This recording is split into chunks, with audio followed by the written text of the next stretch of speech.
Hello to the gamers. It is a momentous occasion today. In honor of International Women's Month, we will be doing the QT Cinderella Name 100 Women Challenge that I was challenged to do yesterday. At first I saw the tweet. I didn't know that I got added in the tweet.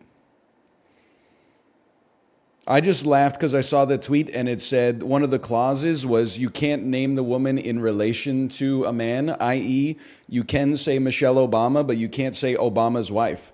I saw that and I said, they put that there specifically for Chiblee. That's hilarious. Then I was like, why am I getting so many notifications on Twitter right now? And I was like, oh shit, I got called out, man.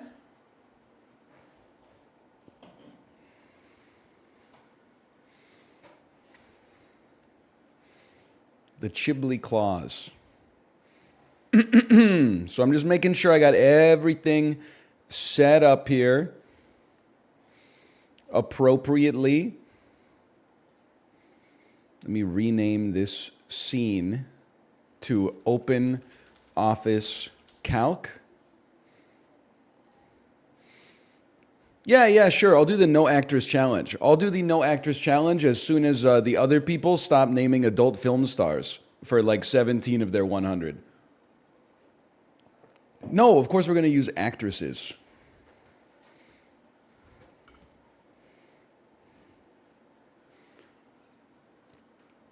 Caught.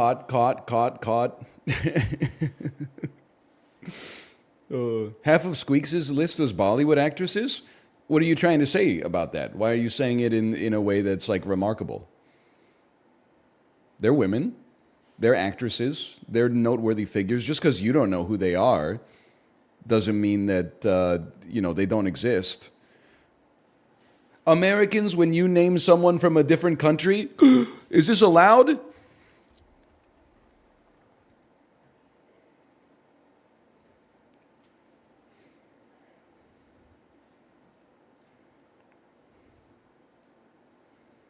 I'm just going to be honest. There's going to be at least, if you're American, I'm going to guess the line for betting is there will be 21 Canadians on this list that you may not know.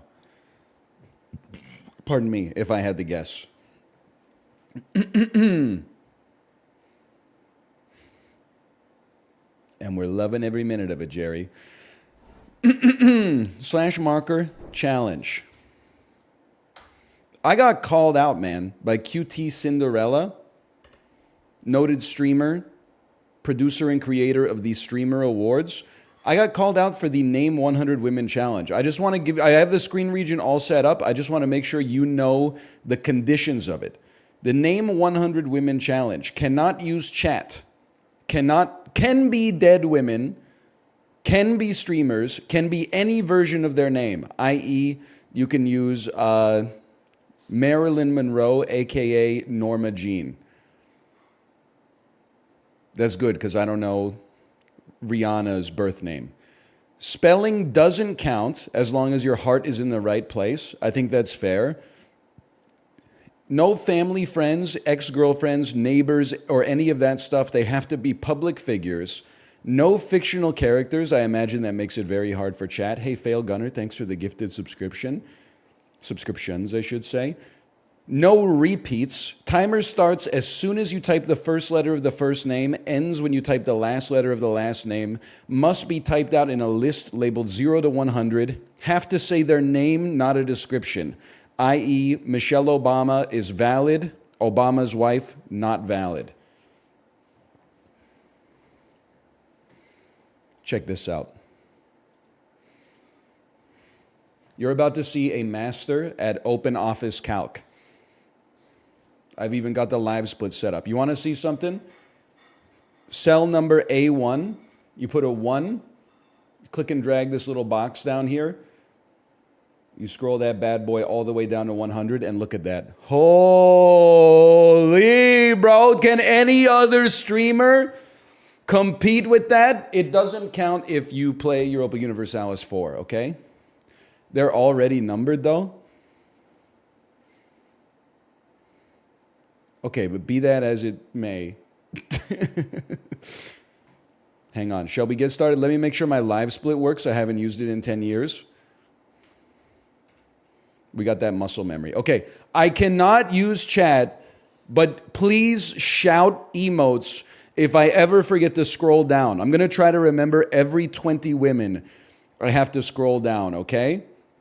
But if I don't scroll, I need you to put like emotes at Mach 5000 in chat so I can at least be reminded. I'm not going to take women from chat. I got my own. It's like Cine 2 Nerdle battles, okay? The hardest part of this for me is going to be not looking at chat for 10 to 15 minutes. Shall we get started? I'm not going to sweat the split timer too much. This is just the first attempt anyway, okay? 100 women. Here we go. Start the timer. Good luck. We start with Rosalind Franklin. We go straight to Marie Curie. We go Roberta Bondar, Canadian astronaut. We go Julie Payette, Canadian astronaut. Manon Roumet, ice hockey player. Marie-Philippe Poulin, ice hockey player. Haley Wickenheiser, ice hockey player. Cassie Campbell, ice hockey player. We go Jenny Finch, American softballer. Danica Patrick, motorsports. Angela Merkel, politician. Janet Reno, politician. Condoleezza Rice, politician. Sonia Sotomayor, politician. Ruth Bader Ginsburg, American judiciary. Hillary Clinton, American politician. Kamala Harris, American politician. Eleanor Roosevelt, First Lady.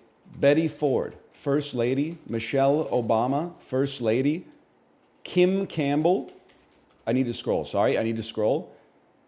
I'm looking at my screen region. There we go. Kim Campbell, Canadian politician. Belinda Stronach, Canadian politician.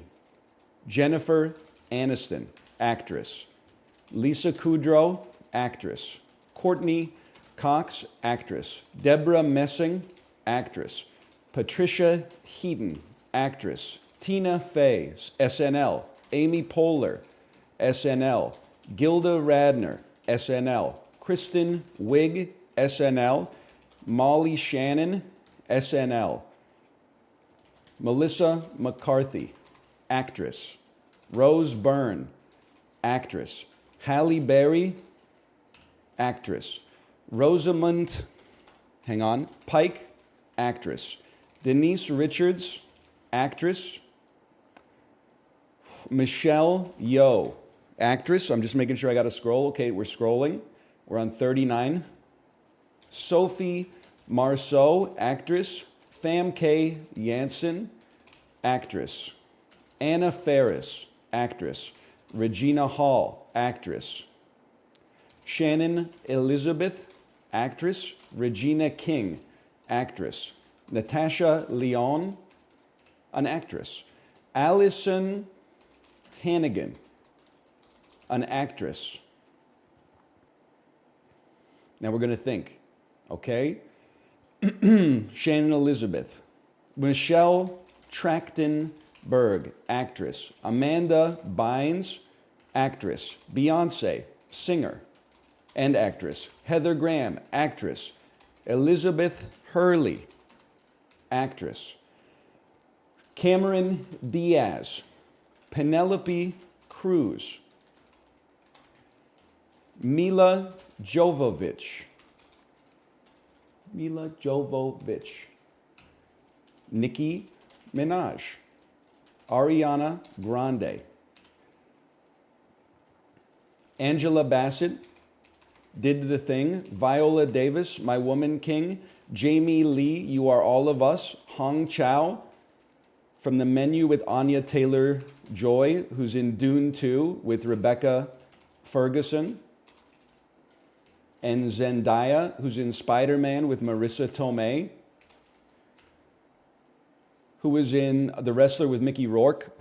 Sorry, T-Tours. Sorry, Jamie Lee Curtis. Where was I going with this? Marissa Tomei, Jamie Lee Curtis. Mickey Rourke, was in Sin City with Jessica Alba. That's true. That is true. How about Katherine Heigl? How about Annette Bening? Sissy Spacek? Meryl Streep? Cher? Goldie Hawn? Kate Hudson? Queen Elizabeth II? Princess Diana? Kate Middleton? Meghan Markle?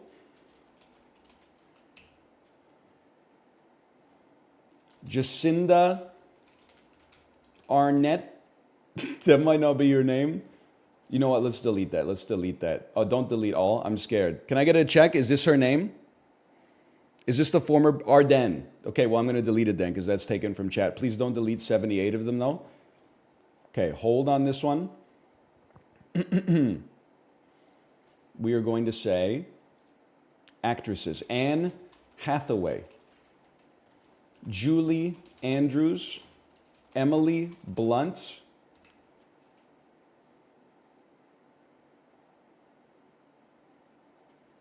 Emily Dickinson, Toni Morrison, Harper Lee, Kate Spade, Donatella Versace. Hang on, I'm scrolling. Florence Pugh, Kristen Bell, Elizabeth Moss, Christina Hendricks. Other shows: Rebecca Hall, Natalie Portman, Julianne Moore, Catherine Keener, Elizabeth Banks, Janelle Monáe, Carolyn Polachek.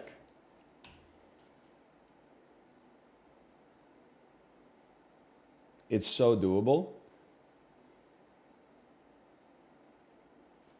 Vanessa Kirby, Vanessa Williams, Diana Ross, and Donna Summer. Go back to live split. Time? 6 minutes, 54 seconds, 88 milliseconds. How's that, brother? How's that for naming 100 women? Sub 7 minutes? You have double Jamie Lee? Okay, whoa. I didn't know that. Okay, double Jamie Lee. Oh! Okay, just add the time. I hit 1 by accident. 101. We go Thora Birch. Time? Add another 12 seconds to the top, okay? Add another 13 seconds to the top. You didn't have double anyway? Why would you do that to me? Chatter was wrong. Where did we drop Jamie Lee Curtis? Oh, no. We did have a double. We had Jamie Lee, which I didn't finish, and then Jamie Lee Curtis. Yeah, I'm glad you told me, to be honest. That's helpful. Jamie Lee's a different person? Yeah, but I don't know who that is, so I'm not going to take resin on that. You could put me at like 7 minutes and 5 seconds or 7 minutes and 9 seconds. I can live with that.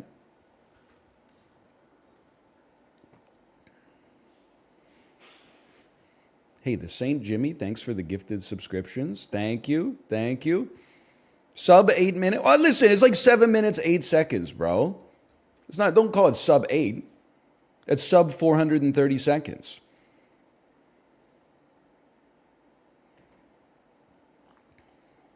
I think we could do better too. I stalled a couple of times. To be honest, realistically, I thought it would be like 12 to 13 minutes. I thought it's hard to think of such a wide subset. Like I know so many women. The hard part is actually narrowing it down. Some of those are dead. Yeah, we covered that at the start. Not to be rude, here's the rule straight from QT Cinderella. Can be dead women. It's literally the second line in the rule book. So No disrespect, but learn how to read. You come to the champ, you best not miss.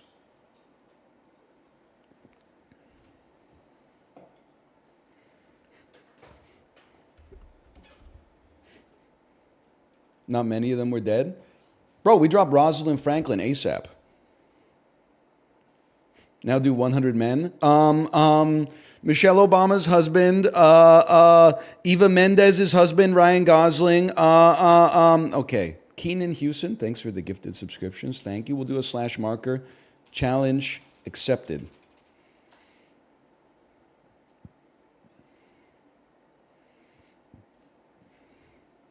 It's just that easy. My hands were shaking a little bit, though. I'm not going to lie to you.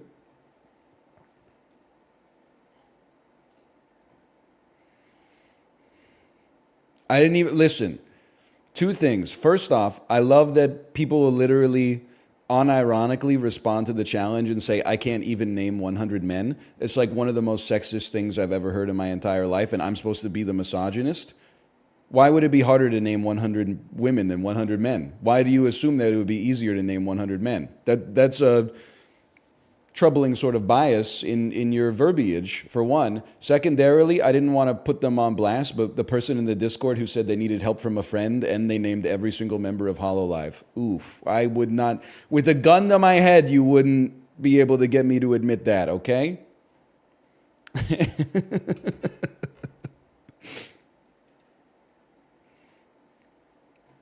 I'm just saying. Okay, I mean, brother, I hate to say it, okay? I know people are getting a little sick of it. The fact that you're getting sick of it is exactly why we have to make the progress. Because if you think you're sick of it now, imagine if we were playing that shit like 3 weeks from now. Oh, man.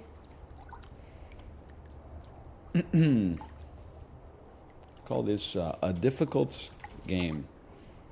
And then we'll do other stuff today, too. The challenge didn't take me as long as I thought.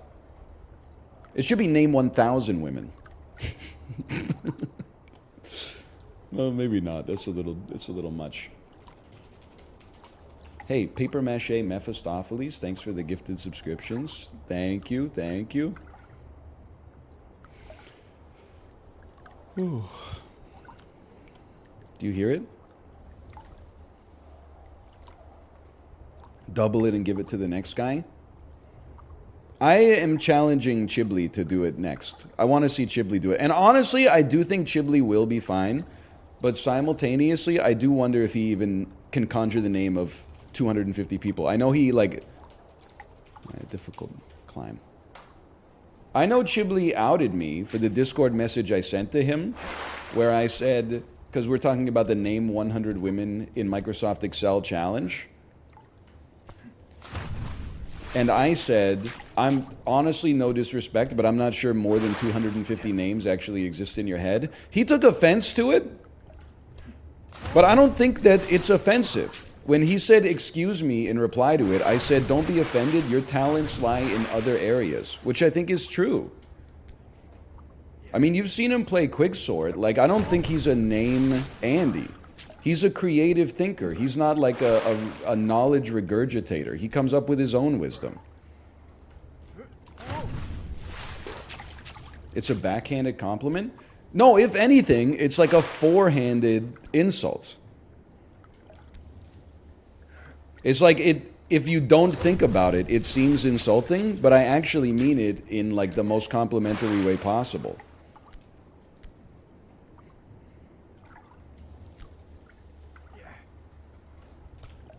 Next time. Next time. I just got a 1556 in this game. I'm so happy. Okay, random eye. Here's where we find out if you're a glory hunter. /user random eye. If this is the first message in chat, you're in for a world of hurt. That's all I'm going to say.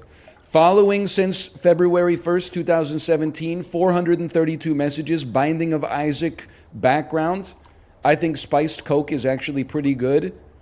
Bidets are good. It's better than an air fryer. Let's see. Let's scroll back. I'm back in 2022, exclamation point docket. I'm I'm back in 2021. My points. We have a real. That's a real viewer right there. You know what? Congratulations on your 1556 run in a difficult game about climbing. That's very impressive. I was hoping. Well, I guess I'm glad with the way that it worked out. I was hoping that you were just like someone really good at a difficult game about climbing who just is like drive-buying the directory. And going like, I just got a 1556. I'm so happy. And then I audit you and you have no messages in my chat ever.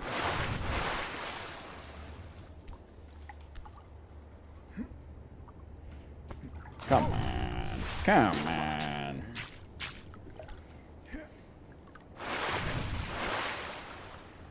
Got any tips for me?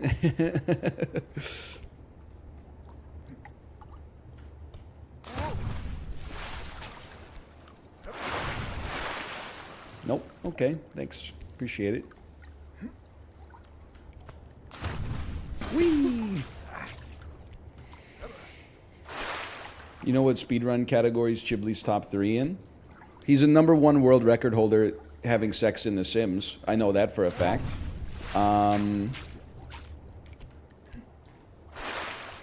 don't know the rest. Oh, that was a good one.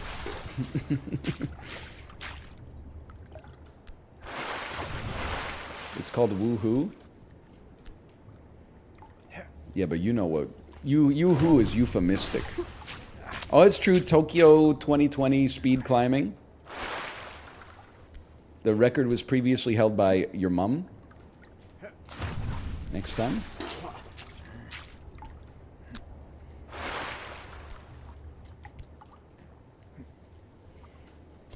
He was hitting that shit till it looked like goopy carbonara. I know that for a fact. Oh, that's gross. I've seen this shit that you write.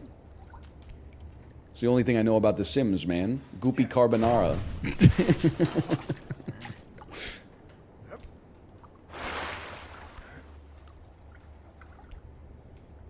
Why is it goopy? I didn't make it. You gotta take that up with Will Wright, bro.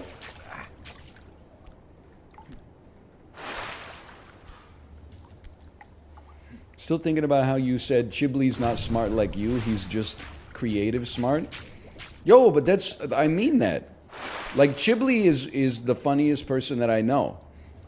I'm pretty funny sometimes, but most of my humor is like, hey, this is like... It's Family Guy, right? This is just like the time... Me when I'm Dennis Miller hosting the Dennis Miller show, I don't want to go off on a rant here. And Chibley will just open his mouth and say, like, you know...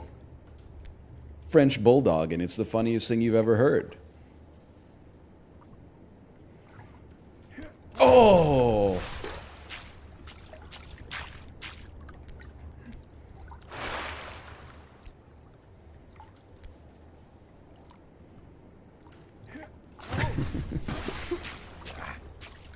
Hold, hold, hold. So true. British people playing pole mine. That moment lives rent-free in my head. What the fuck you mean baked beans are #1? Oh, man.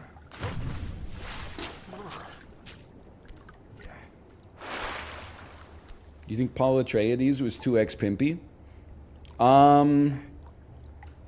Well, I don't know. Like, I understand the idea that there's selective breeding as forced by the Bene Gesserit, but I don't know if it's necessarily reducing genetic diversity. You know, I don't know if there's a whole lot of... Maybe there is in the book. I haven't read the books yet, but maybe there's more of it like an inbreeding situation in the book, but I don't think that necessarily they make that implication in the film. They were going to breed him with Fade Rautha? No, they weren't. Fade Rautha is supposed to be the father of the Kwisatz Haderach. They weren't going to have him fuck Paul Atreides in the butt. How would they even conceive? In the Dune universe, I don't believe it works that way.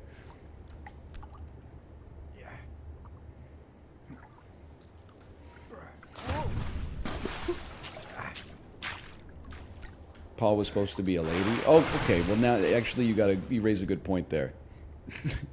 I forgot that his mom conceived a son because she loved Oscar Isaac so much. Okay, fair enough, fair enough. You cooked me on that one.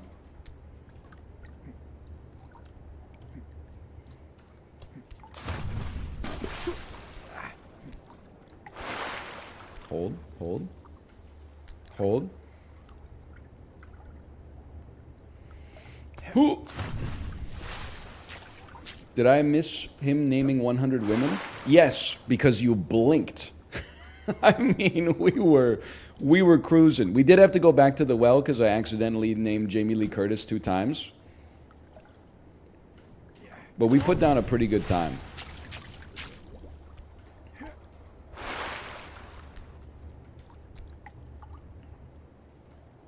I mean, so it took us 7 minutes and 10 seconds to name 100 women.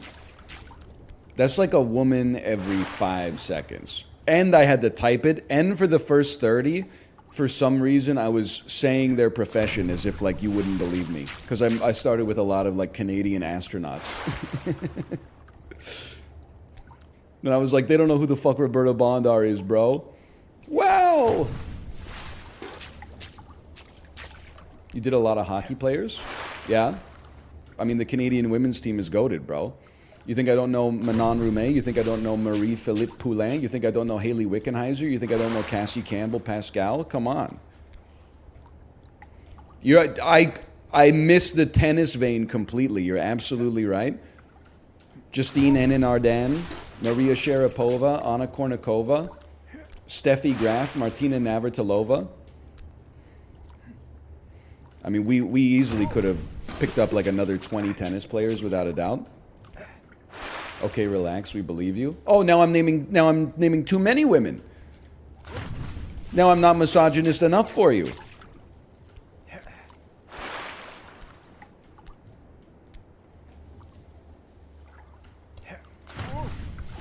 You're trying too hard? You didn't name enough musicians? You guys weren't even ready for my Tina Weymouth into Belinda Harris into Debbie Harry combo. Honestly, like from Wake Up, that shit can take you down to like 10% of your life bar.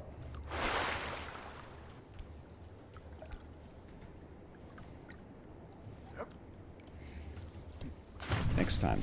Next time.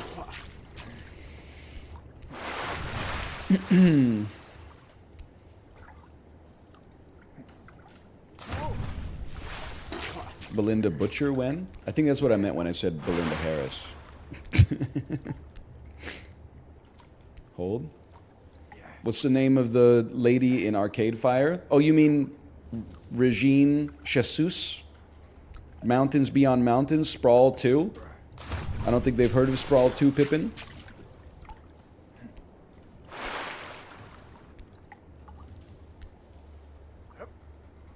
Whee! Missed Pat Benatar?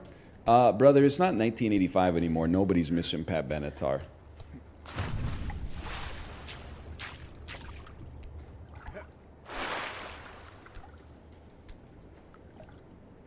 What the fuck? I don't like Pat Benatar's music very much. I know, she does put on airs in Arcade Fire. She says, like, they heard me singing and they told me to stop, quit these familiar things and just punch the clock. Sometimes I wonder if the world's so small, if I could ever get away from the sprawl. Well, you live in Montreal, lady. Like, move out to Trois-Rivières or Laval or something. You can move to Labrador, you know, just drive north a little bit. You chose to live in, like, the 3rd biggest city in the country. Like, what do you want me to say?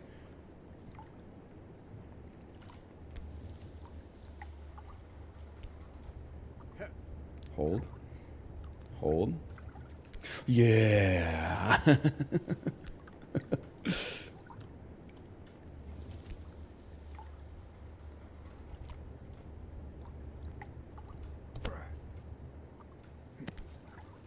Hold. Hold. Hold. Believe. Oh, that was good, dude. I had so much laterality. That was improvement.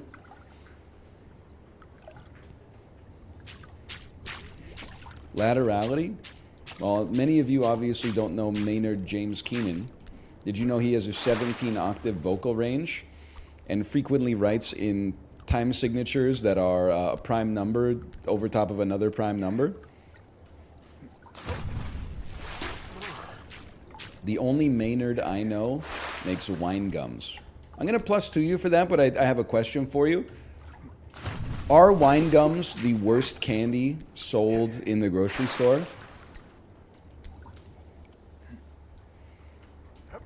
Too hard compared to other gummies. Muted fruit flavor compared to other candies. Like what are we doing with these wine gums, bro? Licorice is worse. I'd +2 that. I think that's definitely true.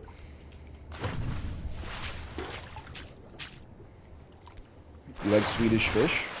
I do. I really like Swedish Fish. I didn't know that until recently, that they're like a very divisive candy. Some people can't stand them.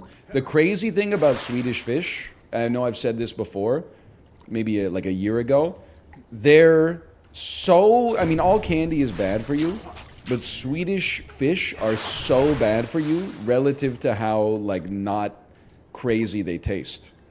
Like, the flavor of a Swedish Fish is, like, mild, but then when you look up the nutritional data, you're like, where the hell is where's all this fucking poison coming from?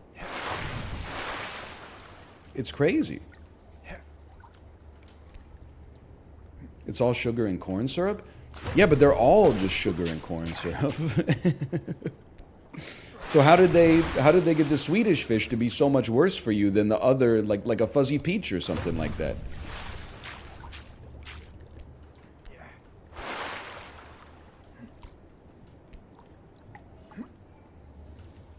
Not even close, bro.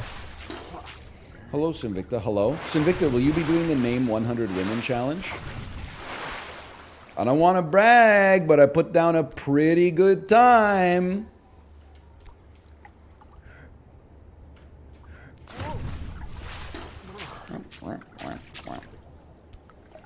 Do you like cheesies? My sister brought some from Canada. They're very salty.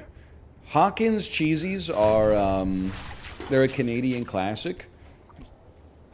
I do like them, but again, I don't buy them because they're actually like, I mean, if they're in a function, I will eat some for sure, but they're so much worse for you than even regular Cheetos. Because I think like there's like, per cheesy, there's like 20 times more corn. Like, those fuckers are dense. Like, they can chip your tooth.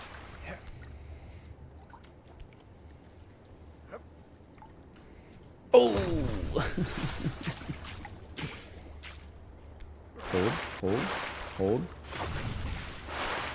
Hold. Yeah, I'm a Cheetos. We're Costco guys. Of course we like Cheetos.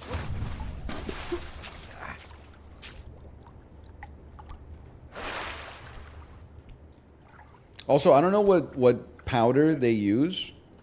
Hold. For the Hawkins Cheetos, but I honestly think they glow in the dark. Like, Cheetos are orange. Hawkins cheesies are actually like made with real deuterium or something like that. Like, they're radium infused, exactly. They have phospholuminescence.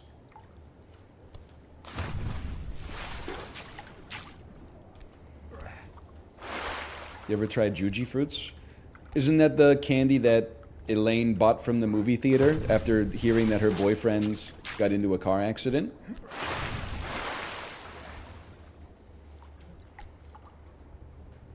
Hi, Tomo. Oh! Hold. Every time I come to the stream, you're at the same point? Yeah, well, every time I see your message, it says the same fucking thing, bro.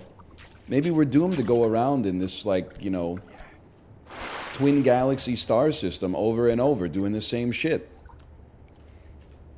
What do you want me to say?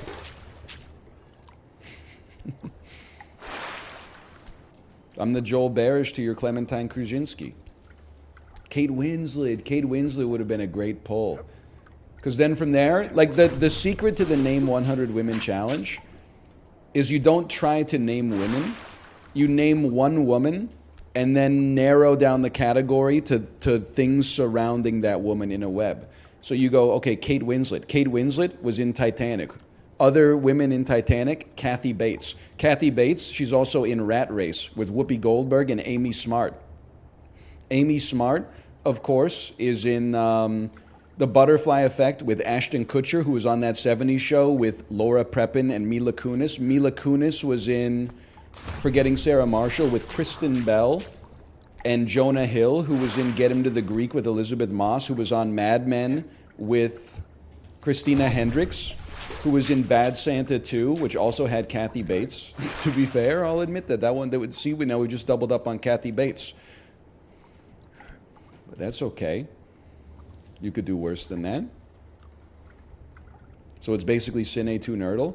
Well, the secret is like, if I asked you to like name every food, in 1 minute, you would probably come up with like 50 foods. But if I asked you to name every vegetable, you would probably come up with like 75 vegetables. I think that the way the brain works, you need to give like the smaller the subset, the easier it is to come up with almost all of them. We were like a micrometer away. You name one K-pop group that's like 10 people right there? Yeah, but you like, I'm gonna call Resin on it because I don't want to see a list that says like fucking Jenny. I want to see fucking first name, last name, bro. Unless they're known exclusively by a single name, like Madonna.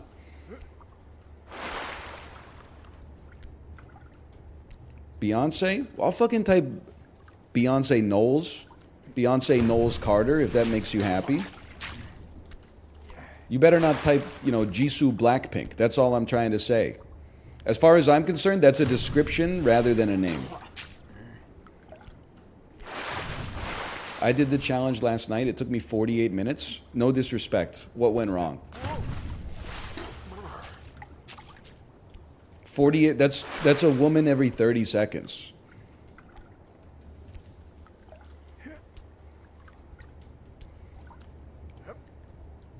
Oh.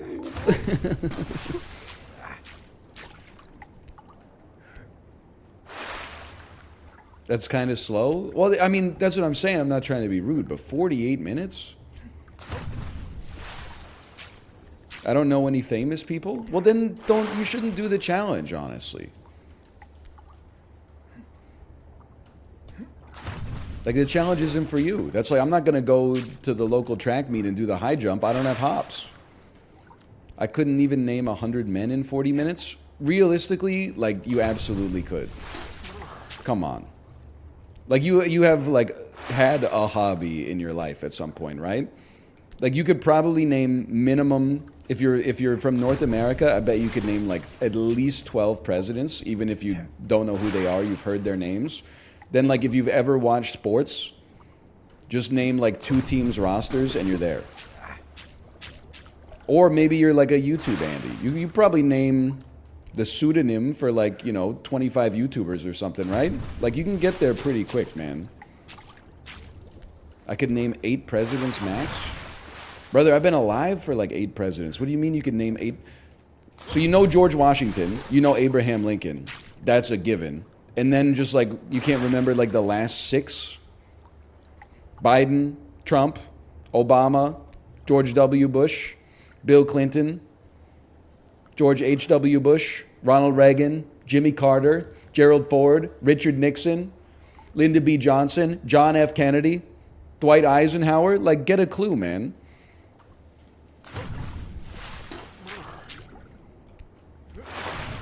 Yeah, we didn't even mention Thomas Jefferson, McKinley, Theodore Roosevelt, FDR.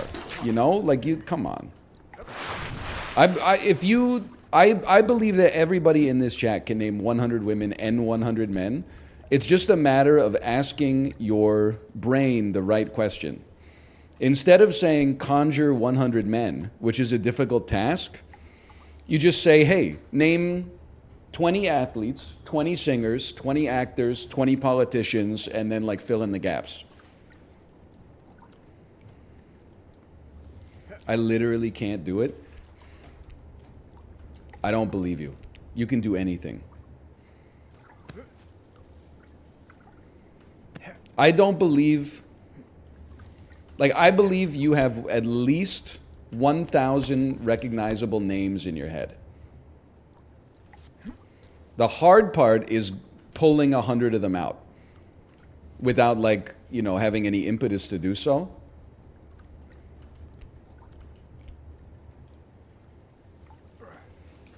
Oh. You just got to ask your brain the right questions, man.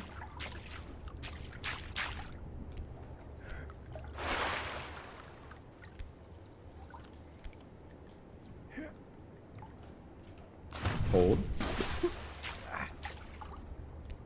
Hold. Yeah, like you just start with the theme, bro. Start with historical figures. I got a little bit stuck. My brain said, you know what? Queen Elizabeth II. Where do we go from that? Princess Diana, Kate Middleton, Meghan Markle. Could have said Sarah Ferguson, the Duchess of York. Could have said Queen Elizabeth I. Could have said Mary, Queen of Scots. Could have said Joan of Arc. Could have said Catherine the Great. Could have said fucking Hippolyta or something like that. You could have said Mama Liz. Mama Liz. Cleopatra. Nefertiti.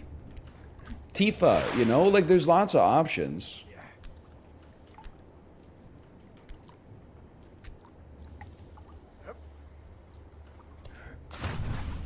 Hold. Selena Gomez, exactly. Selena Gomez, people. Selena Gomez, who was in Only Murders in the Building with Martin Short, who guest starred on Arrested Development with Portia de Rossi, who was married to Ellen DeGeneres. Hold.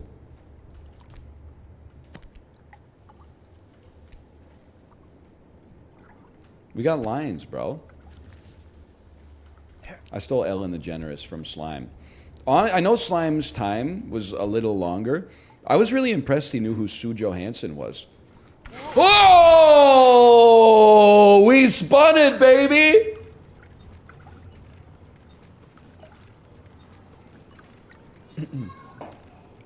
I honestly didn't know Americans knew who Sue Johansson was.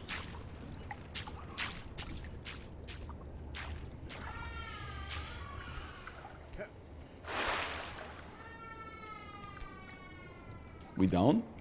She used to run a show on Canadian TV that was called like the Sunday Night Sex Show or something like that. She's like the Canadian Dr. Ruth.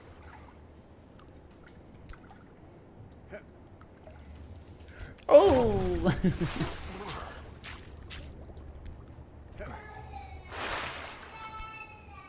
Oh no, I hear Dada.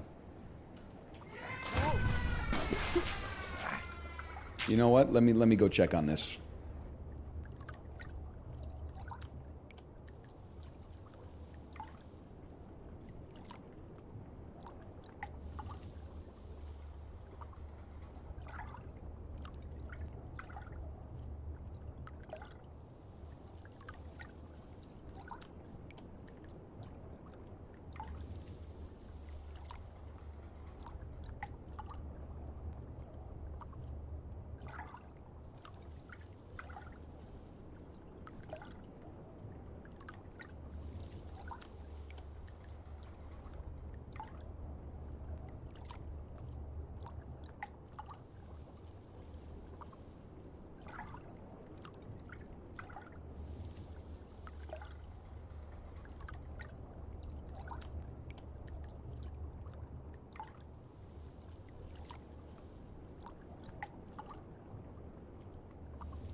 Being 3 must actually be like really hard, man.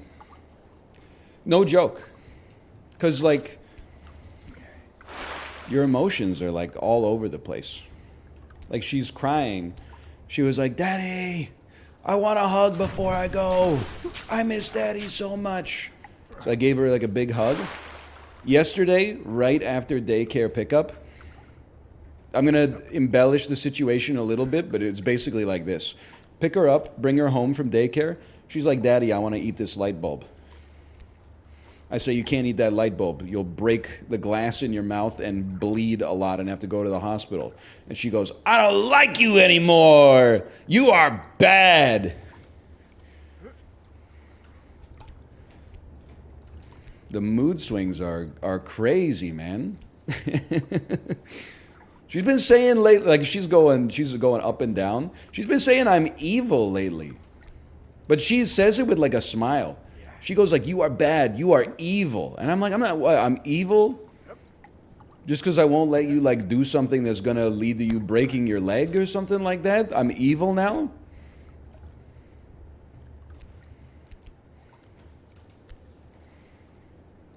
Hold. Hold. That one was a little weak. I get called rude. They just be saying stuff, man. I'm not mad at her, you know, she's a kid. Holy cow. Oh, did you see the laterality on that jump?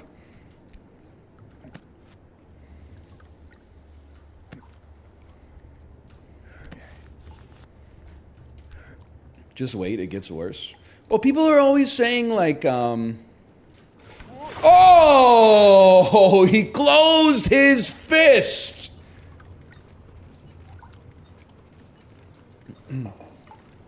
We could taste that one. So true. People are always saying like, wait till she's a teenager. I'm not saying it's going to be easier. I'm saying there's different goods and different bads. When my daughter's being a little bit, you know, when she's got an attitude problem at age 4, I mean, your ass still got to play with her, right? What are you going to do? Leave her alone? When she's got an attitude problem at like age 16, you'll be like, all right, go fuck yourself. I'm going to watch some TV.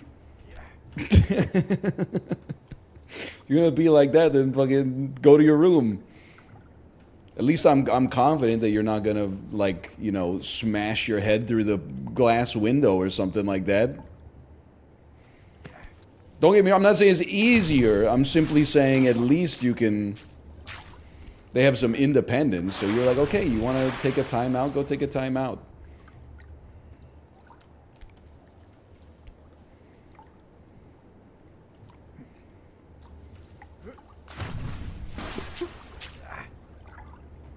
The streets are saying you can just say no when they ask to play.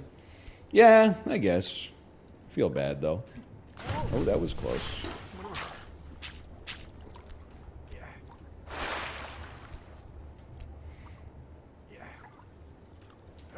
The streets are mean? I guess that's true. Hey, Go Off Kings, thanks for the raid. We're talking about parenting right now.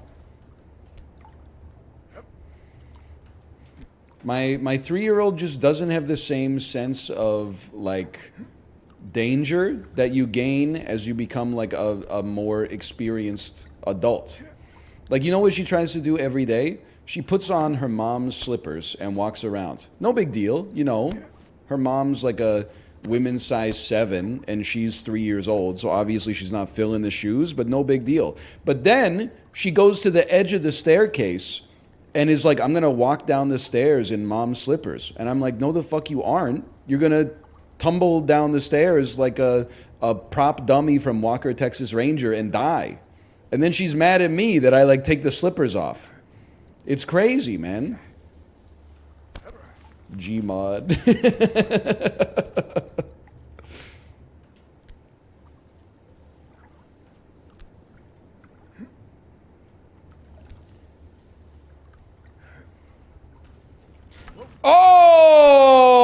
Okay.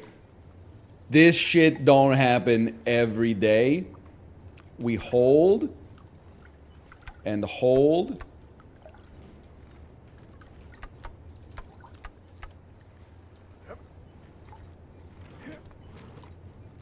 Don't lose your grip, bro.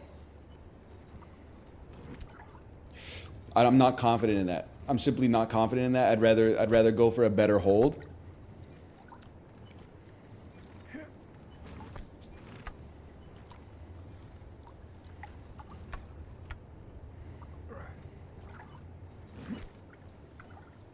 Guys, I'm not confident in it.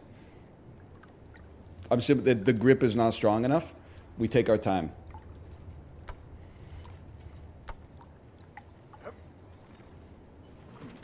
That's the sort of stuff we're looking for.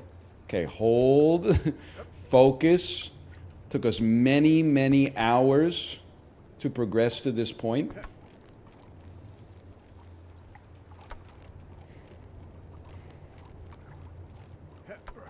This is a lock-in type of situation. Love it. Don't love it. Love it. Are you holding? You're holding. Okay. Beautiful. That last one's far away, huh? You have to make the jump, right? Oh, there's a rock on the left. You saved my life. I was gonna launch, bro.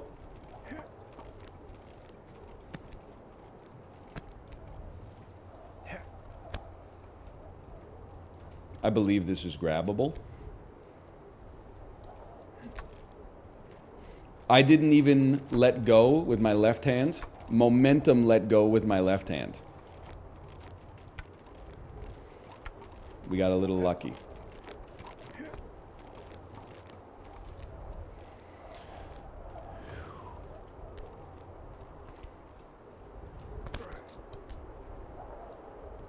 Hold. Things got a little spooky there.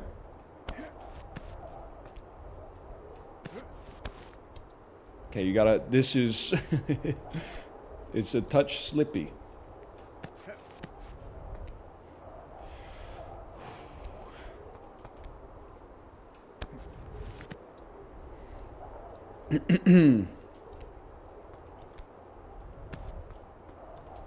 Want a good handhold?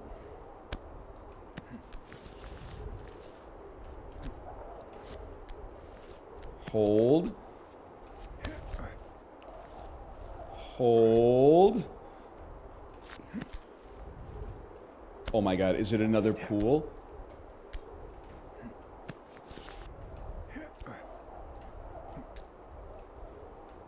Not yet, not yet. Snow?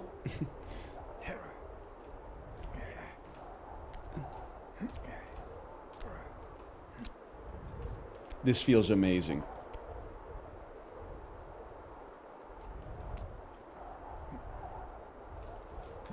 Huge.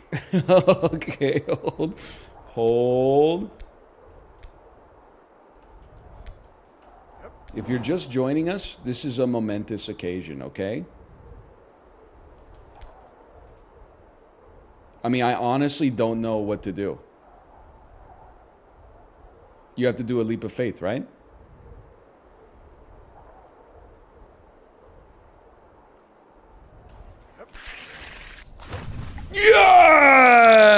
Yes! Oh! Oh! New pool. That was scary, bro. Like, I'm not shaking as bad as I was when I was trying to name 100 women, but I was getting a little nervous there. Hey, Wiesna123, Albatross Ascot, thanks for the gifted subscriptions, and R Mater, thank you as well. Thank you. Oh, man.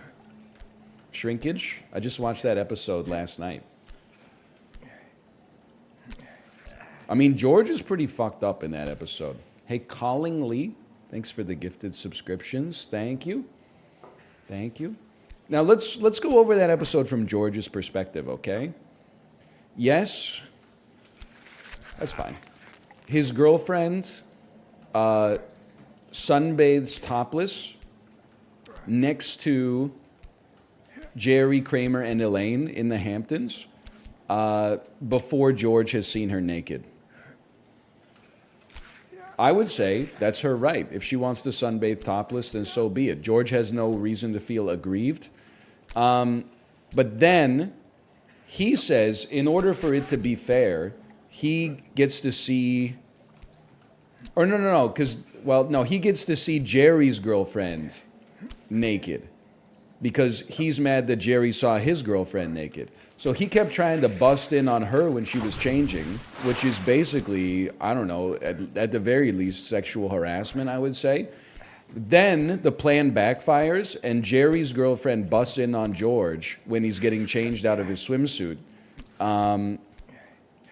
And obviously she sees his penis, and it's diminutive because he was in the pool. That's where the famous quote, "I was in the pool! I was in the pool!" That's where that comes from. Okay, so he's already, like, he's at 2 strikes, bro. Then, Jerry's girlfriend, who saw George naked, tells George's girlfriend that she saw his penis and it was small. But because women apparently don't know about shrinkage, she basically, like, hightails it out of there and says, like, I don't want to be with this guy anymore. Sucks for George, don't get me wrong. Oop, drama, so true. How does George respond to that? He cooks breakfast for everybody in the morning and includes lobster in the scrambled eggs, even though he knows Jerry's girlfriend is a practitioner of Judaism and is trying to keep kosher. So I don't know exactly all about the tenets of Judaism, but I believe that from her perspective, he basically said, "You're going to hell now because of the shrinkage stuff," which is pretty messed up. But also, least media literate Seinfeld criticism of all time. Oftentimes, the main characters of Seinfeld are the bad guys, which is part of what makes the show funny. Hold. All the time?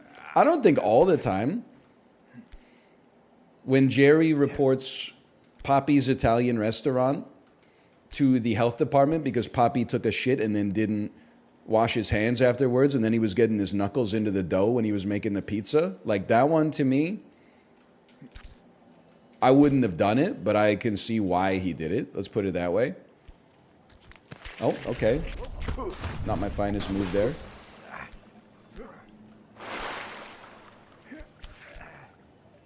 That's true, when George gave the security guard a chair. Yeah, the place got robbed afterwards. That's not George's problem, and to be honest with you, I don't really feel like it's the security guard's problem. Poppy got a little sloppy. George, when he murdered his fiancée.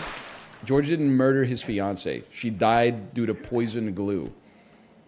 His decision to get cheaper invitations led to the cheaper glue, but he didn't poison the glue in the first place. Holy new water. Prezzo, we're so back. I named 100 women in 7 minutes, and we're at a new pool in a difficult game about climbing.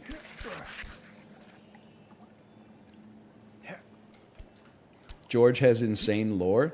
I mean, honestly, George Costanza has one of the highest charisma stats, even though the joke in the show is that he's pathetic. Like, think about the riz that George Costanza has in that show. "My name is George, I'm unemployed, and I live with my parents." "Hi, I'm Jennifer." Then he gets an interview with the New York Yankees, and he goes to meet directly with George Steinbrenner. And then George Steinbrenner's like, "It's a pleasure to meet you, George." And he goes, "I wish I could say the same, Mr. Steinbrenner, but you and your clown organization have turned this city and this team into a laughingstock for the last 20 years. And then George Steinbrenner goes, "Hire this man." Like, he's got an unbelievable charisma stat.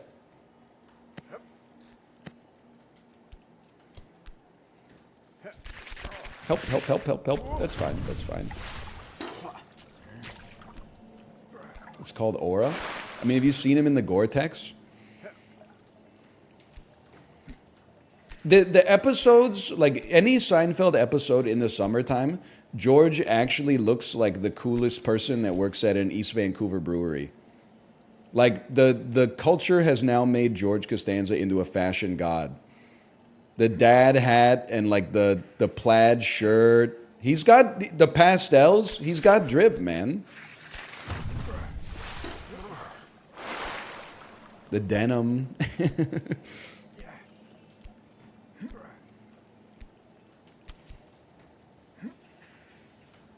Whoa!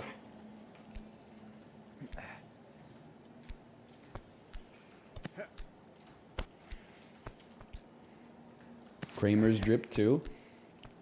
He's got the Kavorka. It doesn't count. Hold, hold.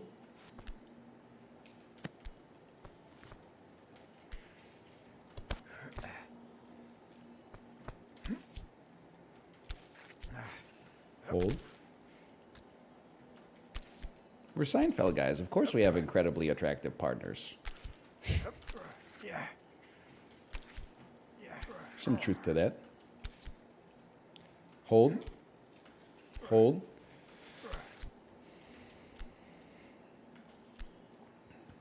Now, I don't really know what we're supposed to do here, brother, because, like, we're not making that jump over to the side, or to the top. Maybe we can make it over to the side of the mountain. It's a full send right.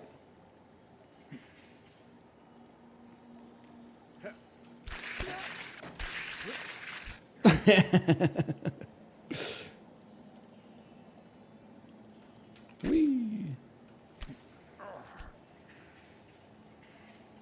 Like that, but better.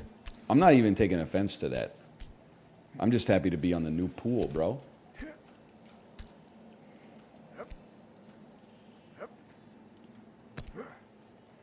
Hey, Anel, how many times per day do you think about your posture? I hate to say it, I'm a posture non-believer. Full disclosure, I don't have, like, chronic back pain. But, and I'm not saying I'm right, I'm simply saying, watch that, we'll go Goofy style. I'm simply saying this is my opinion. Whenever people are, like, really, really, really concerned with their posture, and they're not like an ergonomic scientist or whatever, I look at it the same way someone tells me that they, like, healed their ailment with crystals or something like that. Just for me, I'm like, I'm glad that you're healed. I'm glad that this is serving you, but you're being an evangelist about something that I find, I don't know, somewhat dubious at least.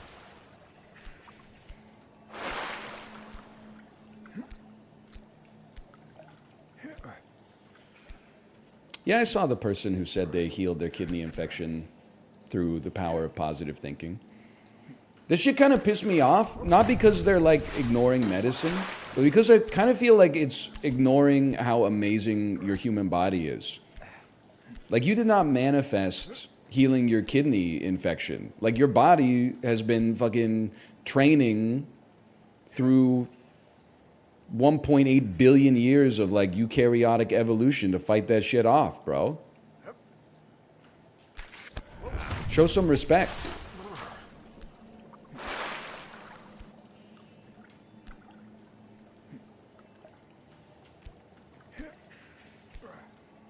Hold, hold, hold.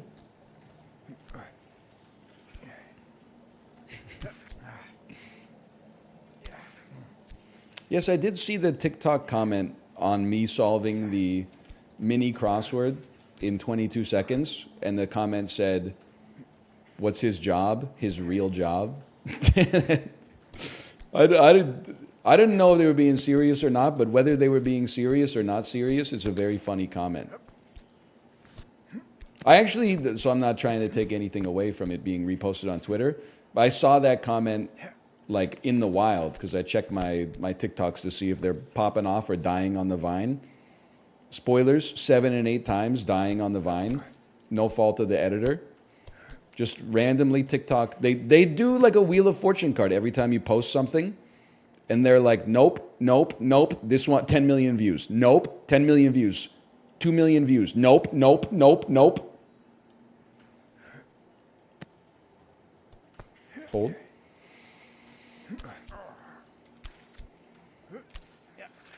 Hold.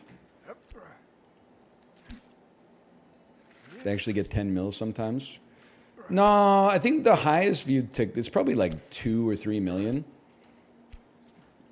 My highest viewed TikToks are me talking about yellow paint in video games and saying, oh, that was not great. Saying every video game should just be Slay the Spire. And then me in Call of Duty Warzone placing a circular mine on the ground and then spray painting a bullseye over top of it. And the textures are so cooked it just disappears into the floor so the enemy teams can't see it. And then also the time we were in the stairwell in Call of Duty Warzone. No! And then at the top of the building, we called in an airstrike because we knew there were dudes on the roof. And then they busted down the emergency exit door and we just slaughtered them in the staircase.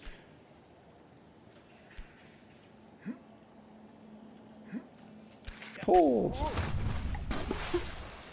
No, the baseball bit is like insane on YouTube. I don't know. It has like 10 million views or something. But on TikTok, it has like 50,000. Like it just goes, there's a lot of like luck involved, man.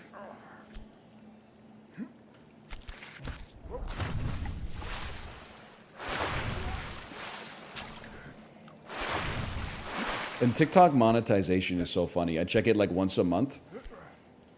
Currently, they're running a promotion. You can film a commercial for Canadian Tire to celebrate the Canadian Tire X Moving Day promotion, whatever the hell that is.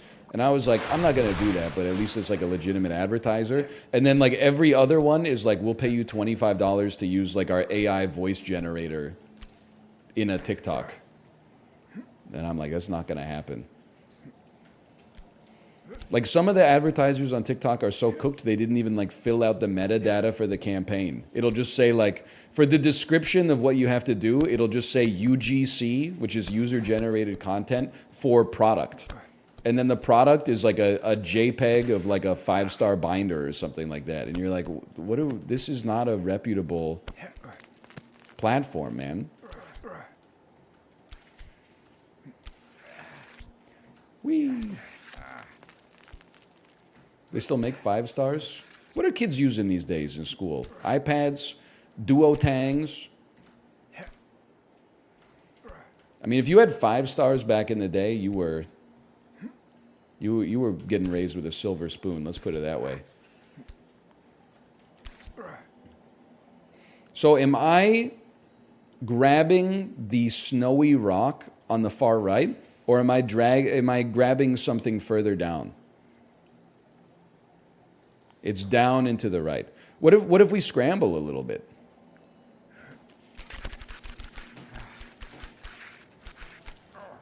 My God, it actually, you can grab the rock, bro. You scramble like a rat.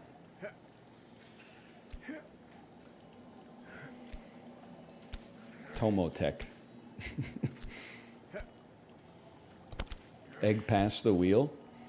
I almost can't believe it myself, but it is true. I'm so happy we didn't squander the one time we made it past the wheel. And that, brother, that was not a gimme. The post-wheel section was very hot.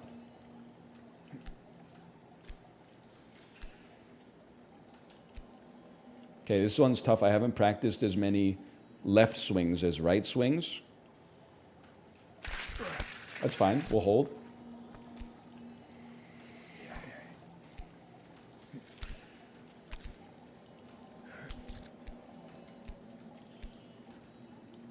It's an awfully real kind of wheel. I'm a feminine lesbian Eminem.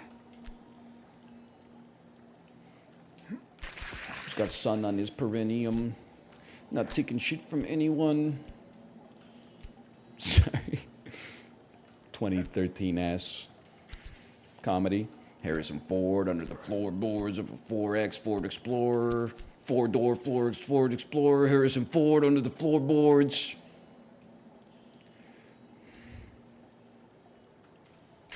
Oh.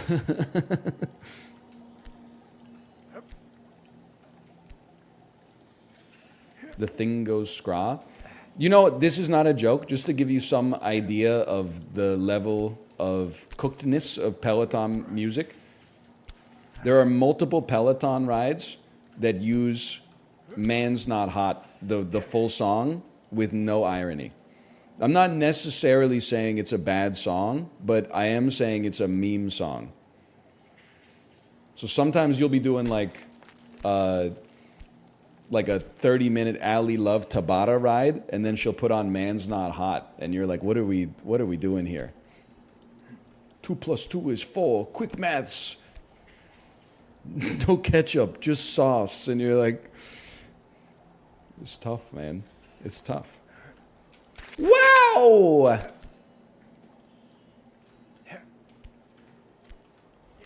I'm about to meet with representatives from the EPA, but I'm watching this dude play a climbing game. I'm getting pissed off. It's not your fault. This is a Vancouver thing. No! Well, we're Vancouver guys. Of course we slip and fall. Like 4 months ago, everybody in Vancouver independently was like, what the fuck's that smell? And then there was like a huge fire at like a chemical refinery in Burnaby, which is just east of Vancouver. It fucked up the air quality in the city for like 3 days. I mean, the entire city. They just got fined, like this week. Motherfuckers got fined $38,000. It's fucking nothing, bro. It should be fined like I don't care if it wasn't their fault. You gave us all like mesothelioma or something. You should be paying out the damn nose. We should get like an extra fucking SkyTrain line out of that shit or something.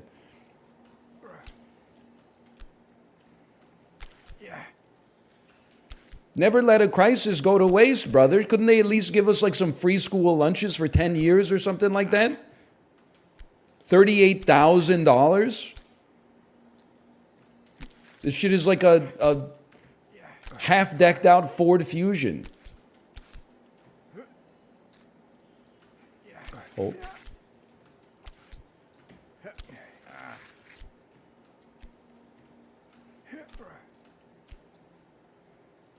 Dan has you picture in picture. You know, it'd be funny if we just go like this. Get me out! Get me out of the box! Get me out of the box! Imagine if it started making cracks in the webcam, and then the fist came all the way through. What the fuck did you just say to me, you little bitch? And then I pull you into the frame, and just and then I throw you back through the frame, and you go.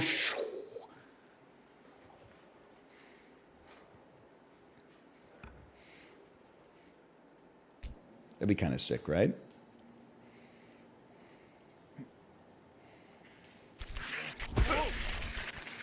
Good one.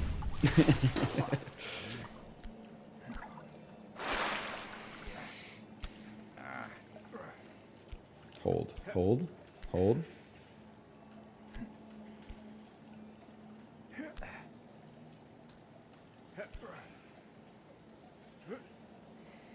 He really is Germa for people with jobs. You know what? I was cooking yesterday. I was making some good jokes. Hey, Corpse Slime. By the way, thanks for the gifted subscriptions. Hope your strange phone situation works itself out. I saw you talking about that in chat. I was telling some serious heaters yesterday. It all got washed away. The reactions to my jokes got washed away because I said the phrase germaphobe. And like 5,000 people all typed Germa at the same time.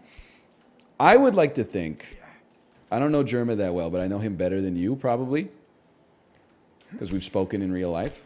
Well, on Discord at least. I would like to think that he would be ashamed of your actions.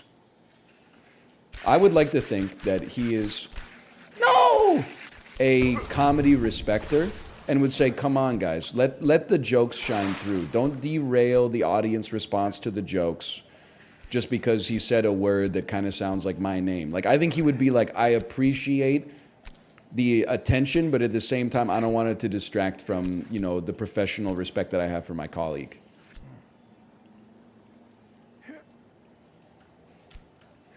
That's just me talking, though. Because now I don't even remember the jokes. All I can remember is never say germaphobe again. Because you can't, it just, the volume when you say germaphobe goes up to 170 decibels. You can't hear anything else. Hold. What's his McDonald's order again? Sorry. And was it real? Because you never know with that guy.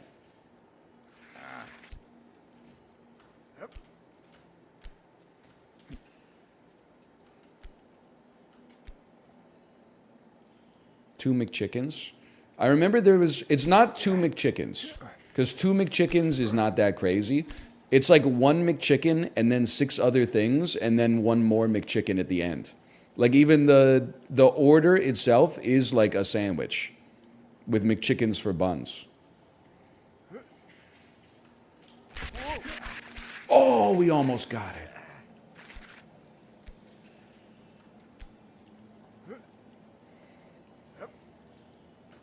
Two McChickens, 10-piece combo. Hang on. McChicken 2X, extra mayo, no pickles, apple pie, large Powerade? Oh, brother. He's on the Powerade? That's crazy. I wouldn't have, well, you know what? I guess I would take him as a Powerade drinker. Not in a negative way, necessarily, but...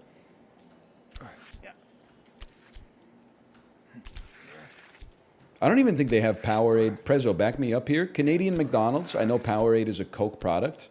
I don't think that they have Powerade at our McDonald's. Sometimes they still have Fruitopia, which is crazy. I don't even know if Fruitopia like exists outside of McDonald's anymore. Not even close. We got orange Fruitopia still. I don't want to make you feel bad, but you will never be 12 years old in the year 2000 going to see a movie at the Cineplex and a Fruitopia commercial plays with like Tomorrow Never Knows by the Beatles while a kaleidoscope of fruit goes on the IMAX screen. Turn off the old mind, relax and float downstream.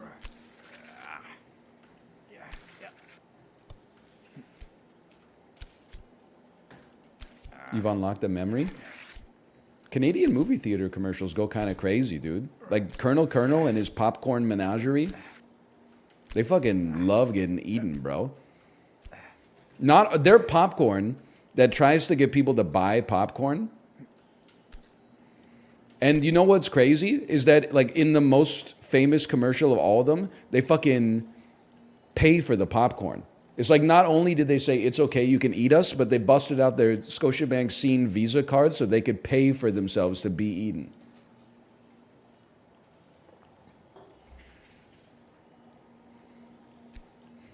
Whatever happened to Time Play? Is it just dead now?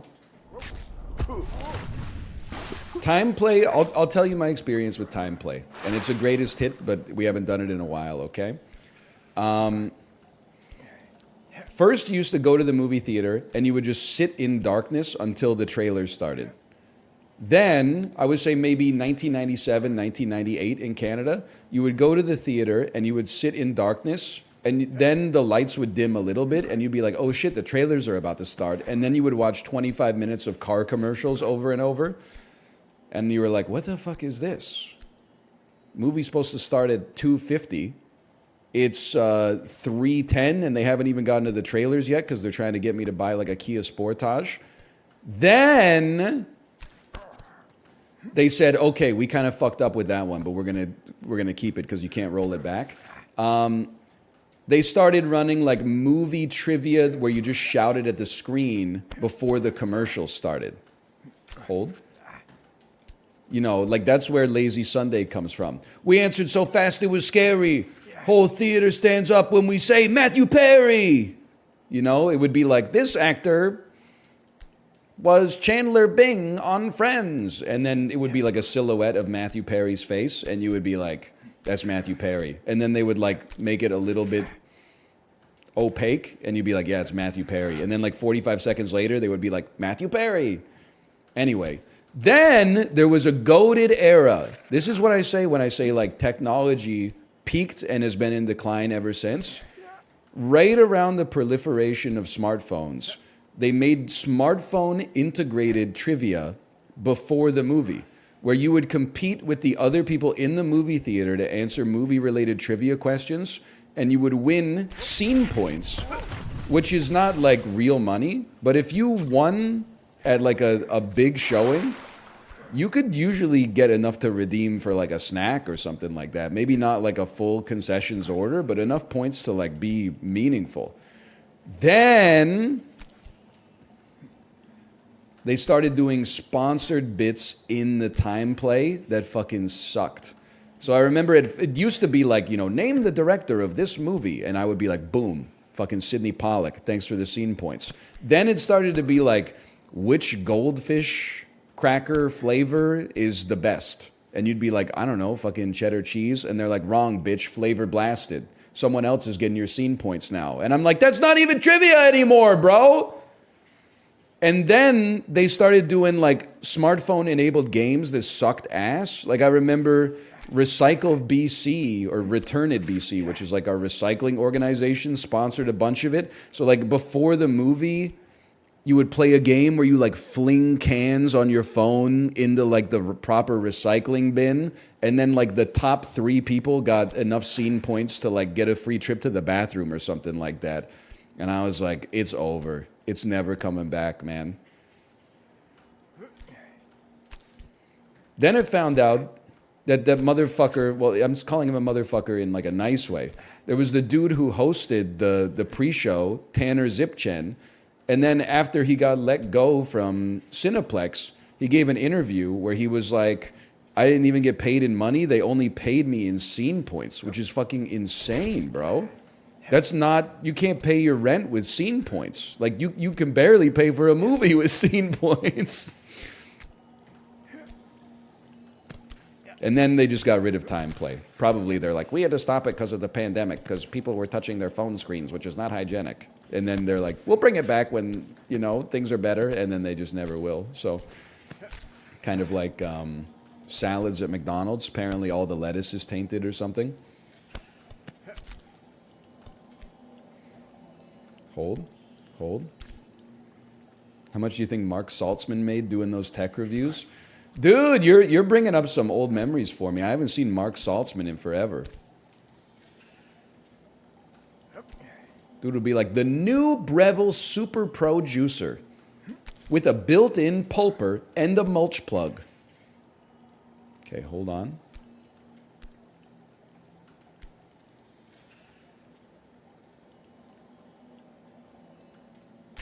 Oh, hold it.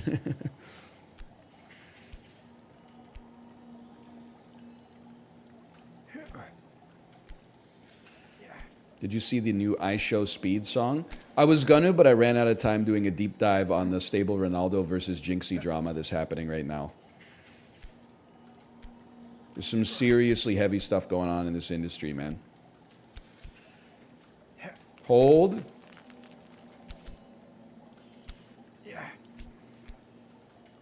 Which side are you on? I just want everybody to get along.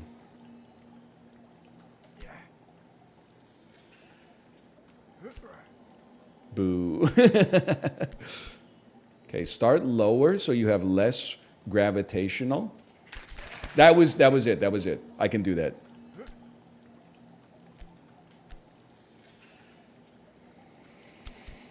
Did you see Kai Cenat get friend zoned by Tyla? Of course, bro. You're talking to a tier 3 sub. Who's Tyla, by the way?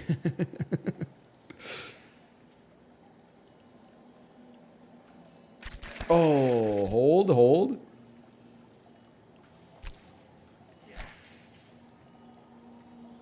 Nobody's answering the question. She's an R&B artist. Okay. She's not the R&B artist that sang Water, right? That's a different R&B artist with a 4-letter name. That is her. I know music, bro. Okay, no, I know her then. I know her.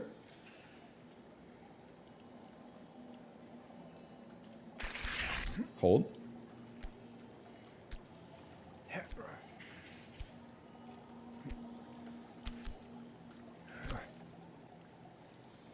Hold.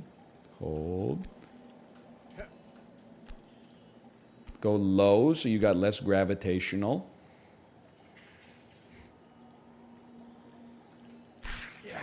Incredible. And then this is a hell of a jump right here.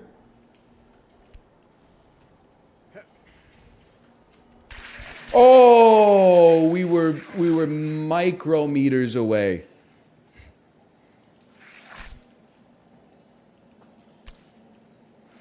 How many subs to get NL to do the dance? The dance, the one that the gingerbread man does on the smart freezers inside of Target? The Gangnam Style dance?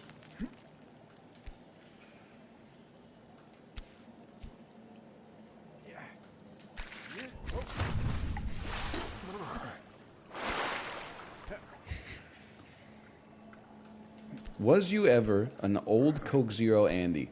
What does this mean? Old Coke Zero.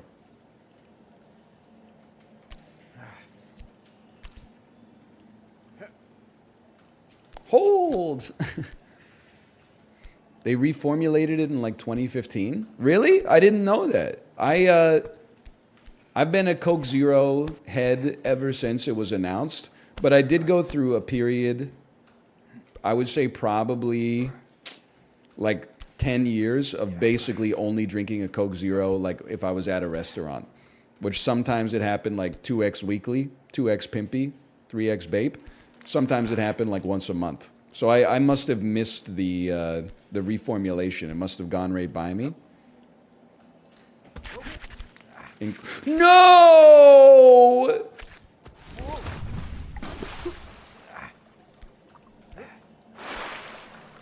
And a Coke Zero as a treat?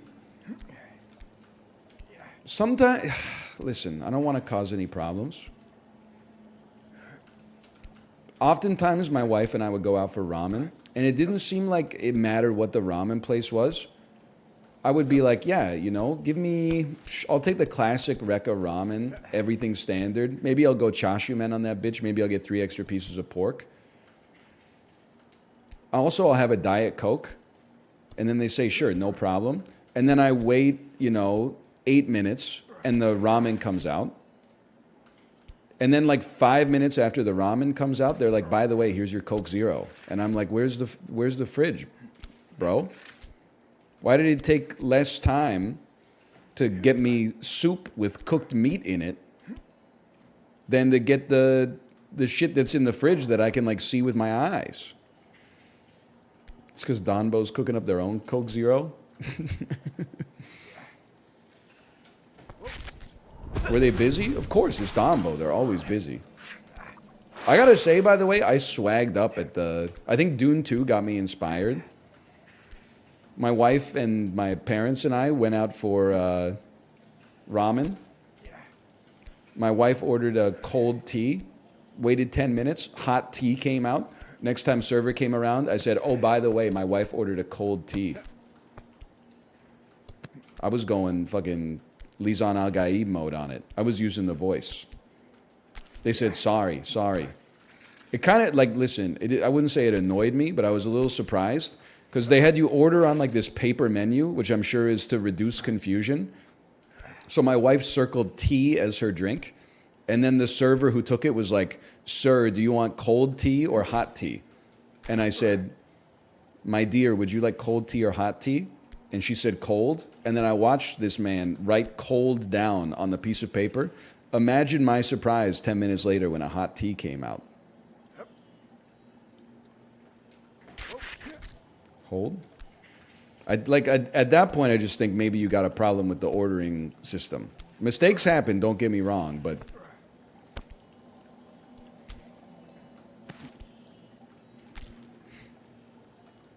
Okay, hold. What's the weather like? It's Vancouver. What do you think?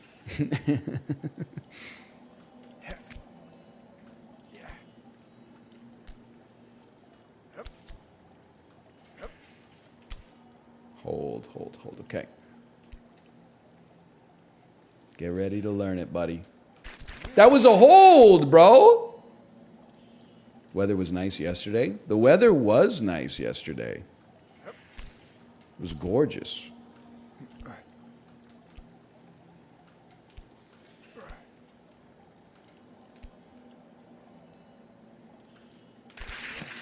Me on NFL Sundays. So true.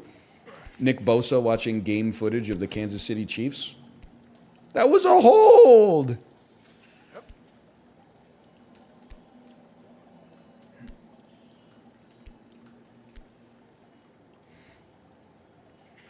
Hold.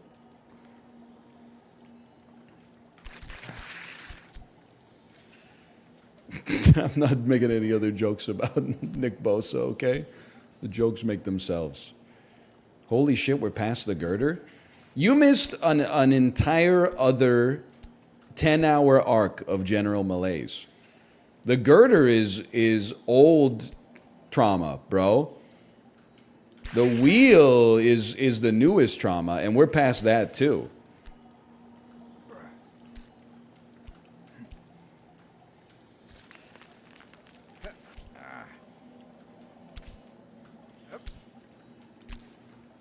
Do hockey fans say they know puck? No, I don't believe they do. I don't believe they do. But like nobody actually watches hockey anymore. They just look up like player cards on JFresh to win arguments.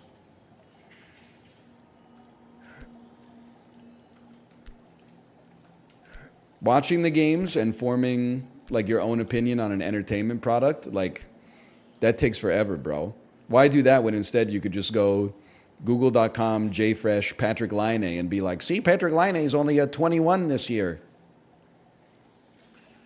Call me crazy. I'd rather have Carson Soucy on my team.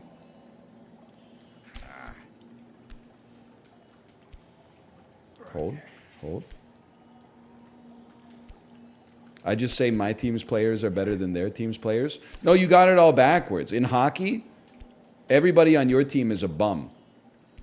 But that being said, at the trade deadline, yeah, they're probably worth a first plus your trading partner's best prospect. Bro, top 4 defenseman, the asking price is the person that you drafted 4th overall last year plus next year's first. That's what it's going to cost to get Nikita Zadorov, okay? Hold, hold. Did you see the guy yesterday who said Zach Hyman only scored 50 goals because his family is rich? You know what's crazy? I don't mean to insult Zach Hyman. He's ripping it up this year. But there is actually probably a case for that. Hockey has a reputation to begin with for something you can only really get into if your family has means, because the equipment is really expensive compared to something like soccer, for example. And you got to buy new equipment like every year or two. Not to mention the ice time and all the travel involved. So maybe his family being rich allowed him to get good at hockey, and then ipso facto, you find yourself on the Edmonton Oilers power play number 1, playing the screen, getting fed by Connor McDavid, the best player in human history, and Leon Draisaitl, like the 93rd best player in human history. I'm not saying he doesn't have talent. I'm just saying, you know, there's a lot that goes into it.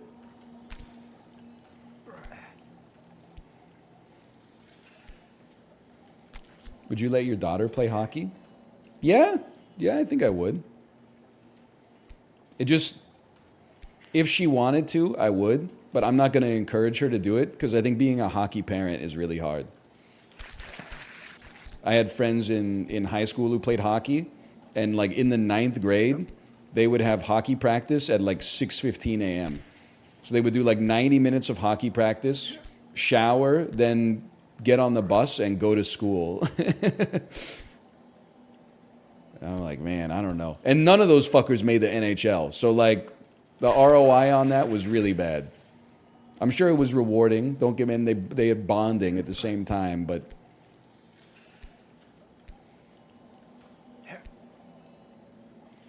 in high school I had hockey stuff 5 days a week. It is crazy.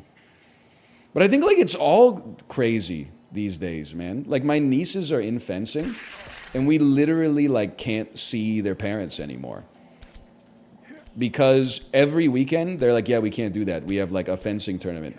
Sometimes the fencing tournament is local. Sometimes it's a state away. Sometimes they're like hopping on an airplane to go to the East Coast to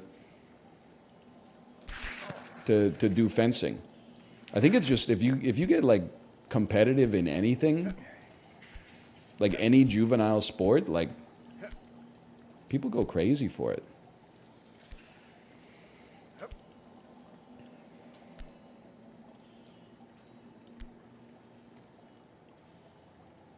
Hold. Oh.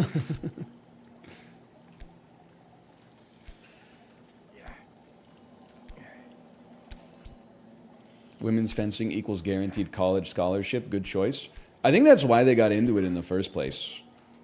Was like, you know, their parents are very academically minded, so they're scholastically training my nieces, but also like, you know, if you can get like a back door into a good school via athletics, then that would be good for them. But now I think they just fucking love fencing, bro, which is great. You know, they're deriving some self-esteem from it.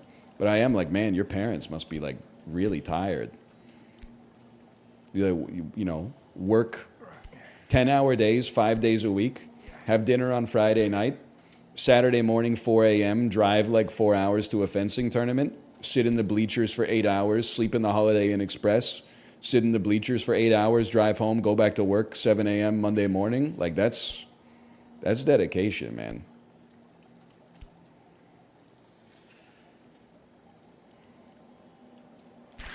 And every time I see my brother-in-law, I'm like, how are you doing? And he's like, I'm pretty tired. And I'm like, yeah, I get it. That makes sense.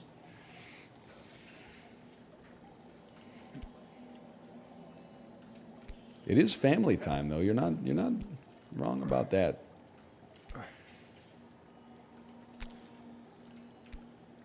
Okay, hold.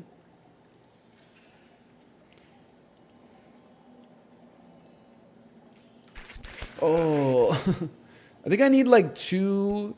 I need to grab it with both hands or something.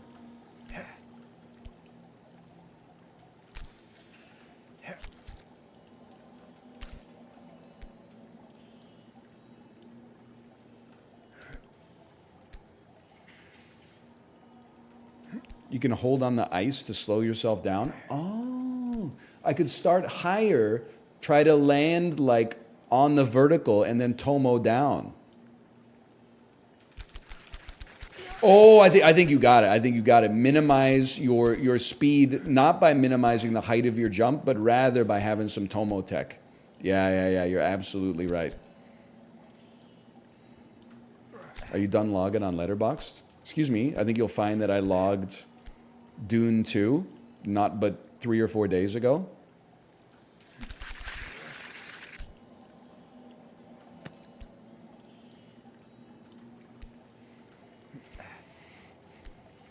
No, not Goon 2, Rise of the Enforcer.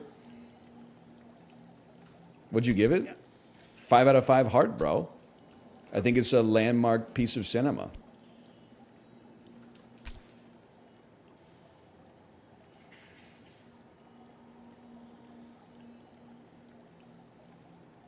Hold. Hold. Oh. Did any part have you crying? No, I'm an easy crier in movies, but Dune primed me for different emotions.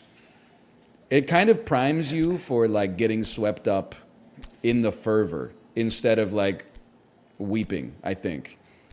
But any like understated indie drama, like I'm crying without a doubt. But Dune was not like that. Dune is more like, you know, you feel yourself being a Fremen, being incited to start the Holy War. And then after it, you're like, that was sick. And then you start to think about it, and you're like, wait a minute. I too am susceptible to propaganda.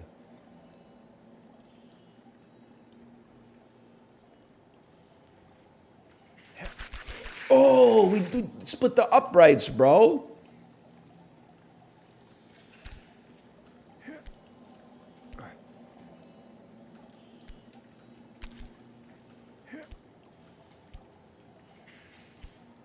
Hold. Hold. Hold. What'd you think of Barbarian? I liked it a lot. I think I gave it 4 stars and a heart. It was either a 3.5 or a 4 stars and a heart.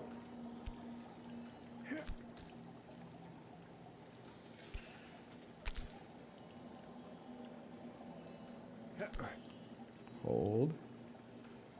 Muad'Dib dipped in Fremen spice oil.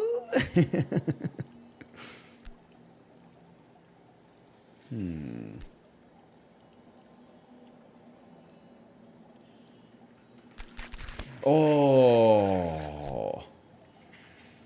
Name 100 Fremen. Okay, easy.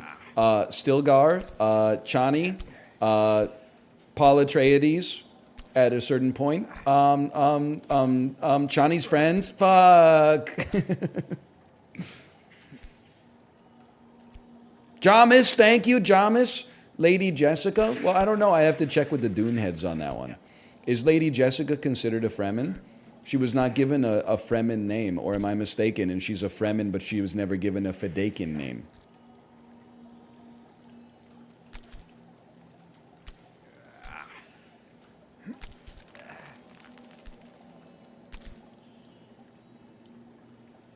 Hold. Alia, she might be a Fremen. It depends whether she's born in Fremen territory, right? That's like it's a birth certificate situation. I mean, I would say that she's Caledonian, but I mean, it depends on the hospital where she ends up popping out, I think.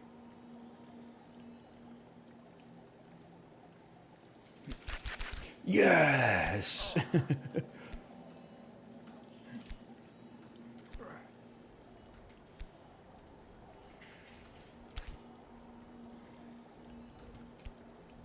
Swing, swing from the tables of my heart, inspired by a fire. 3.5 stars for Banshees of Inisherin is kind of criminal. I'm just, listen, I could do what everybody else does and go, hey, I recognize this movie is beloved, so I'm going to give it a high score even if I'm not vibing with it. I had to be honest. I gave it a 3 or a 3.5. I like Martin McDonagh movies. Me personally, I'm happy you like Banshees of Inisherin a lot. My ideal Martin McDonagh movie is 3 Billboards. You could call me a basic Andy for that if you want, but hello, Daniel. Hello. What's the how for? Are you mad because I didn't put some respect on In Bruges? In Bruges is a great movie. I know you love it.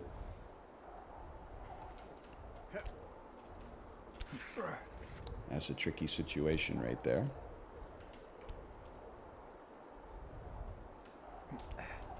Never mind, it's an easy situation.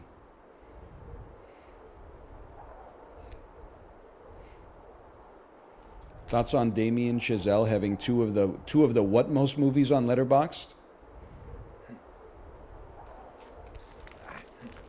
I'm just gonna be straight up with you. I haven't seen Babylon, but Whiplash is goated, and I love La La Land. I understand. Hold. I understand the cynicism surrounding La La Land. A lot of people have negativity regarding musicals to begin with, or they don't like Ryan Gosling, or they think it's like a movie that Hollywood loves to make movies about Hollywood. But all of La La Land for me is great. The last 30 minutes of La La Land is like transcendental.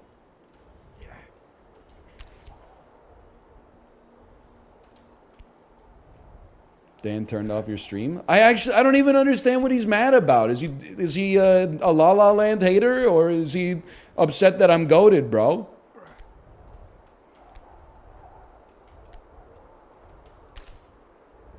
He's upset that you're goated? I don't even know like what I did that got to him. Like none of this stuff. I mean, it doesn't seem like it even holds a candle to the wheel, bro. The wheel was a nightmare.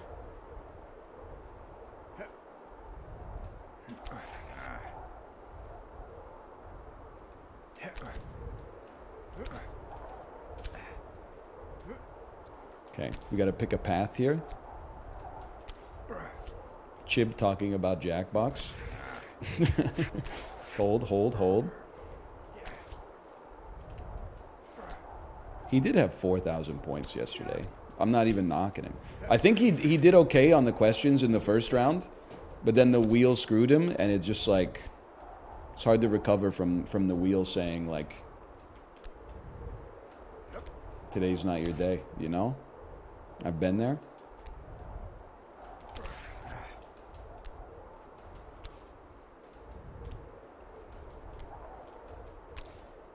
Hold. A little closer to this side, thank you.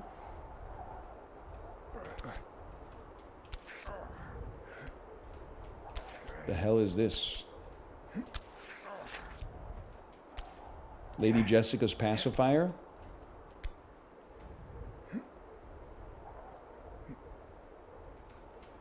Ooh, hold. Tell me you're holding without telling me you're holding. This is the jump I'm stuck on. Okay, good intel. So I know how to manage expectations. At some point, I'm gonna have to pee. But the piss has been very helpful so far.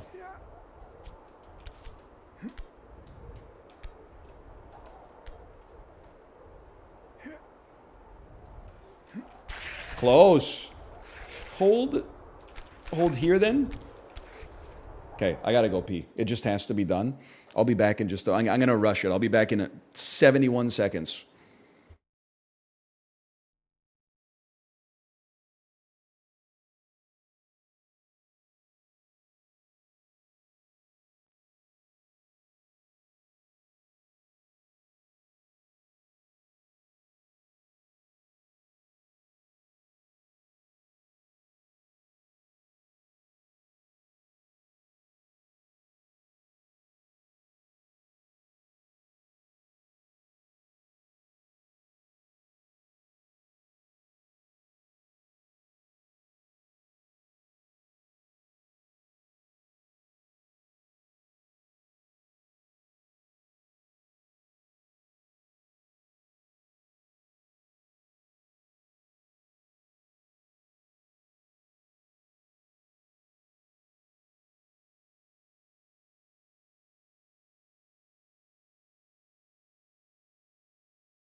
Sorry, I got a Coke Zero too.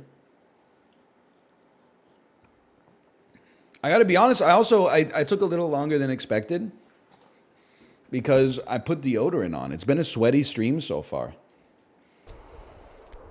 First, I had to beat the misogyny allegations. And then we've been, I mean, it's not called an easy game about climbing. Re-deodorant.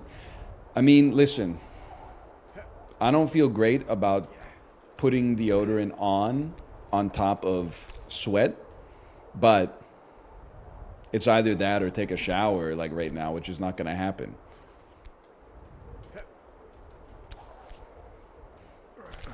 It's better than nothing. Yeah.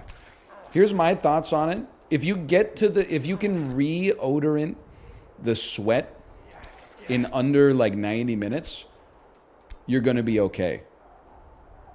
But you can't like go to bed, like take a shower, have a day, go to bed, wake up and be like, I smell, and then put deodorant on top of that. That smell is already baked in to the skin. You need to do like a skin reset in the shower. Oh, that was close. Tomo technology, that's fine. Just wash your pits. I don't know how to explain it. It doesn't take. You can't just wash your armpits. It's like by the time you just wash your armpits, you might as well have just gotten in the shower and taken like a 2-minute shower. Because like if you're taking your shirt off in the sink and then just putting like water on your hand and going like this, like that your pants are getting dirty, you got, you know, like water stains on your khakis and stuff like that. You might as well have just taken like the extra 15 seconds to completely disrobe, hop in the shower, like soap up for real, get out and dry off. Like, hold. Just use a washcloth. Maybe you got like, maybe you're not a real stinker. I think if you take a shower, I won't say you, I'll say me. If I take a shower, the armpits are good for 23 hours. They're good till the next shower. If I try to just like rub a washcloth on already pre-stunk pits, it buys you 45 minutes at most. And you don't get the base level of freshness that you get in the shower. In an emergency, it's better than nothing, but it doesn't give you the same kind of refractory period that a shower does.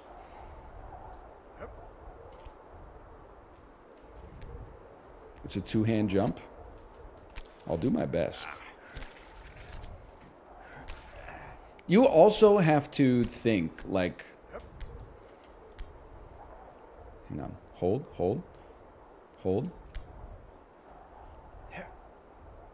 We got a lot of momentum on that. You may be right. Whoa! You've also got to think, like, I'm not particularly tall, but I'm like, I don't know, I'm probably 45th percentile adult male height.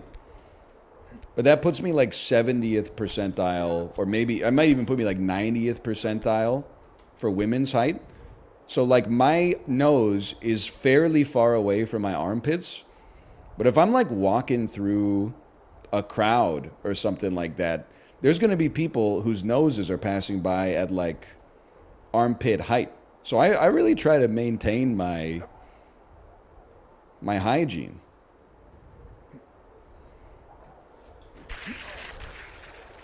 You know, for the good of society.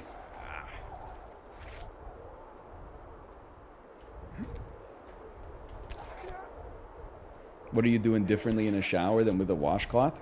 Well, I don't know. A washcloth has like 4 milliliters of water on it.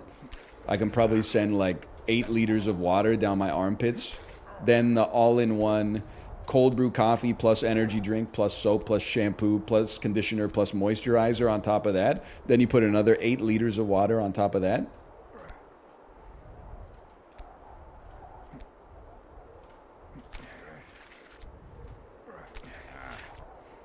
Dipped in. So true. So true. Dipped in.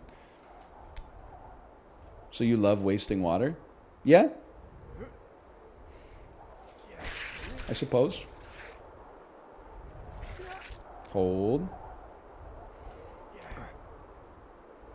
Giga Chad? I'm not going to let Chad get on my case for wasting water. My showers are fucking short. Because I don't have any hair. So I'm guaranteeing that I use less water in the shower than you. Now, overall, I don't know. I couldn't tell you, okay? I'm not going to get into like a carbon footprint off. I've been on too many cruises in the past few years. But showers specifically, I'm not willing to be shower shamed. I don't think this is a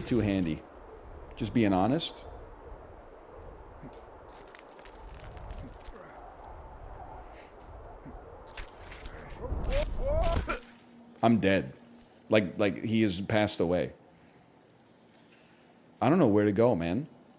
I don't know where to go. I feel like I'd rather go this way because I know it's at least safe down here.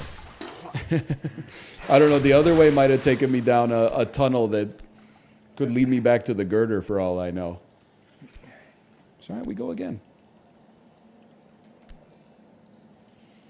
It's not even noon yet. We're doing so much better.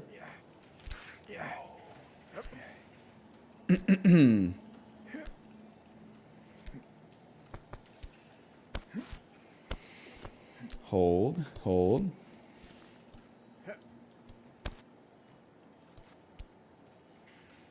Hey. Has he named 100 women yet? Blink and you'll miss it. What'd you have for breakfast? You're really cooking today? Costco protein bar, original bagel with Philadelphia herb and garlic cream cheese, and 1 banana.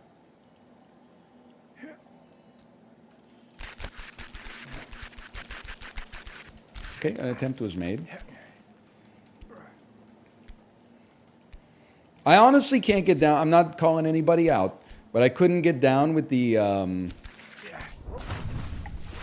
discussion yesterday where like all of my friends that I played Jackbox with admitted that they don't eat breakfast, and they're trying to like convince each other that not eating breakfast is the way.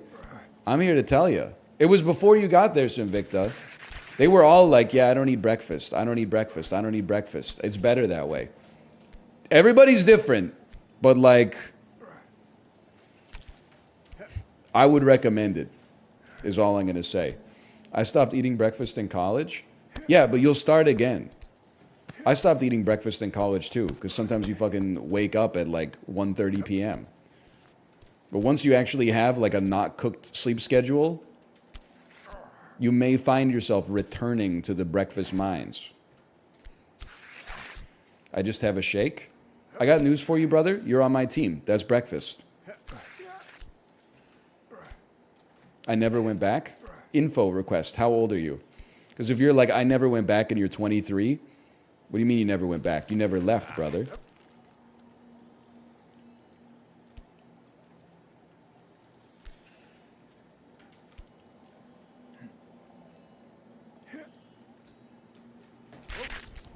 That was good. It was actually too good. I never went back. I'm 35. I'm not going to tell you how to live your life. Everybody's different, but you're wrong. Eating breakfast is good.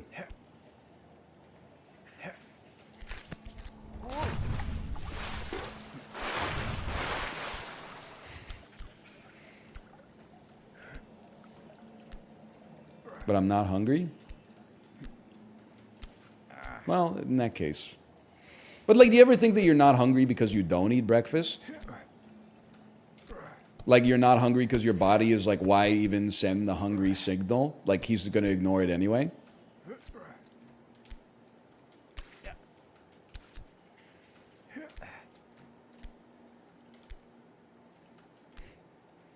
I'd skip lunch before I skip breakfast. You wouldn't? No. That's false. See, I don't want you on my team because I think you're being disingenuous. If you ate breakfast, you can't skip lunch. Because as soon as you eat, you started the food treadmill for your body for the day. If you eat breakfast, you have to eat lunch or your body will punish you. It's easier to skip breakfast because you've already fasted for like 8 to 10 hours by the time breakfast rolls around. So all you got to do proportionally is, send it for like another few hours. You would not catch me eating breakfast, skipping lunch, eating dinner. I would much rather skip breakfast, but I'm going to eat all three. And in fact, I'll probably have a couple of snacks throughout the day as well.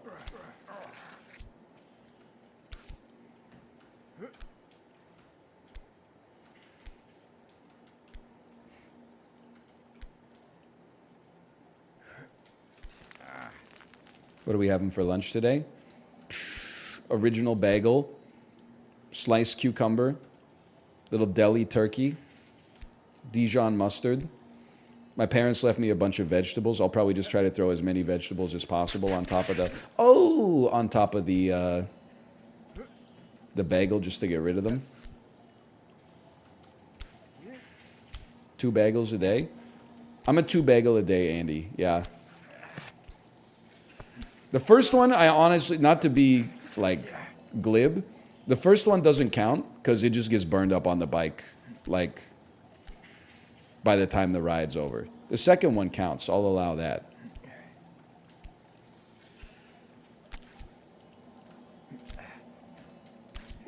Fasted workouts go crazy. No disrespect, if you step to me in a Peloton race and I've had a bagel with cream cheese and a banana before the ride even starts, and you're working off 12 hours fasted, your ass is going to be back there with hashtag Pello for wine. You're not going to be up with the rest of the egg carton.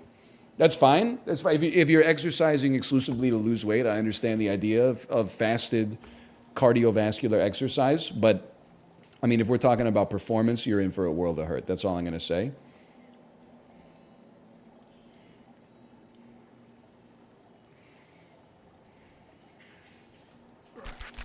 Oh. I intermittent fast. My FTP is 293. Okay, what's your weight? Don't just be posting FTP. Can I get some watts per kilogram ratio? 293 is really good. I'm not insulting that.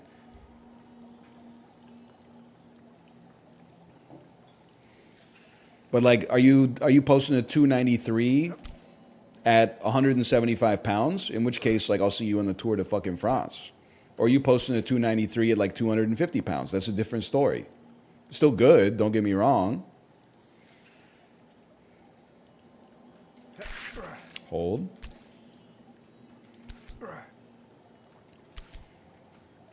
I'm not body shaming. If anything, you're food shaming me. You're saying I beat your stats because, I'm just better than you. I don't need a bagel in the morning. Okay, try driving your car without gasoline in it, bro. 6'4", 225% body fat. Listen, you so-and-so.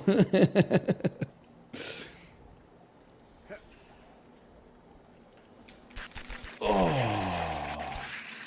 That's the Giesling jump, right?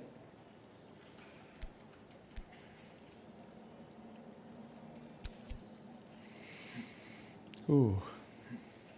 What's your VO2 max, though? I don't know. I've never done that. I've never done the test where they hook you up to the Tenet machine.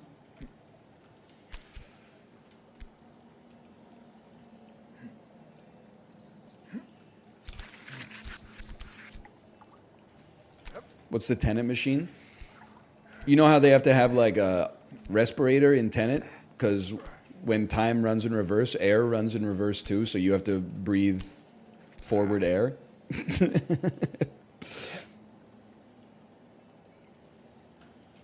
Yay! Man, I love Tenet. Me too. Genuinely.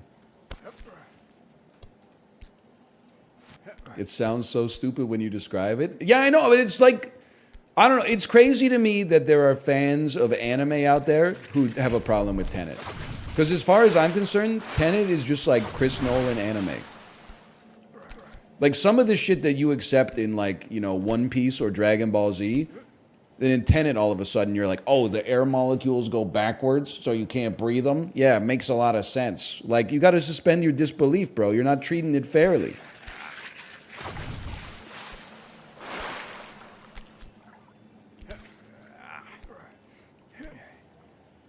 I just wish I could hear what they're saying. That's true.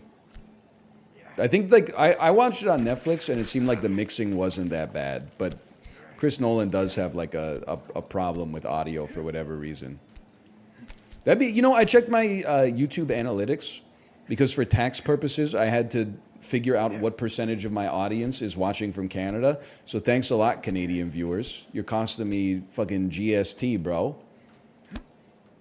I don't know the precedent for it in the law. I just do what my accountant tells me to do, okay? American viewers, keep up the great work. Canadian viewers, could I interest you in a foreign streamer, please? I'm just joking. It's not a big deal. But when I was looking at my analytics, it shows you like you know, the audio settings for viewers. I couldn't believe only 5% of people are watching with subtitles. But now that I think about it, I guess it's because the only subtitles I have are the YouTube auto-generated ones, which are not good. Yeah, I was thinking of it as if it was like those are curated subtitles, because I watch everything with subtitles on. Whee!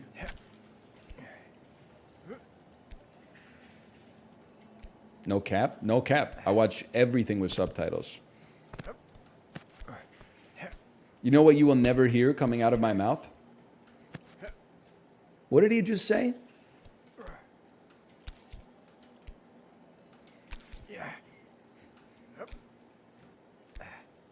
It's not going to happen.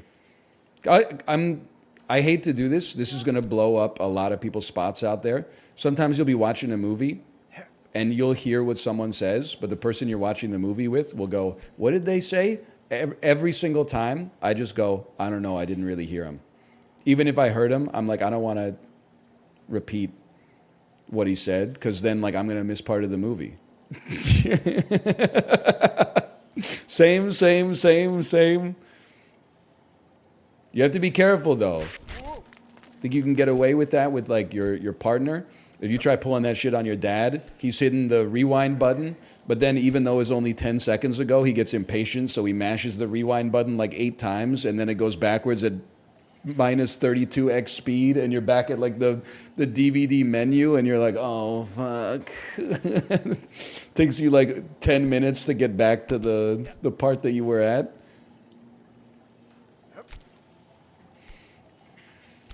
Dad starts up the DVD. It starts with an establishing shot with the credits over top. Brother's already got it on 64x speed. You miss like the whole first act of the movie.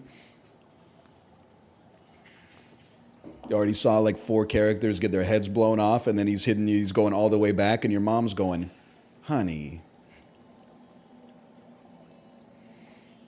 Okay, hold. Aren't you a dad, though? I'm a dad, but I respect cinema. I'm a dad, but I respect cinema. I don't fast forward. I mean, the credits are there. They're part of the movie, bro. Now, if the credits come at the end, I'm leaving the theater. But if the credits come, you know, at the beginning of the movie, that's part of setting the stage, bro. They're playing a song that's designed to take you from the mood that you were in on your way to the movie theater into like a susceptible state to appreciate the movie.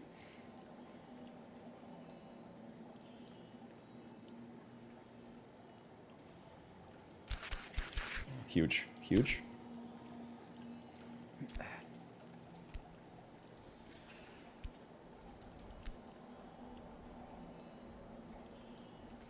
Any Balatro today? If we climb this mountain, even if we don't climb the mountain, we're probably doing Balatro today. Yes.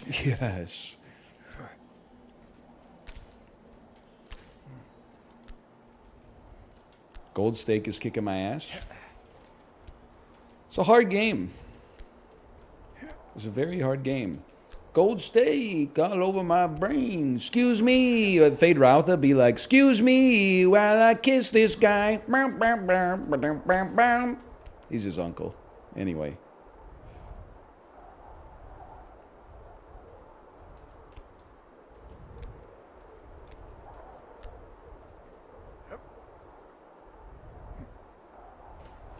Oh, ass. Now we need to use Tomo technology.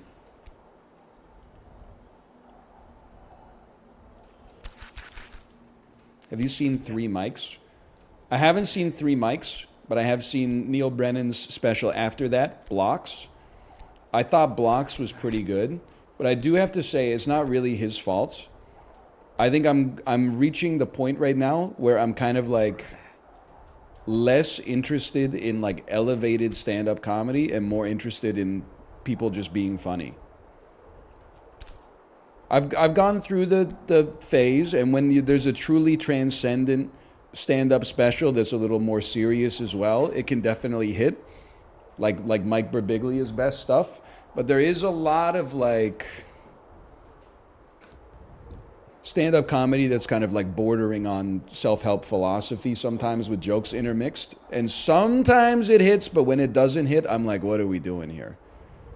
Can't you just like make up a story about something that happened to you at the airport where you're the good guy?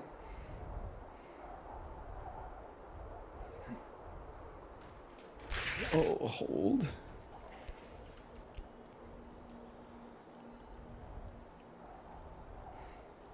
Your main comedy's silly voices?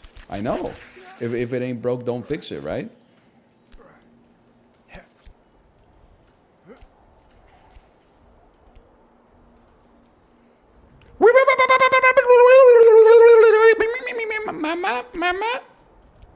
Sorry. Remember Dimitri Martin?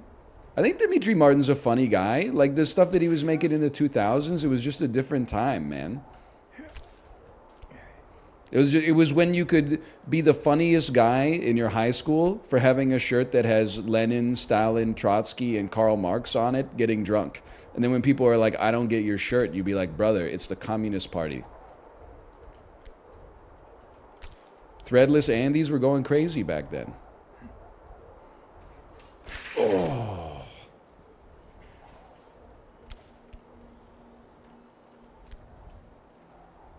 I had that shirt.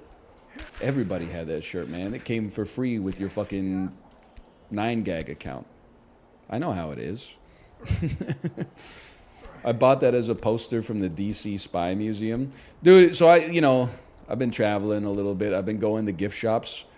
Is there anything like more depressing than going to like a gift shop at a museum or a historical site and fucking nobody is buying anything related to like the sanctity of what the museum's about, and everybody is instead just buying like break open this geode and see what's inside, and fucking like I thought about that when I was at the Kennedy Space Center, and like all the shit that was like, astronauts are heroes, there was nobody in front of it at all. But then all the like Supreme t-shirt but it says NASA instead of Supreme, people were like, yeah, it's their money, don't get me wrong. I guess I'm just being a hater. The flip side is when we went to the Pearl Harbor historical sites and everyone was buying like t-shirts with mushroom clouds over Japan. And they were like, honey, it's buy 4, get 1 free. Do you want XL or double XL? And do you want the one that has Harry Truman's face and says these colors don't run? Or do you have the one that says, December 7th, 1941, a day which will live in infamy, and it has FDR giving the middle finger in front of the American flag?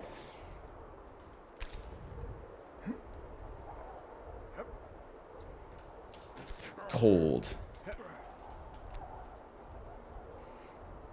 Was that one real? There's some slight embellishment, but there were a lot of, I don't know if you'd call them novelty t-shirts. They were moving a lot of t-shirts at the Pearl Harbor Historic Sites gift shop last October.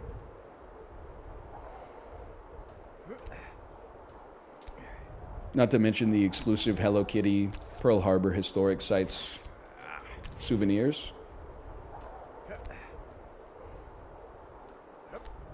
Who you got for the 2024 election?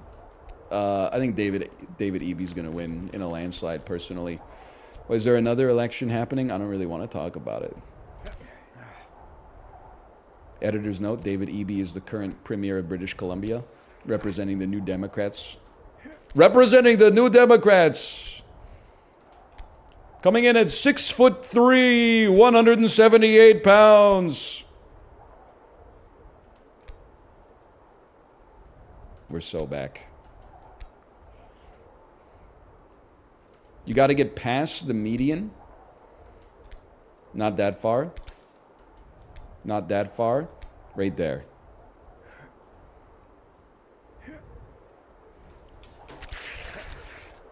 Tomotech.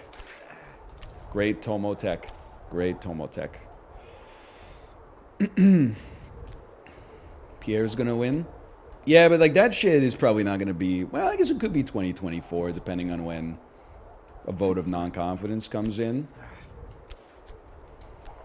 For Americans, the Canadian system works a little differently. We used to have elections every 4 years, but for like the last 12 years, we have elections every 18 months to 36 months. Basically, at some point, the government just says, we're tapping out, let's go again.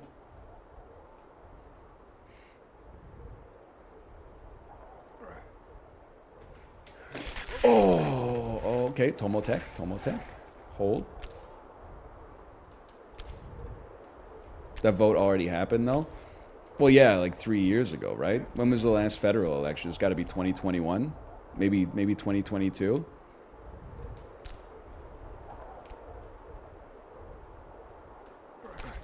Hold.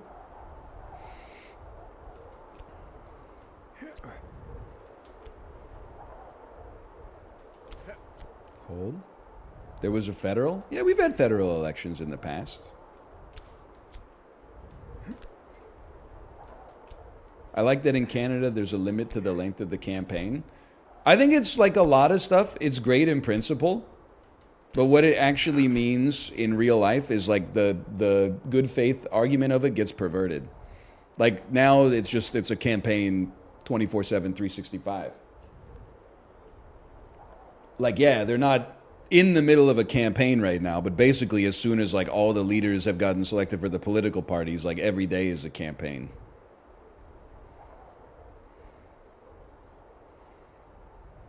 One hand swing. 2 hops this time. That might have done it. That might have done it. Wasn't even close, bro. Tomotech. Okay, a little slip on the wrist, and I'm on a ride. You're toxic. I'm slipping up.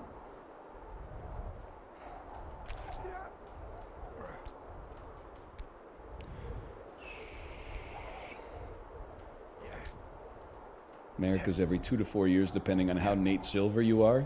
So true. Iowa District 11 is having a runoff in 18 months.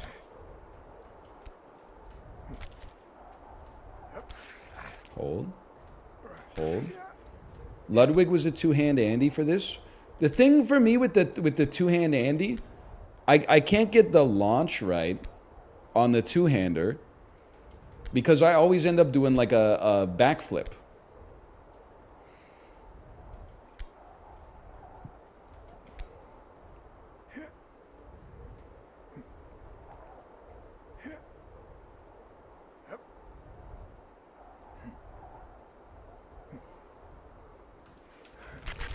Tomotech? Tomotech. Yeah, I'm kind of, I don't know. I'm a local politics Andy, but I'm not like a freak about it. Like I'm not going to the city council meetings and like trying to get somebody disbarred as comptroller. I just don't know what's going on. But I vote in the municipal elections. I'm a municipal, provincial, federal Andy. I'm a lyrical, physical, feminine, lesbian Eminem, getting sunshine in my perennium, singing about the new millennium. Harrison Ford under the floorboards. Sorry. If you're 4-door Ford Explorer. Oh, okay, we're slipping up, but we got some serious momentum there.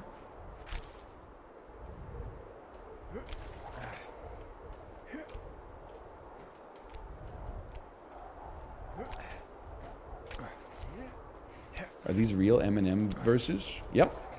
It's from Stan. A song known as Stan.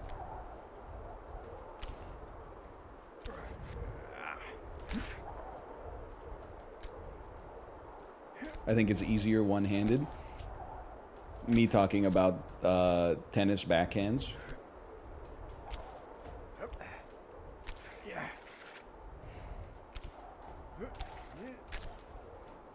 Hold, hold, hold, hold, hold.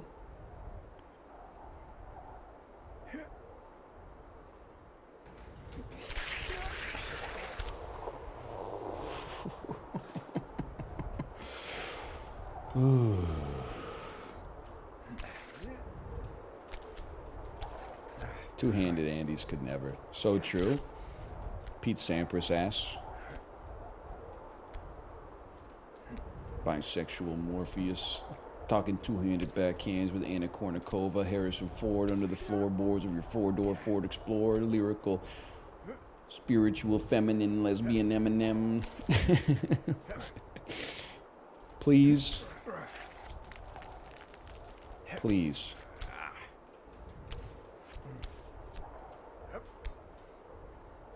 Hold. Oh, there was some serious height on that one.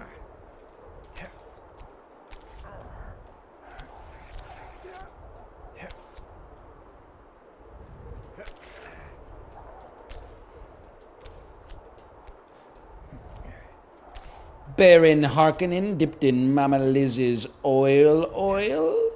I gotta see Dune Part 1 again, man. I don't know if it's just people trolling, but Kate was talking about, and Librarian said this, but then also another person said it independently. She was talking about Dune Part 2 to her chat, and two people in chat, one of which was Librarian, one of which was another person, said, do I have to see Dune Part 1 to understand Dune Part 2? Yes. Yes, you do. And honestly, you should be like happy that there's two movies, because the first one's really good too. But you absolutely have to see the first one to understand the second one, or you are going to be fucking confused. Or you could read the first half of the book instead. That one was not even close. Tomotech.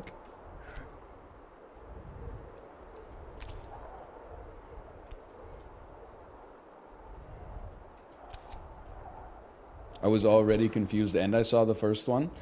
Me too. But I like when movies do that. At least, I mean, I don't know. I'm not a plot Andy. I guess I am in some ways. But I'm more of like a how does this movie make me feel Andy. Like my wife started asking me great questions about the movie after we watched it. And I was like, I never thought about it that way, but I had a great time. She was like, well, why would the Emperor give Arrakis to Paul Atreides' father if he was worried about the Atreides becoming too powerful? And I was like, fuck, I never thought about it that way. Then I Googled it really quick, and I was like, well, by giving Arrakis to the Atreides, it actually created a situation where they could easily do like a false flag operation where nobody could possibly... Anyway. It's not spoilers, it's in the first 4 minutes of the first movie.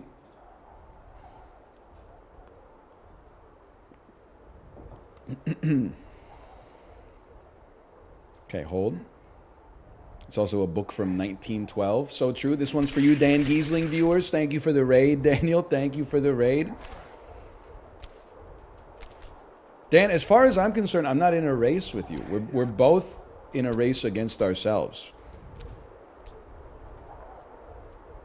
This is hard, man. They don't call it a simple game about climbing.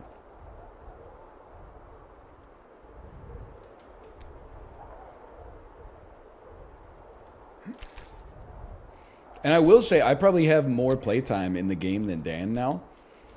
Because Dan has definitely played it for more streams. But sometimes Dan plays like 7 games per stream. So every game gets like, 42 minutes.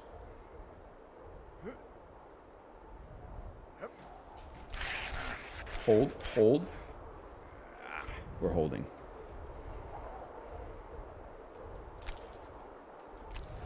He has over 30 hours in it.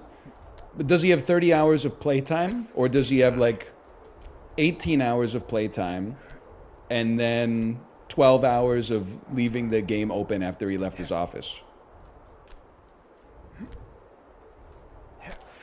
Which I'm not criticizing him for, because I do that all the time as well.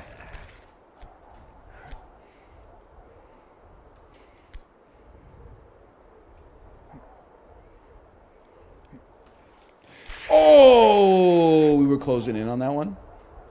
It's not shots fired. A lot of people out there are allergic to histamines, so we can't close our games. Perhaps we should get like a rotating series of volunteers that could like pro bono come to our house and close our games for us for days when we just don't have the mental energy to close our games.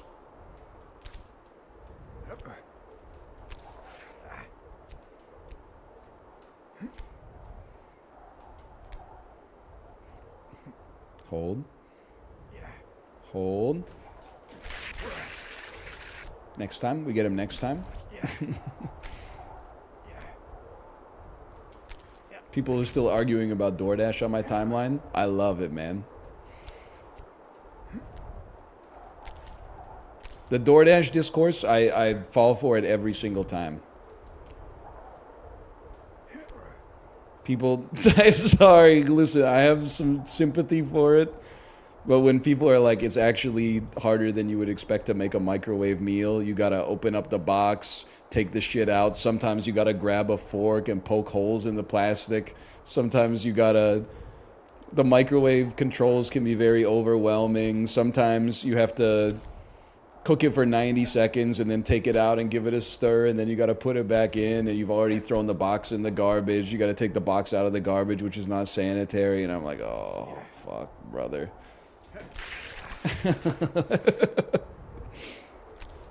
No disrespect, okay? If I worked for the IRS, every single person that tweets that is getting audited tomorrow, because I do not believe that if they can't do the frozen meals, they simply are not paying their taxes, or at least filing them. Because it's just not happening. There's no world in which you're like, it's hard to make Michelinas, but you're submitting your taxes on time. That's a guaranteed audit if I worked at the IRS. Caught. I'm not trying to out anybody. Maybe you live in a country where they file the taxes for you, which I'm actually very jealous of, but they probably pay someone to do it. Yeah, but then you got to send them like the fucking PDFs and the documents, and you got to collate all this shit from your bank and stuff like that. Like it's harder than making Marie Collander's chicken pot pies is all I'm trying to say, bro.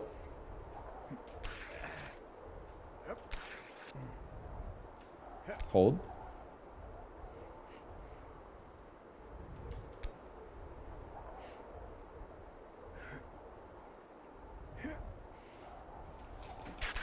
I filed my taxes today. I feel bad. This is a true story. I mean, honest, I know I've said it before. I actually think that accountants are like some of the biggest heroes in our society in some ways, mostly because they're doing work that I don't have the qualifications or the desire to do.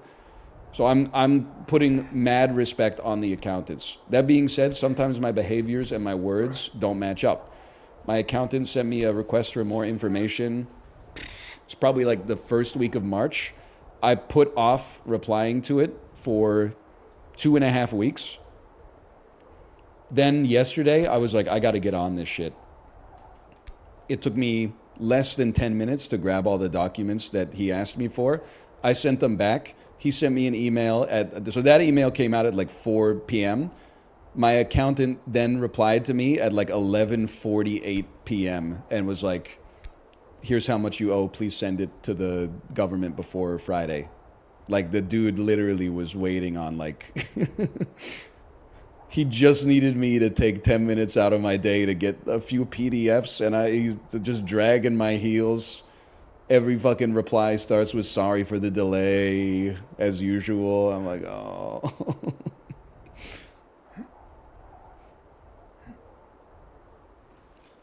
I'm not proud of it. It's just the way it went down, man.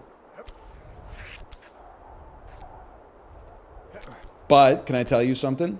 This doesn't atone for it completely. But when I get the invoice, there's no net fucking 45. There's no net 60. I pay that shit the second I see the email. That's how I show my appreciation, okay? We're not doing any accounts payable, accounts receivable, accounting fiction. I'm not getting a 30-day GIC that pays 0.03% so I can skim a little bit off the top. That shit's getting paid immediately.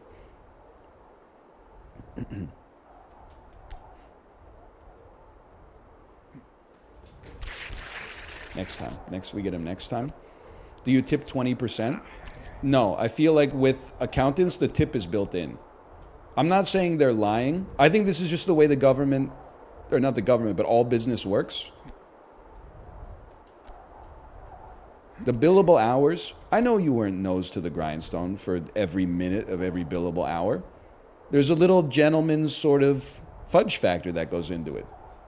If you worked for 38 minutes and you checked your phone 2 times and you took a bathroom break, that's a billable hour. There's your tip. There's your 20% tip right there. I'm not going to observe you and be like, hey, that you only actually worked for 31 minutes on that billable hour. I trust you, and then in return, you don't fire me as a client when I'm a little late sending you documents sometimes.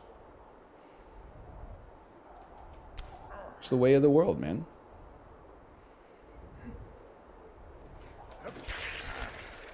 Next time. I started subtracting bathroom breaks from my invoices and it's been a dream. All right, we go again. Why are you subtracting your bathroom breaks from your invoices? You got to piss to work. Oh, not subtracting. Okay, all right. I misread it completely.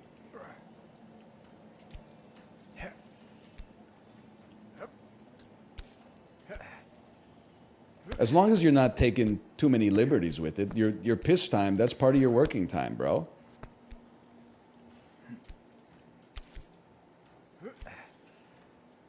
I get paid during my piss breaks. I'm a lawyer and I bill when I'm in the shower because my shower thoughts are work thoughts. Listen, if you work on the file for 45 minutes and take a 15-minute shower pondering, I think that's a billable hour. If you wake up at 6:30 in the morning, take a shit, and then hop in the shower for 30 minutes, that's not a billable half hour in my world. But that's who's gonna keep you honest, though? I don't hate you for it. I'm just saying.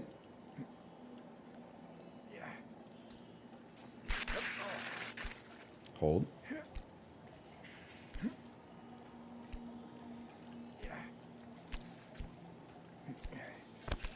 I have a suggestion to fix the tax code, by the way. But it goes without saying, I have no idea what I'm talking about. I don't know probably the most fucked up shit in the tax code. I'll give you that. But I'll tell you one thing for free. We got to stop letting businesses write off a portion of dinner receipts because they talked about business. It's just that how many tens of millions of dollars annually is lost in revenue just because of lies, bro. You go out and have like 7 beers with a client, all of a sudden like half of that shit comes tax-free. Like, how does that make sense? It simply doesn't make sense.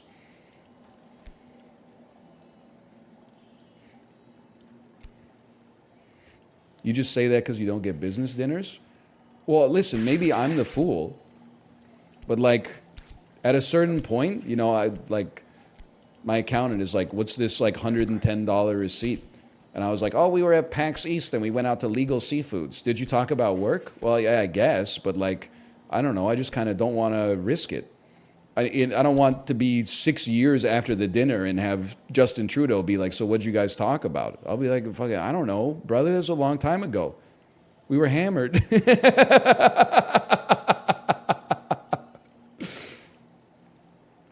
How would they know? It just seems like I don't know. I feel like it's against the spirit of the game, man. Because like at some point, technically, like I'm self-employed. Like if you use that logic, can't you just write off like your whole fucking life? I was talking about it with Justin. You know, like as streamers, we should be able to write off all of our expenses related to pets.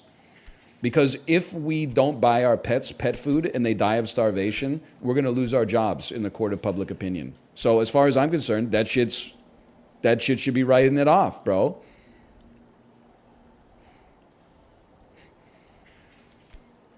But I don't do that. This was actually the first year in a while where I did collate my Steam expenses for the year. Because like the past few years, I've been like, I'm not going through every damn receipt for a $6.99 indie game. That's crazy. Then this year I found out there's literally a button in Steam that is just like, here's all your purchases this year. And I was like, all right, that I'll do. That I will do.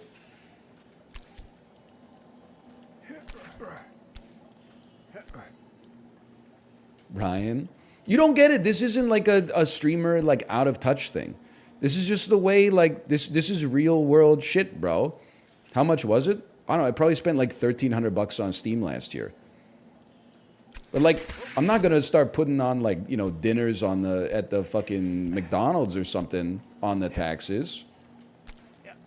Because then, for $200 at McDonald's, my accountant's gotta look at that shit, and then for some reason they take the receipts and they write them into their own document, which probably takes them 15 minutes. Then they like print to PDF and put it in like an encrypted archive, and then all of a sudden, to claim that $200 at McDonald's, I just paid like $180 to my accountant.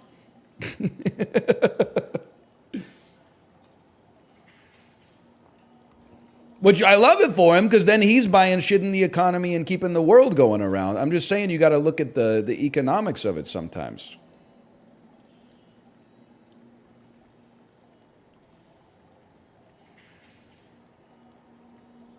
Hold. Hold. Scurry.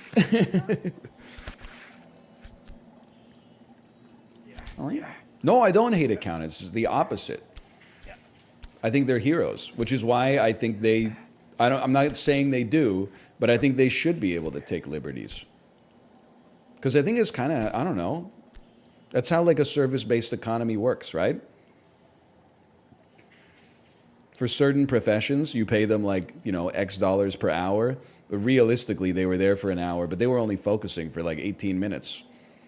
It's that little fiction in there that keeps the world turning around.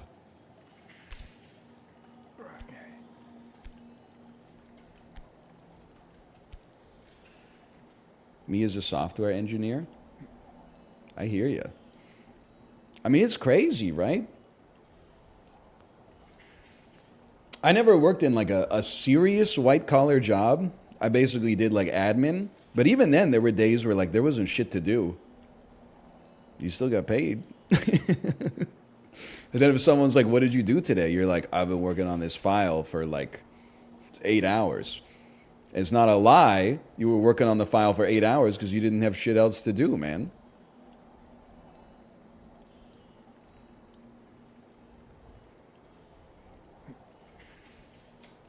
Oh. Hold.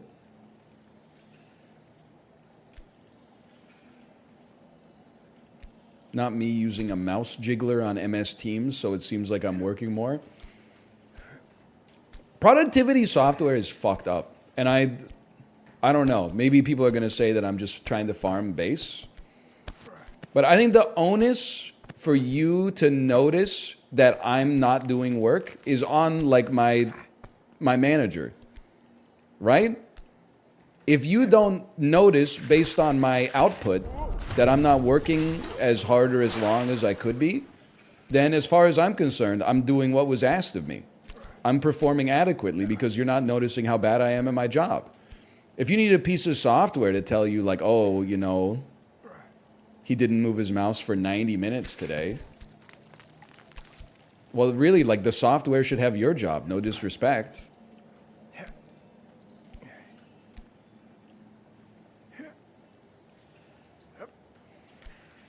It's a really easy take to farm +2s with though, because like there's no managers in chat. They're all at the golf course.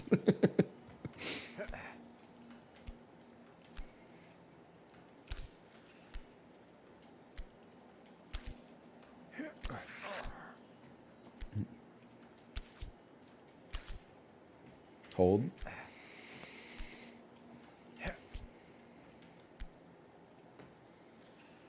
I don't know. I guess maybe it's naive, but I kind of like harken back to like, or I mythologize living in I don't want to say a less scientific, but maybe like a less analytic era.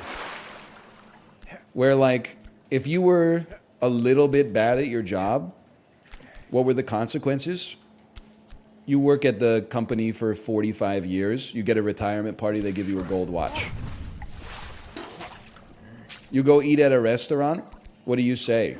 Hey, this food was pretty good. You don't say, oh yeah, it's pretty good, but I've had better egg foo young at this place. And then, oh no, actually a lot of people are talking about this new restaurant's got a lot of buzz down in blah, blah, blah. Like you just, you know. Like back before the information age, people were just sending it, bro.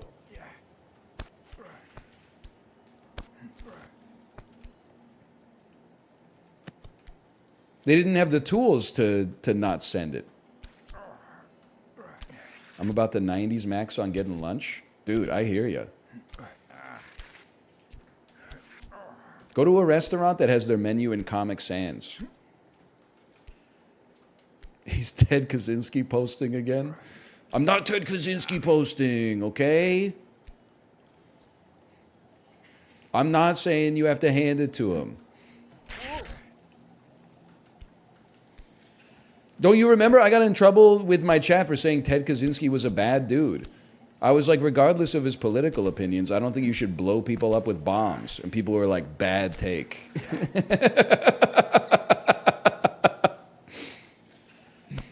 Hold.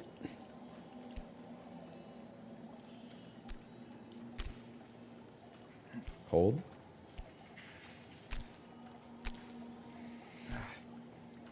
Hold.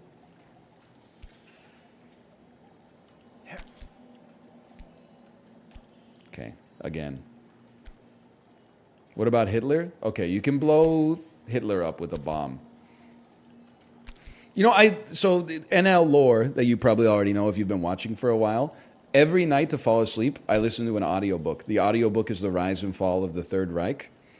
I'm at the part for like the 17th time because I've listened to this like 70-hour book so many times because I've been listening to it for like 7 years.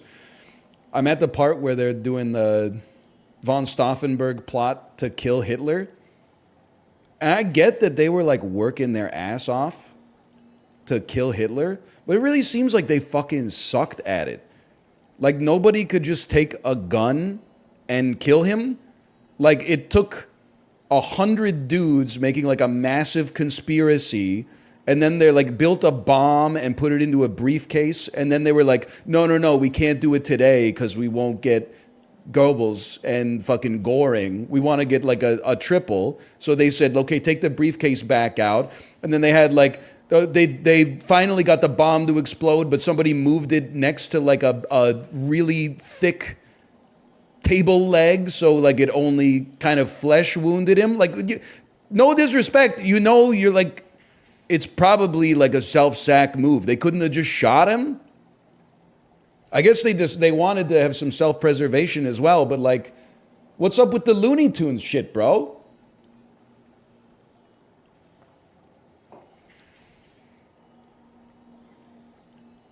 Did you hear about the Fidel Castro shit? They tried to blow him up with a cigar bomb. What the fuck, man?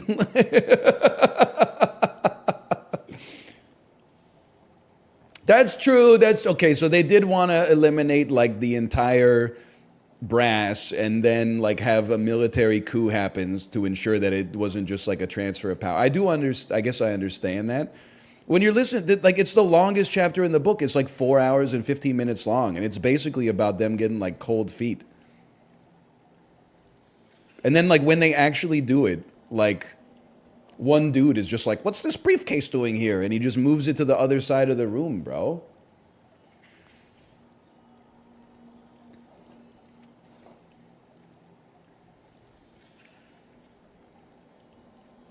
Why are you on the same book? I don't know. I'm a routine-driven Andy. And it's interesting to, you know, learn. So when you're born, it's like arriving at a party that's been going on for like millennia, right? So sometimes you're like, why has that dude got a lampshade on his head? Why does this country have borders that look like this? So you learn history, and all of a sudden you're like, oh, that shit all happened like before I got here. It gives you like some more context for the world in which you live.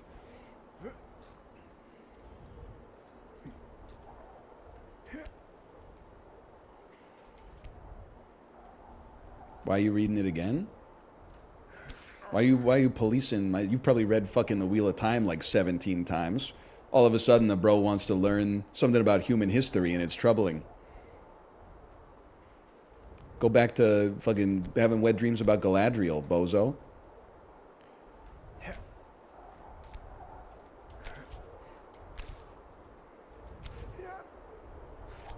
Did you hear a man scream there? Have you read any 21st century novels? What an insane question. Yes. Halo, The Fall of Reach. Also, The Old Men in the Sea, or The Old Man in the Sea. Also, Handmaid's Tale. Also, Slaughterhouse-5.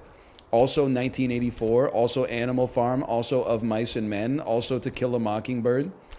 Also, Brave New World. Fucking also probably... Oh, no. Oh, 20th. You didn't say 20th century. You said 21st. Halo, The Fall of Reach. That probably came out in like 2003.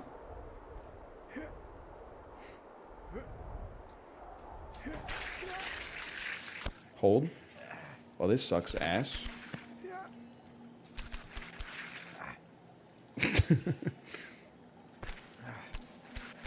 2001. Let's go!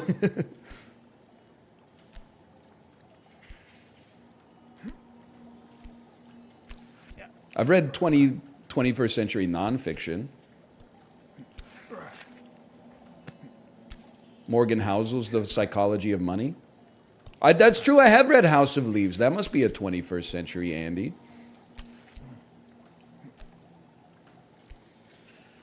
A Random Walk Down Wall Street. That's just from 1977. Put some respect on Burden Malkiel.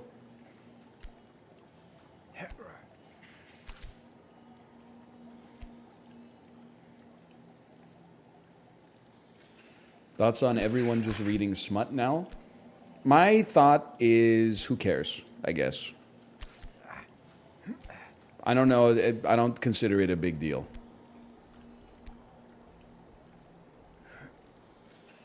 Who the fuck is everyone? That's true. That's a good point.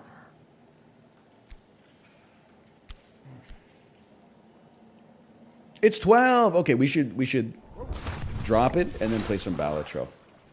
Still made good progress today. Slash marker.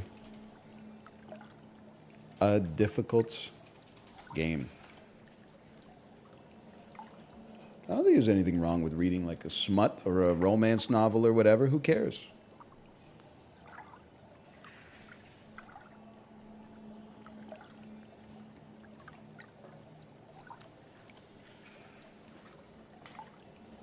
Doesn't bother me. Not my cup of tea. I got to be more efficient with my arousal. Just don't have a lot of free time right now. I can't afford to be spending like 2 hours getting horny. It's more like a kind of like get in, get out type situation. Maybe at some point though, who knows? Do they write romance novels for men? That's got to be like a 98% women dominated genre.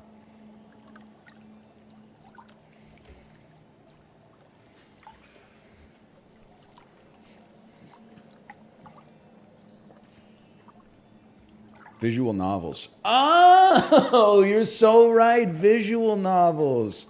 And manga. Sorry, librarian. Sorry, I forgot about the manga.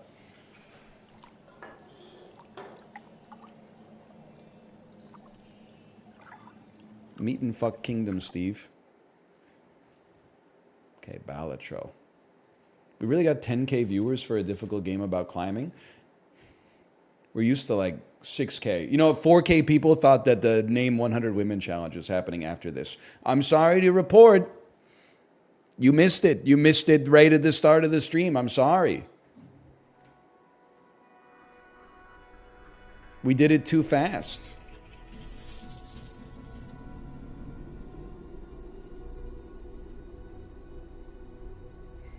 You ever take an Addy before cranking your hog? No. Those are two things I've never done, even separate, much less at the same time.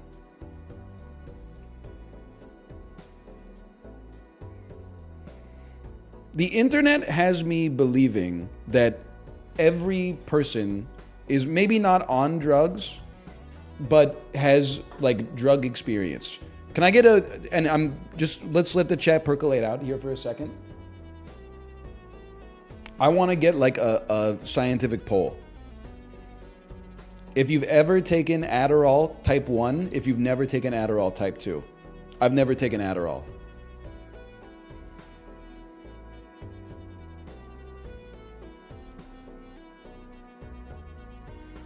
I'm eyeballing it. I'm saying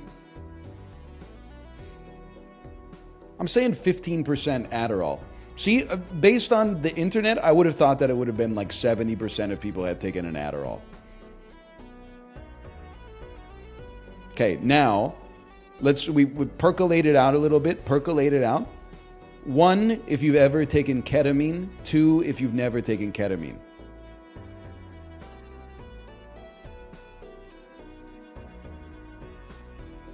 See, now that shit is like 10%. I would have thought, based on the internet, I would have thought it was like 40% ketamine users in chat. We're learning something here.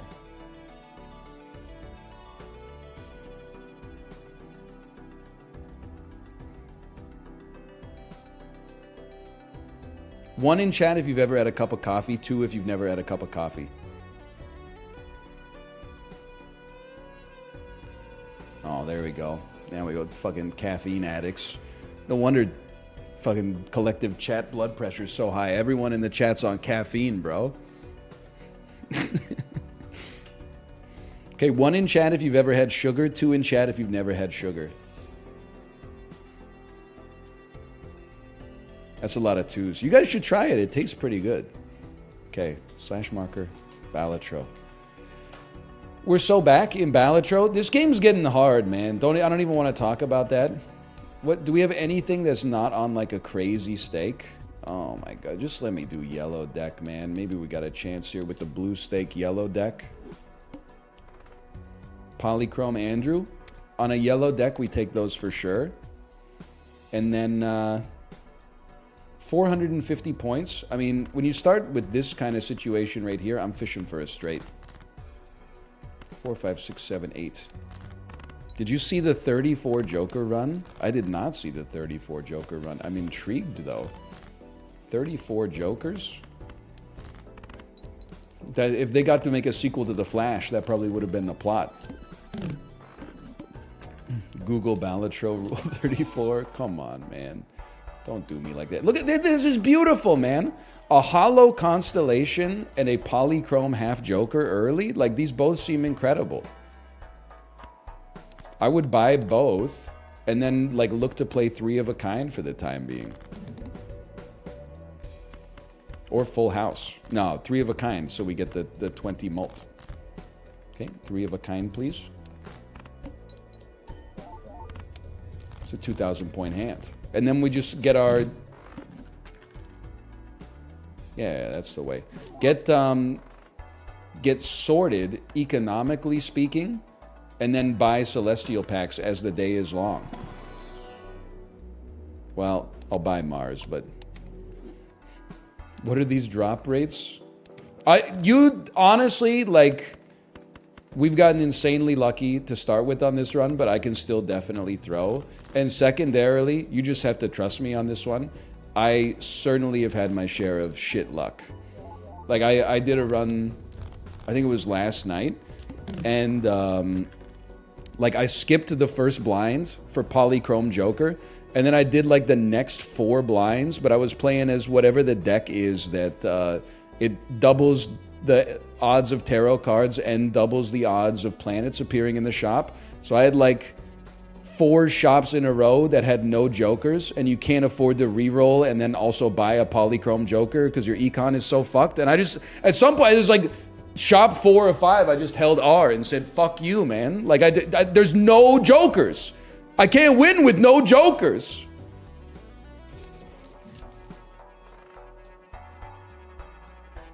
I'm saving up. We don't need to spend immediately. Save up, get your econ sorted. Get your money up. Stop being a broke boy.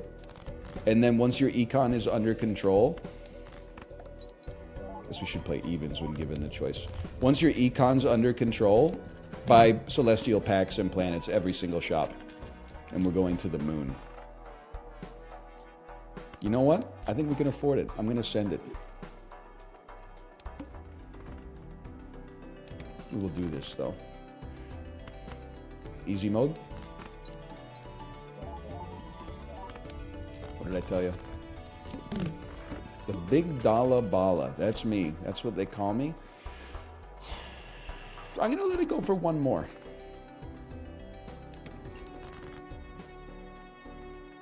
We'll go king, king. Two hands, kind of embarrassed, but it is what it is. No jokers. It's like the Dark Knight Rises in here. True, true. That's the one with Bane. I recall. I know. I'm a doctor too. I would love to immolate and have some money. Thank you so much. And then a buffoon pack.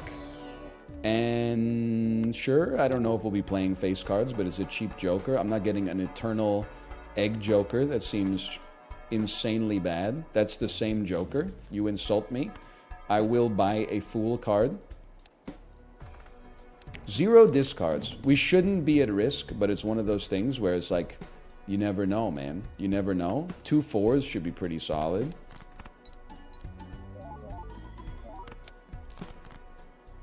Two jacks. It's going to be chipped up, man, like me at a party. We take these. Ignoring seed money? Well, you gotta spend money to live too, you know? Now, this is where it should start to pop off. Oh, a hermit card. Don't mind if I do. Now, do I fool a hermit card? I would say I'd think about it. Let me just take a peek at this for a second. I'm going to. And then I'm going to Mercury. And then I'm going to Hermit. And then I'm going to get some free tarot cards. Hey, NL, any thoughts on Bingle Bangle, the Roulette Balatro?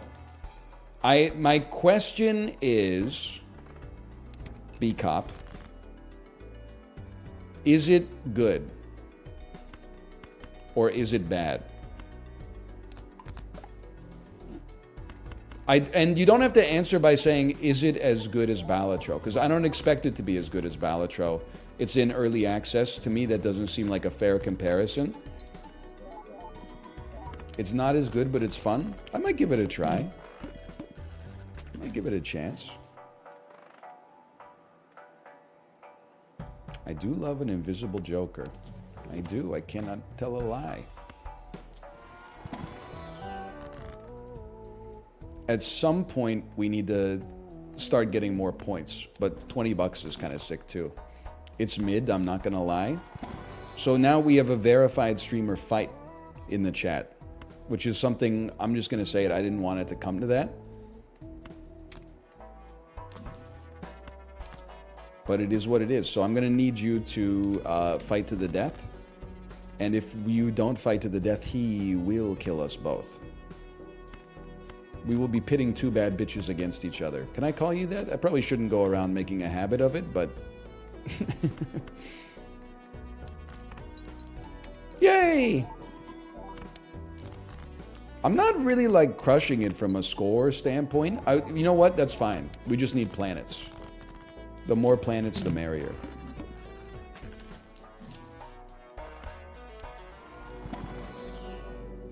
It's Women's Month? That's damn true. But for me, Women's Month doesn't end on March 31st.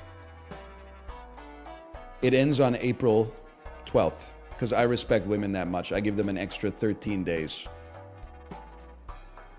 Because they deserve it. Take this. Then it's back to business. Yes, then it's back to International Men's Q2. It's a very important. I observe it with solemnness. I think you gotta go for now, brother. It's a very important time of the year for me. Hey, Acrylic Arrow, thanks for the gifted subscriptions. Thank you. Thank you. Oh, planets! This one's for you.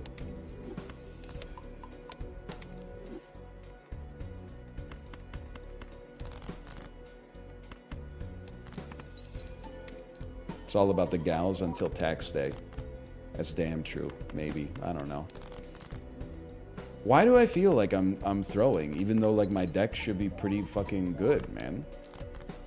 Like I'm kitted out here.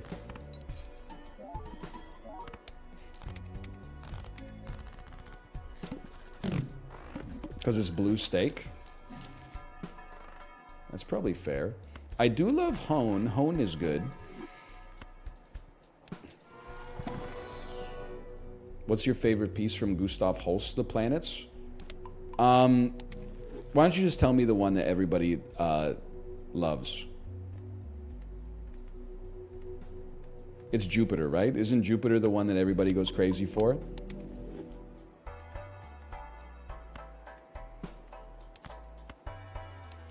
Mars and Jupiter are the big ones. I'm not a big fan of Jupiter because I have heard personally that people go there to act more stupider, which is something that I don't support. I think you should act with integrity and intelligence to the as much intelligence as you can muster, at least. Obviously, not everybody feels the same way. I've been to Jupiter. It's really like that. You have not been to Jupiter. Are you the Gemini probe? Extremely I'm joking voice. Have any astronauts ever stepped foot on Jupiter? Okay, hang on. This is a spicy situation here. Okay, that's a given. You have to sell popcorn. If it copies Cartomancer, I'm not gonna cry. But anything else it copies would be great too. Oh, but what if it?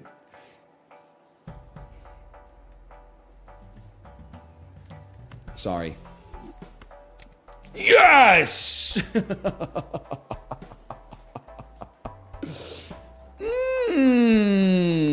That's a big one. That is a big one. But we'll keep going. I'm going to buy me a Mercury and cruise it up and down the road, brother. How about just using a Fool? I know we could use it for Hermit, but like, we're getting some serious Lizan Al-Gaib vibes out of this. We're playing 3 cards or less, so we'll take 8 ball for now. We could take Throwback, but call me crazy. I like playing the game instead of skipping all the blinds. So, like, I'm just different like that. I'm a different kind of beast. I play Falco. Send it. Let's go. We called the shot. We double doinked it. Double Arcanas. This is the first time in human history that a High Priestess card is like the best card in the game.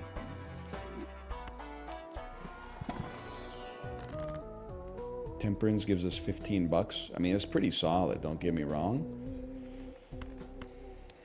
Give me a second here. Give me a second.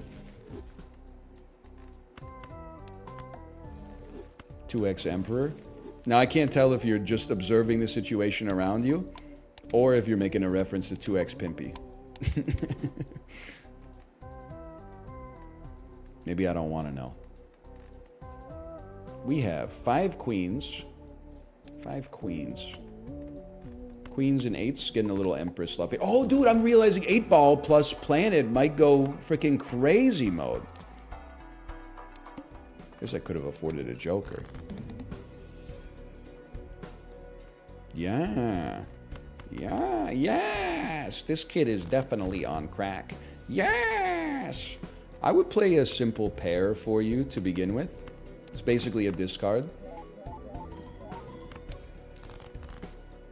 A little spooky.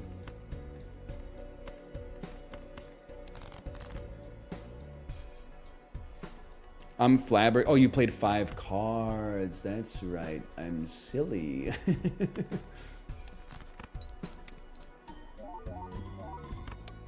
That's better. 2 8s!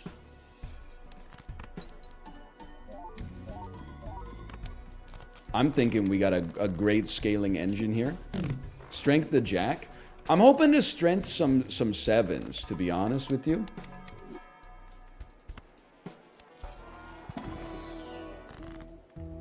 Do we even have any sevens? How is it possible I haven't seen any sevens? You'll give me a Saturn? I mean, you gotta respect Hermit, honestly. You gotta respect it. Can I say something without you getting mad at me? I'm not going to take Vampire. Because Vampire itself just dominates your playstyle so much. And to be honest, I like it, and I think it is a good Joker. But I like to... My preferred playstyle is to make the deck, like, tight. Remove cards I don't want. Make, like, one really great card that I can then duplicate with death and stuff like that. And I like playing cards that are stacked. I like seals, I like molts, I like chips, I like steel, etc., etc. I don't like when the Vampire just goes... And it can be good, don't get me wrong, but it's... I don't know. In every situation, I don't think it's like you gotta take it. That's just me, though. I like chips too, tortilla chips. You're not wrong. I think I prefer potato chips. But here, the question really isn't potato chips versus tortilla chips. It's potato chips versus tortilla chips and salsa. And then I gotta go tortilla chips and salsa any day of the week. But the thing is, bag of potato chips... $2.99, $3.50, something like that. Bag of tortilla chips plus salsa. I mean, you could be pushing $8-9 at that point still, but you're getting a nice taste though. Don't get me wrong, you're getting some nutritional content. You're not wrong.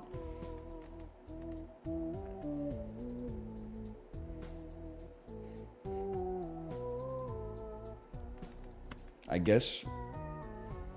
I mean, we do want malts at some point. These are just not my ideal malters. So for now, I'm going money mode, bro.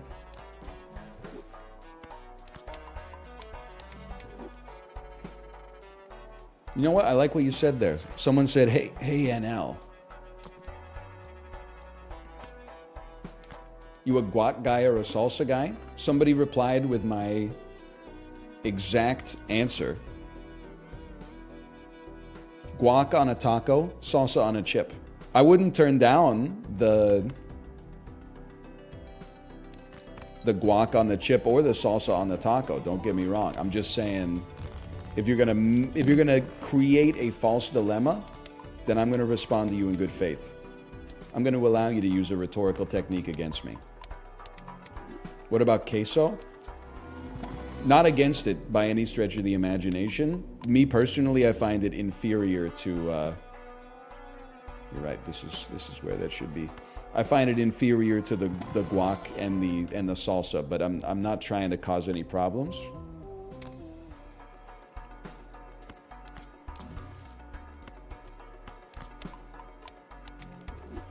I'm sorry to the Hanged Man card. You might be one of my favorite cards. I just don't have the space for you right now. But now we're frickin' talking, bro. Now we're frickin' talking.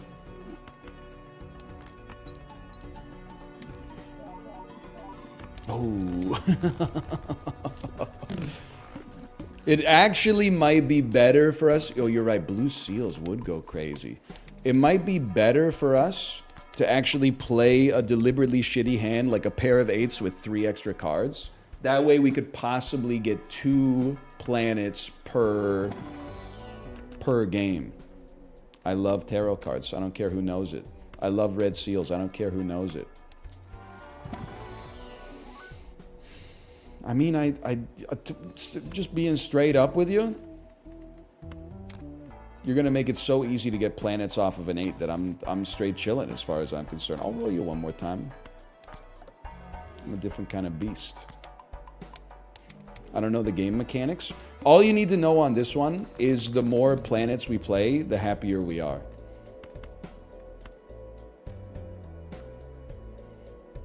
I'm willing... No, am I... I don't think I'm willing to lose money just to get planets to pop. Let's just play this. Do 7s not exist? Brother, that's what I'm saying! Me looking at IGN's list of reviews. Do 7s not exist? I don't know if that's fair. They might not be just giving things 6s and 10s. They might be using all the points on the scale.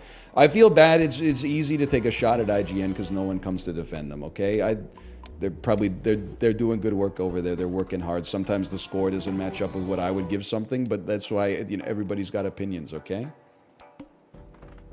Negative Joker. I love that for us. Oh, 2 7s. Fucking finally, bro. I should have played bullshit so that it didn't accidentally win.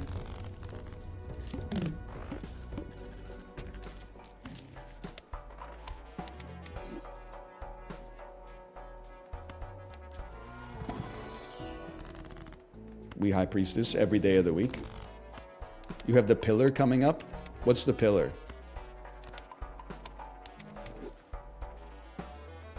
You know what? Cards previously played this anti are debuffed. Oh, maybe, well, there's some sense and or sensibility involved there, I suppose. A rare discard situation. A common discard situation. Hermit, how could you? I thought the old lady threw it into the ocean at the end. We didn't get 2 8s, very surprising to me. How about 20 bucks, little man? Put that shit in my hands. They will not. Okay.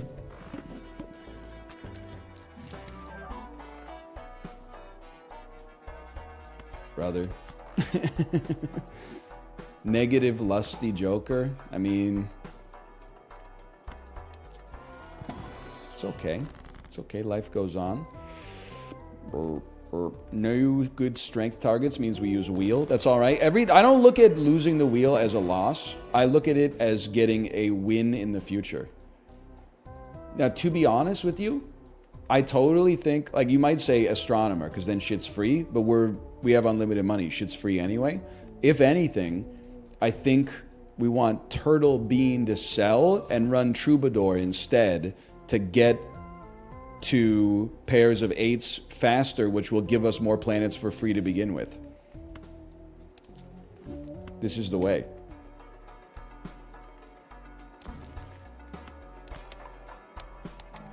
I like it. He's cooking. I mean, I'm not saying I never throw in Balatro, but like I'm mostly trying to keep my head on a fucking swivel in this game. Like it's no joke, bro. If you steal the red seal, does it trigger twice? Yes. This is like foundational knowledge I should definitely know. I appreciate the tip, though. Huge. It actually wasn't that huge, but... Same with golds. Oh, you taught me that? You've asked before? Sometimes you just forget, man. It just happens. So Blueprint is a must purchase, but I got to think about things a little bit. Because do you sell 8-Ball, which is your scaling engine? No, you probably sell Troubadour, right? I just have like an endowment effect because of the fact that I just got it. Yeah. And then you run Blueprint on your 8-Ball, bro. I heard they just got your mans on Celestial Pack Crimes. The boy that you was hanging with. You didn't feel no guilt, no remorse or nothing?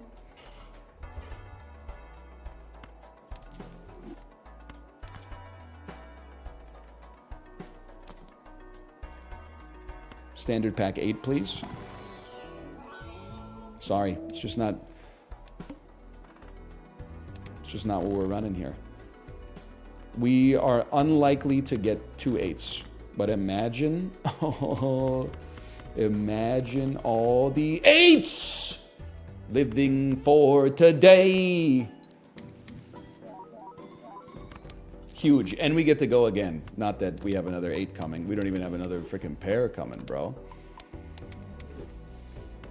Ace 2, 3, 4, 5 with a polychrome Andrew at the end.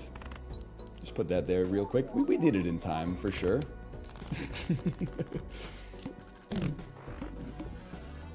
Huge. Huge. I'm sorry, I don't want you. Gonna buy me a Mercury, cruise it up and down the road. We have amazing scaling. What I would love to see is pair level up so high, we feel like we can dump half Joker and replace it with Campfire.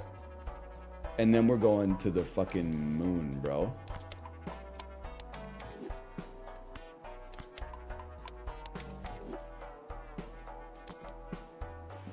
It's close, but... I just hate you. But we're going to use so many tarot cards, but I hate you because you're eternal, but you're already, like, you're given times 1.5. That's undeniable. But we're going to get the times 1.5 out of you guys. Like, with no... It's bait? Okay, never mind. One person in chat said it's bait. We're moving on. Random Joker disabled every hands. Honestly, we tanked that. I'm not even sweating that. Oh no, my 8-ball. Get fucked, buddy. I got 2 planets anyway, bitch. Eat shit. I fucking own your ass. You ready for this?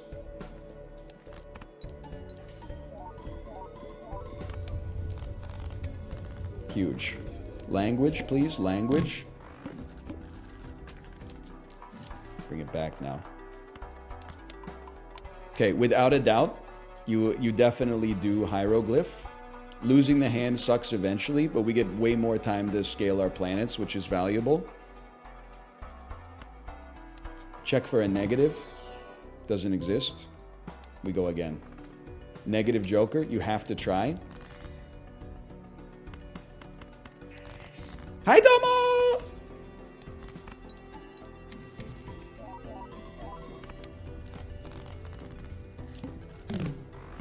What was that sound? That was my cat, Tomo. Game drops worst negative Joker of all time. Asked to leave. On the other hand,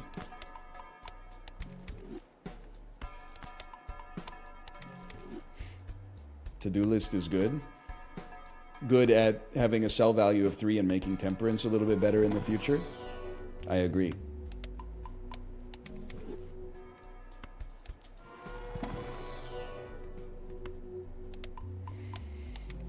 There's lots of planets. It's eternal.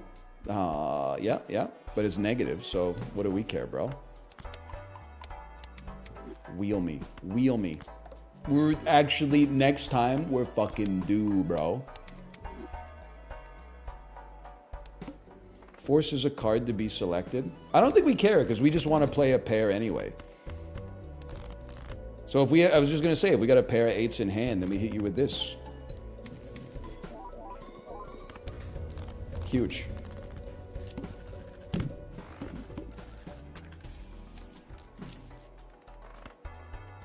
This is a good situation, y'all.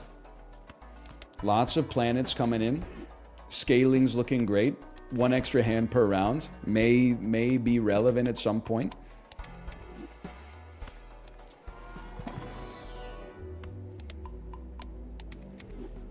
He got his hand back. Me when I'm Carlito.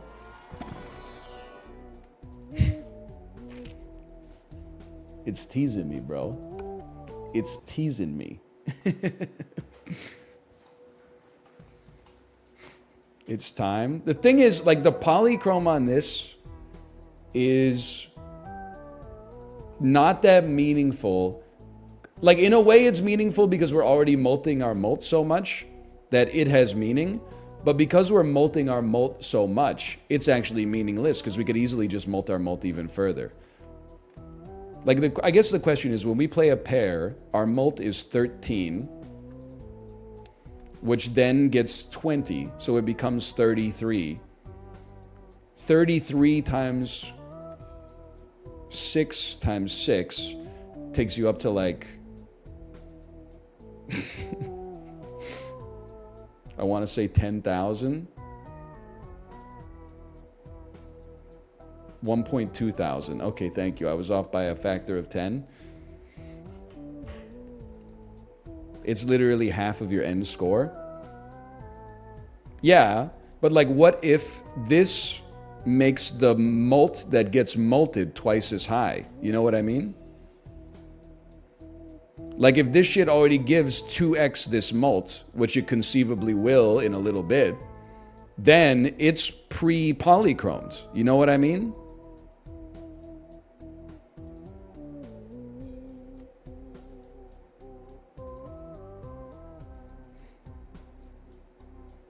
You could also wheel it later. I hate to do it. I genuinely think this is the way. It just makes too much sense for me not to do it. Because it has future potential too. Like it gets stronger over time. Whereas the half Joker was tapped out. It wasn't getting any better. Now the important thing, play 8s.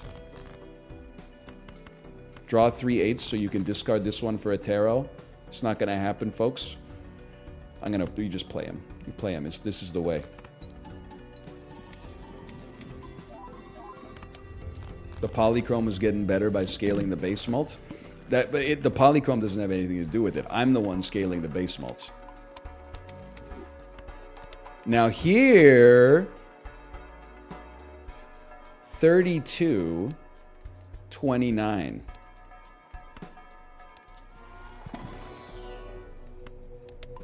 We're actually probably better off with Fortune Teller. We can get multiple tarot cards. You're free to play 5 cards now.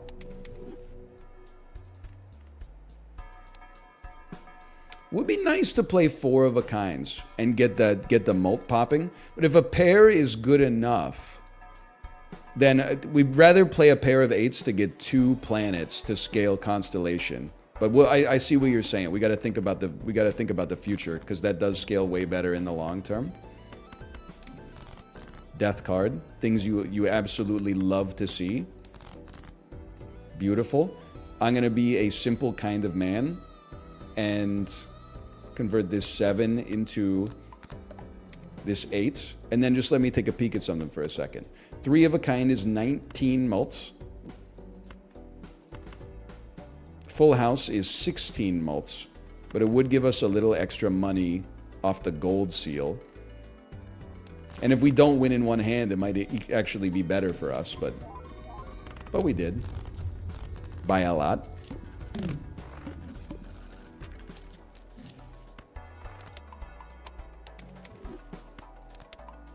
That hurts. Not really. It went the way we wanted it to go.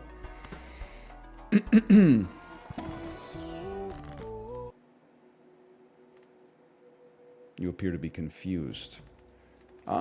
Let's dump some garbage.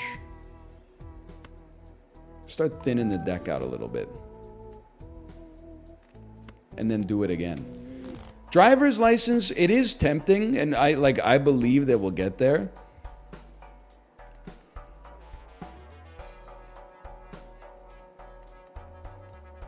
This, I need to stress this.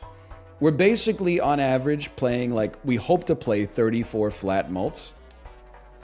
This gives us 35 mult. So this is a fucking 2x. This is a 3x, but we're not there yet.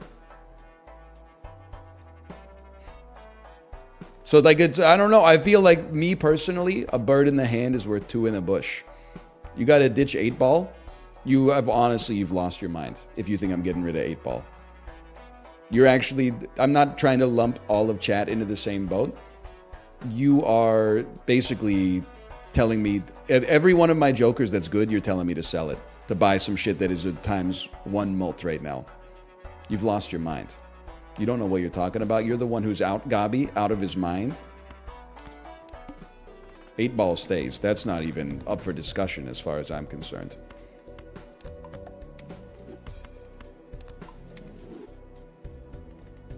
At any point, if we get tight on score, we literally just do this, and then we're off to the races. This is just the scaling engine right now, bro. You don't even know where we're going here.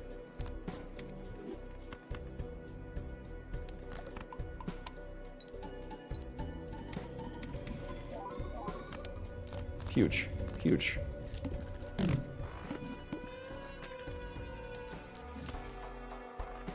This is enormous. Send it. I'd like to buy some Martian cards if possible. But I do appreciate what they're doing for us with pair. I mean, this has been a crazy run. Any run where you like, we're on fucking blue stake, bro. We're on blue stake and we're on anti-10. That's a dream come true. It doesn't get any better than that. Well, I mean, mathematically, obviously it does, but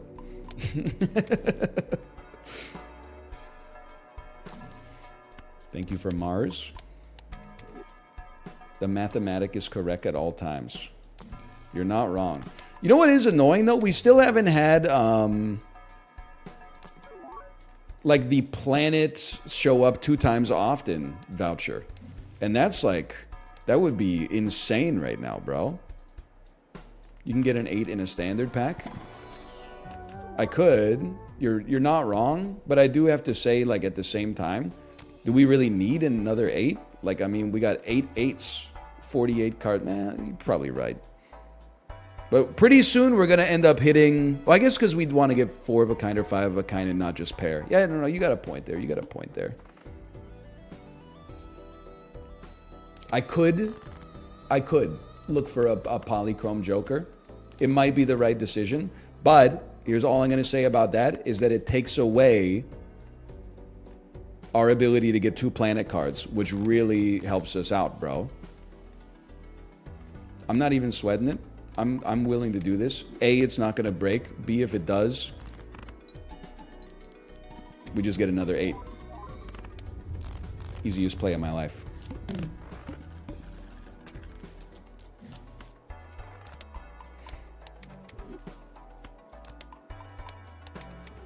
Should play 2 hands with 8s. Unfortunately, I'm too swagged up. Even a pair of 8s wins the hand for us easily. I'm too swagged.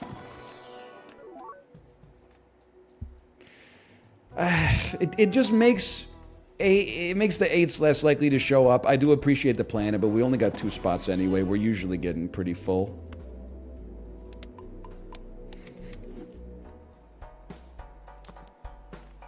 You're tempting me.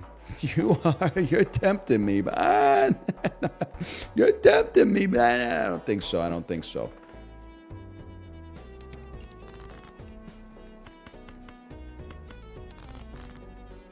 Things you love to see. More 8s, please. You'll give me a Venus card. That is a... Oh, you know what? We have to use it because we need the space because we're about to create 2 planets here. It's got to be done. That's a surprise. That's a bit of a spooky surprise right there. But that's still enough score to beat the needle, so I'm not even sweating it. How have the runs been today? This is actually the first one. So I'm feeling very blessed right now. I'm feeling very #blessed.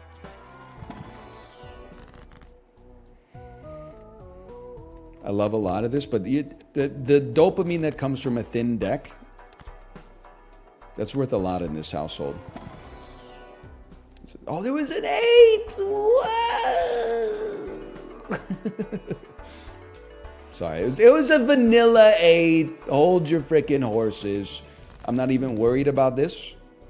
I'm swagged up to the gills to begin with. I'm a different kind of beast. There's my pair of 8s. Literally, we don't need to move Blueprint. I'm telling you straight up, we don't need to move it. If you want to be a puss and cost yourself 1 planet permanently, by all means, go ahead. I'm a different kind of beast. I play Falco. What did I tell you?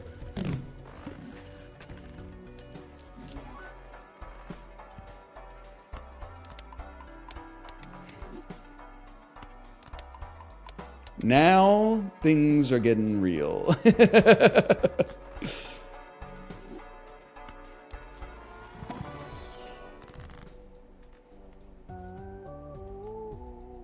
I will do none, though it pains me.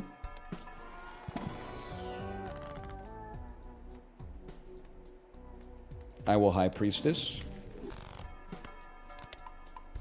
These guys are giving like almost 10 each, bro.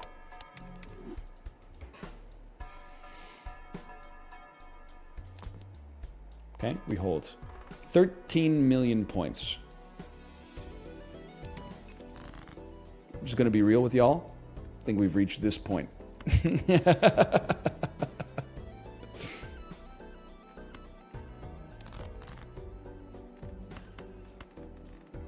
Yeah, we're not playing a full house with fives. That's just not going to happen in this house. I'll gladly play 4 of a kind Andrews. Let's go! We live for one more ante.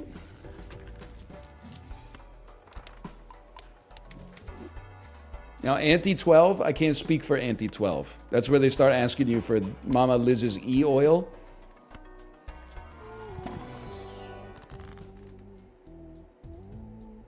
Honestly, I hate that I think that we need big swings now. We need wheel to polychrome one of our jokers. Oh! It's not polychrome, but I'll take it. Because it's 10 multiplied by 8.8, multiplied by 8.8, multiplied by 8.8. That's something. And then fucking run it back, bro. Oh, I was high on my own supply. I 100% believed we were gonna get it. Oh, we still can. Okay, we go next. What do you want from me? 19 million points? Big whoop. I'm not discarding this. It's just not gonna happen. I'll discard that though. I'll admit there's a little riskiness associated with it, but what do I care, bro? How about you take one of these and call me in the morning? How about you take one of these and call me in the morning? You're certainly going to call me in the morning after that. Then give me a little world card real quick. Then we play 5 of a kind. Oh, it's ass. No. So here's the thing. We have to play 5 of a kind in order to get 5 of a kind to unlock in planetary shops. But I think we can't do it because it's ante 11. We have to play our best hand and ride it out. I believe in that. I'm tempted as well. You're right. There's 0 7s. These have to be strength. You're 100% right. We may have to play 2 4 of a kinds, so I'm not going to discard this 8 yet because I'm a little bit scared. I'm not going to lie to you. Okay, bit of a waste, but life goes on. I'm not. Once we get up into this zone, I'm getting a little scared about the situation. Okay, I'm just getting a little bit gun shy. I do agree that we may be reaching the point where we have to sell 8-ball, but it's got to be for the right cause, you know? It's not going to be 13 mults. It's not going to be popcorn at this stage of my life. It actually could be card sharp. Card sharp is kind of crazy.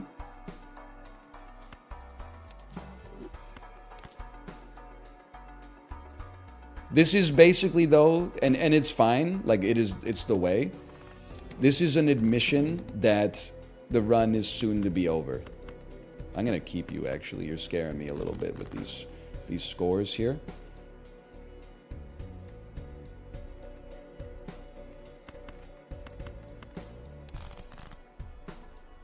None discards remain.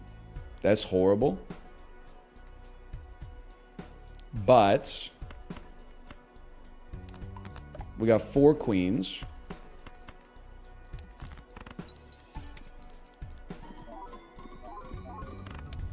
We get there. I'm a different kind of beast. Read the blind. Hey, Suited Toast, how about you read the score? Interesting. Polychrome Cartomancer. The question is, and finally Planet Merchant, but it's too late. You're given 65 mults. It's really hard for me to look at this and say that times 1.5 mult is going to be worth it, because literally it's giving us, our base mult from Fortune Teller is almost giving us like 2.x to begin with. Drop card sharp. You lost your mind, okay? There's other factors at play, but 2 plays of the same hand gives you 3x multi on the second one with Card Sharp, whereas Cartomancer effectively gives you 2.25. And we have 4 hands, so it gets even worse over time. Drop the to-do joker. Good idea, let me sell it. Oh wait, I can't, it's eternal, and it's negative anyway. Read the fucking room, okay? We're having a serious conversation here.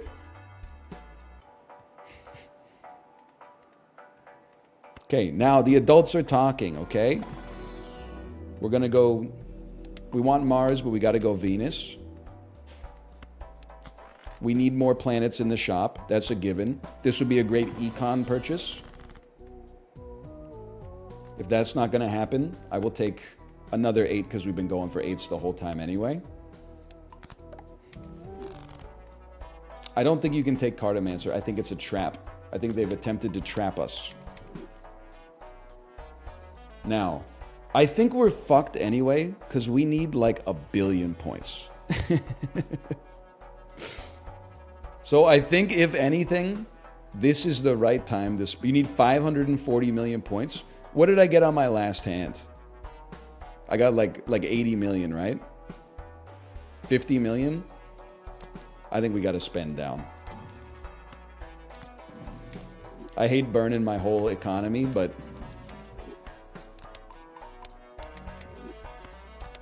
it's got to be done. In my opinion.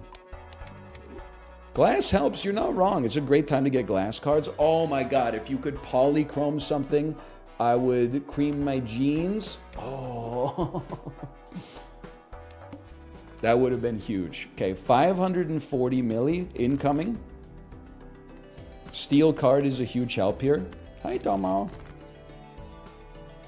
I mean, brother, we got none 8s. We gotta believe in the power of our queens, I think. And it fucking worked, bro. Now, why don't you become this little lass right here, and then you become glass, and that's a large Andrew right there, without a doubt.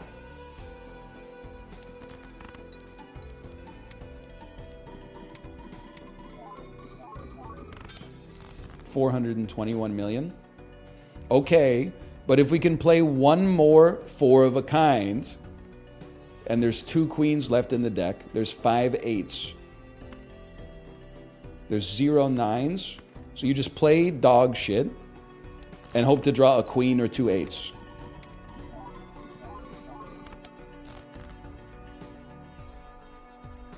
We get one more kick at the can, boys.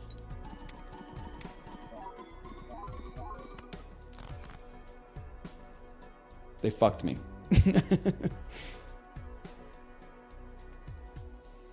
I can't believe it. Did we play a pair already? We didn't play 3 of a kind, but we played a pair. Pair of 8s might get you there. Fuck the 20 mult. No. Embrace the 20 mult. We take big swings. No. Yes! You discarded 1/8 though. You made a decision with incomplete information earlier, and due to probability, it ended up being incorrect. You fucking post hoc Andy. Rhetorical technique ass motherfucker. We hold on this.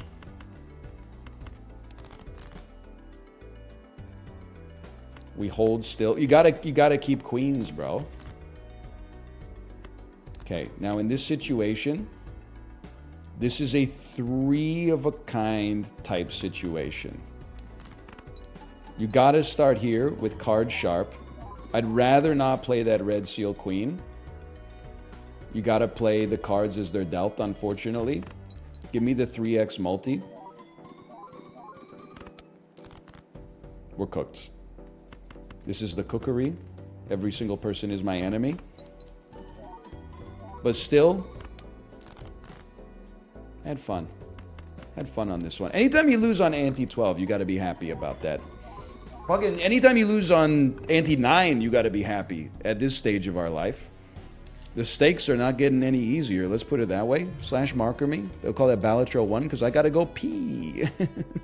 Ghost Pepper, Ghost Pepper. Thanks for the gifted subscriptions, and I'll see you in just a moment.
Hello. Always nice to have a good Balatro run, bro.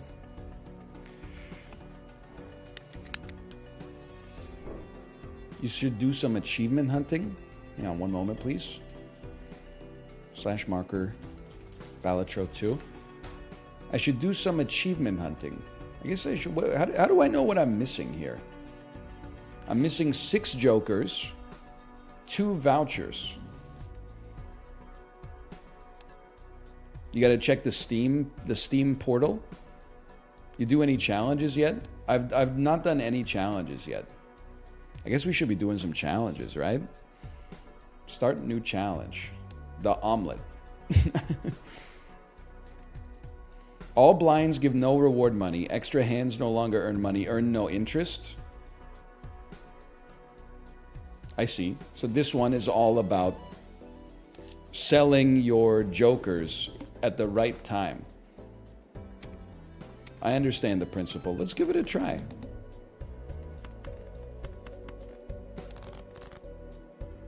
Let's give it a try. I should know better. You don't fish for full houses. You fish for flushes. You already lost 30 bucks? How did I lose 30 bucks? Skipping devalues your eggs? Ah, every skipped blind is $15 down. I see what you're talking about. That makes a lot of sense. I'm so used to playing Balatro the patrician's way, which is you just fucking only fight bosses. I see what you're talking about now. I probably run heavy snooze factor on this.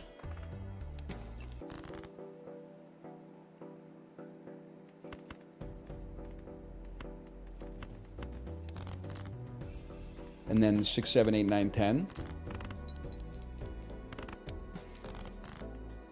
And then ace 2, ace 1, 2, 3, 4. One of the best straights of all time.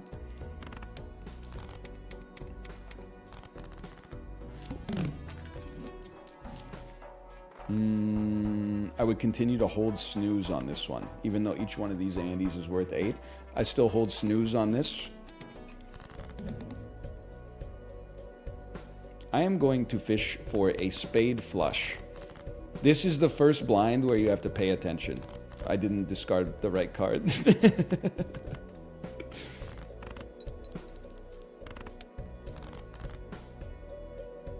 Never punished. Okay, 1 discard. We get there, boys. We get there. It's going to take a little bit of luck on the draw here. We need 34 points. Sorted. Okay, now we can start fishing for jokers, bro. Each one of these eggs is worth $11.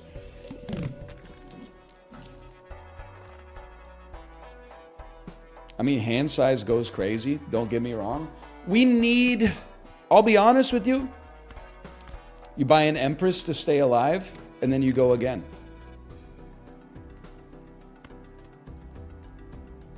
And then I'm holding 4, 5, 6, 7. And I'm going 4, 5, 6, 7, 8. I'm just going to take a perspective play here and say either diamonds or even cards might give us a joker at some point. So we're going to hit the even jokers. That's right. I'm thinking ahead, bro. Can you believe it? So we already have a flush. I guess it doesn't matter how many hands we take anyway, because we don't get the fucking shit, you know? So Vagabond seems crazy. The only thing is, because like we'll always be at like 0 money. The thing is, we're gonna have to spend $9 extra. Oh, this is pissing me off. Because if they just gave me $1 more, I would just get hand size, bro. I could do a double sell. Like we could sell. That takes us to $29. We buy this, buy this, buy this. I'm going double sell mode on this. It's a little scary, but +1 hand size is insanely good, I think. Then you buy a buffoon pack to fill up the extra space. It's straight up anus. Like, I will not be taking red card, but we can take Devious Joker, you know, just as a lark. And then we'll be re-rolling. And you know what? I'll take another Empress card any day of the damn week. And we go again. Okay, I see what you're cooking up here. Oh, I absolutely see what you're cooking up here. So, we want to play dog shit. Because then we'll get... It doesn't matter how many turns it takes us to begin with. That's fine.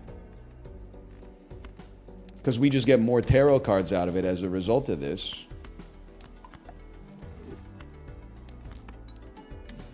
The man's a damn genius. Just don't die. I'm a different kind of beast.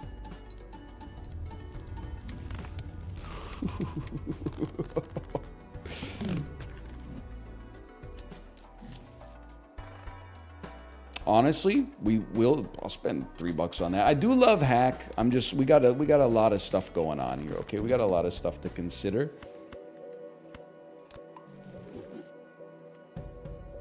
I don't really want this, but we'll use it. You never know.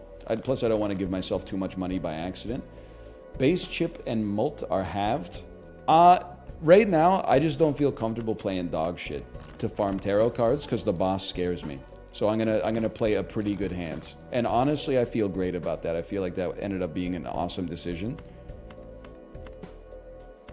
I am discarding 3 of a kind. I know it's a bit of a crazy play. I'm also discarding a straight.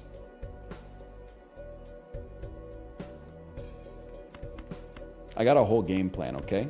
I wouldn't expect you to understand. The long-term game plan is multed kings. That's a flush house, boy. I guess I should have played some dog shit because we knew flush house was going to win, but... Okay, it is what it is. It is what it is.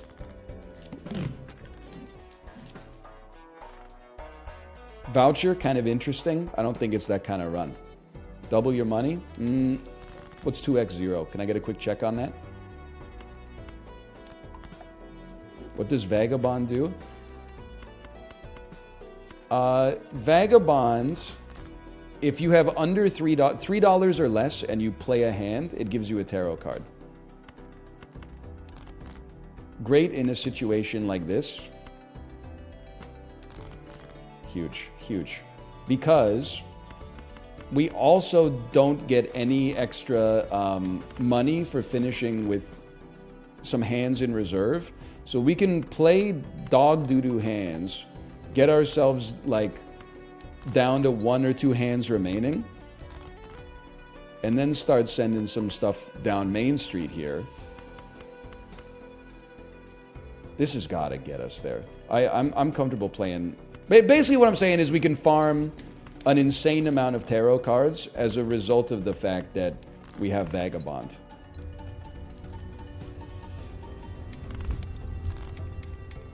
And at some point we'll be selling these guys, but not yet. Hermit's a funny one.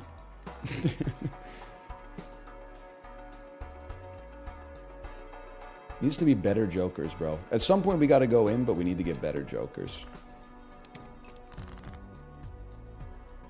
Banana me? I'm not that kind of beast, quite frankly.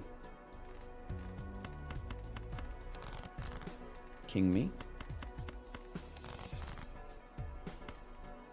I guess I don't really need the wild you. You're already a spade. A wild you for essentially no reason. Banana's like 10 bucks. Okay, Arrested Development, I see you.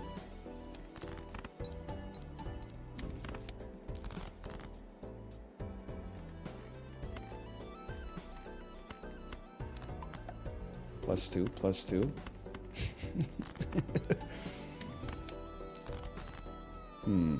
Not my favorite opportunity here, but suppose it is what it is. You don't want to do that. You don't even really want to do this. Is this a challenge? It is. This is the Ovoid challenge. You start with 5 eggs.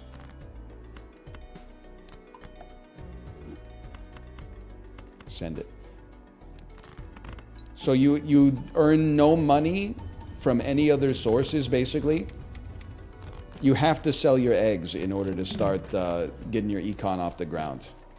It's got to be the right kind of joker, bro. It's got to be the right kind of joker.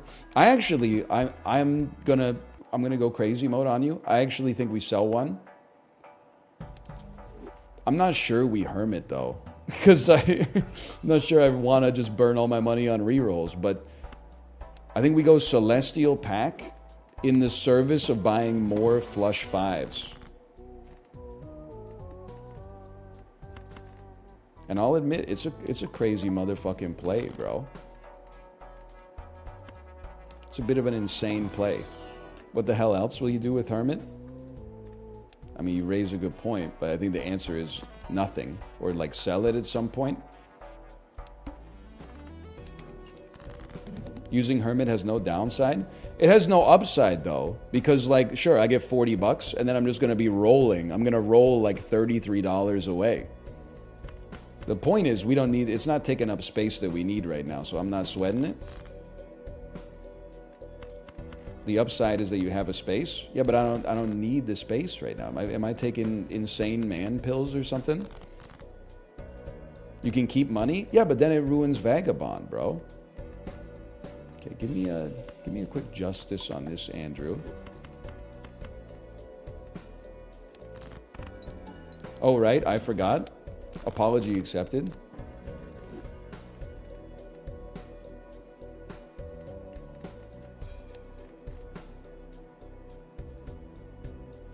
Pair would get 5 extra. I mean, how many flushes have we played? 3 flushes, some lucky kings. Full house is worth 4.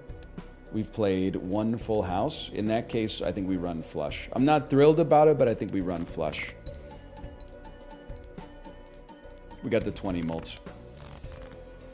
Still a little close. Death card goes crazy, though. Okay, it's time to get... maybe it would have been better to just reroll, but it's time to get rid of the Hermit here. How many pairs have we played? 5 pairs.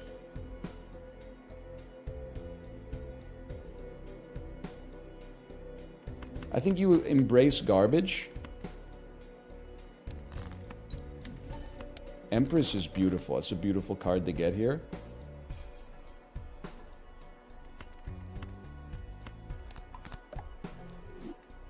I'm still going kings. I'm putting my trust in the game here.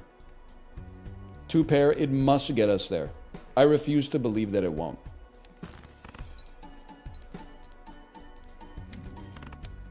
Easy. This was the pot play of Balatro. I don't mean to be offensive, but you were rude first. Is it possible that you just don't understand that it was actually the right play because it looked atypical? I mean, the game is not called like get as much money as possible. The game is called Balatro. You become a king. Queens get strengthened. Bulls make money, bears make money, little piggies get slaughtered. That's my motto.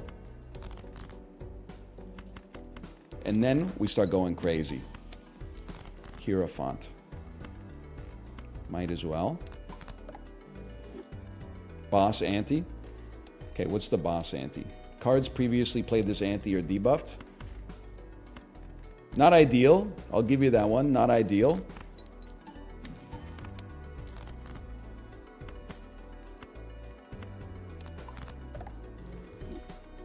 But you ever consider I missed the part where that's my problem?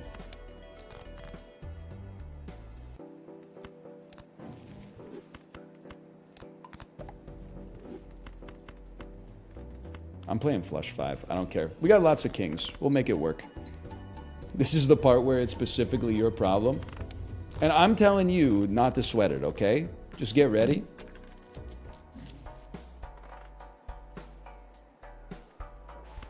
You're at $32 in my pocket. I think it's time to jettison. Spectral. I'd love some enhanced face cards. Thank you for not destroying a king.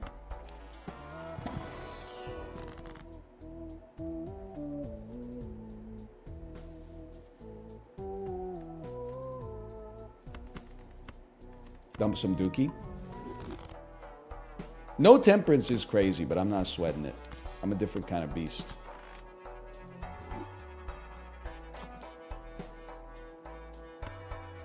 Necessary. Our first chips now exist.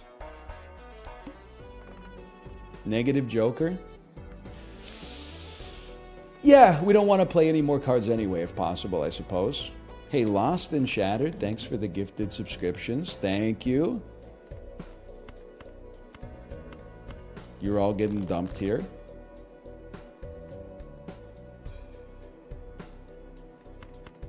More discards remain. More discards await. You got to be kidding me, man. Okay, that's exactly what we wanted to see. Hierophant me. Some debuffed kings, don't give me... It's not even a flush 5, which is a little stinky, but we send it out there regardless. That fucking sucked ass.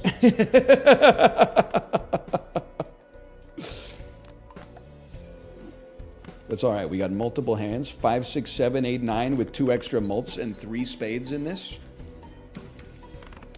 Okay, okay. A death card to send you to the moon. Dipped in Mama Liz's chili oil. A strength card to send you to the moon. Quick flush 5 for you. And we're straight chilling. Look at that. Act 3 started 40 minutes ago. I've been playing RuneScape. Chibli, you should do the Name a Woman challenge. It is a lot of fun. Black deck, gold stake. Yo, Mouth, congratulations. Honestly, I'm bowing down. I don't think I can do it right. I need way more skill to do it. I don't have gold stake on anybody, and black deck, I think, is the lowest stake I have. So here's what I'm thinking, okay? Yes, by selling egg, we will never be able to generate any more money ever again. However, with mail-in rebate, we'll be able to generate money. Actually, no, I hate to tell you this. I think it's bad. Because using mail-in rebate will make us unable to use Vagabond. I hate it as much as you do. It's the wrong decision to buy a negative Joker here. There's exceptions to every rule, bro.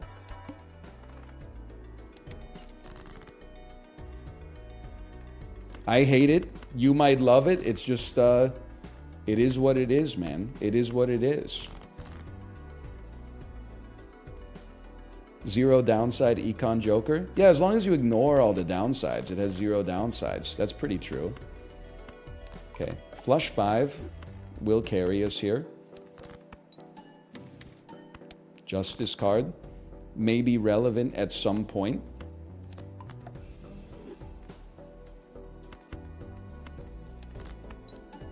I'm willing to send you out there. Another Justice.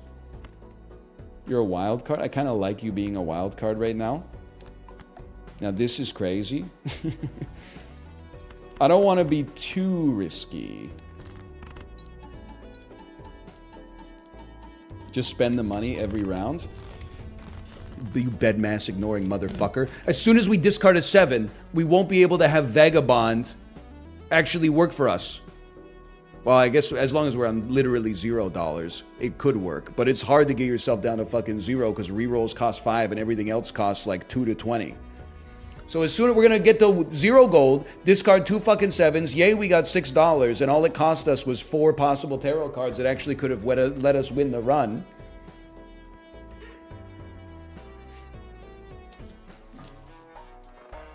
I get the idea, right? Wouldn't it be nice if there were just rules for life? You always buy negative jokers. You always buy polychrome jokers. It would make life so easy if we could just resort to heuristics in every situation. Unfortunately, around here, we consider the edge cases. We consider the circumstances. Sometimes we even do the math, bro. We walk it through and we rubber duck debug it instead of thinking there's a magic bullet to just being successful in every situation, because every situation's a little bit different, okay? You got to use your noggin around these parts. $37. I sleep. We want tarot cards. You take your heuristic ass back to the Binding of Isaac. This is Balatro. We clown in this bitch. Dump them. Okay. 16,500. I got to think about this. I would say, me personally, I have no problem sending you Dookie down Main Street. Hanged Man card. Kind of a nice addition to the squad, honestly. Here's something you don't see every day. I guess we don't have to kill it just yet. We could just play it instead. Oh! Yes! We play none glass jokers, because I might need those to get past the needle. Huge, huge. Perfectly placed. Now we got $4 though. What the fuck? I can afford something!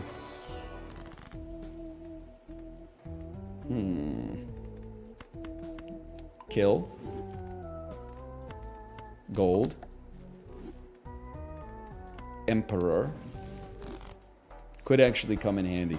Could come in handy.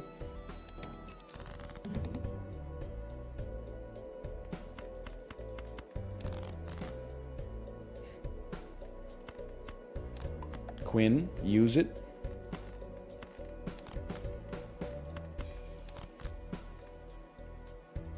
I kind of hate to do this, but I kind of don't hate to do this. I just want to make sure I'm not pussyfooting around here.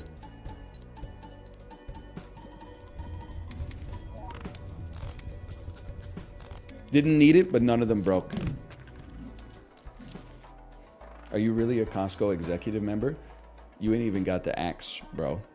60 extra bucks a year, 2% cash back. Buy all your groceries there. Your shit's positive EV. Okay, I think the time has come. We have enough gold cards. I think you sell egg for $44. You buy photograph.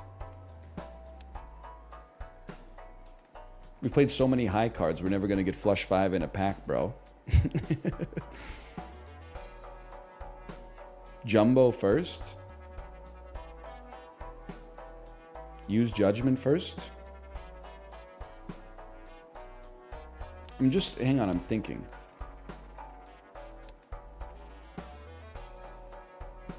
Sell.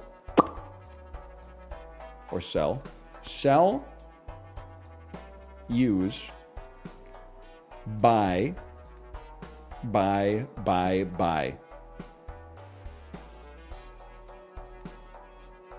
Photo isn't great for your flat mult. But it's like, it's gonna give us 28 flat mult, right? Or it's gonna give us 32 flat mult. Because it triggers on this before the Joker, so it'll get us to 32.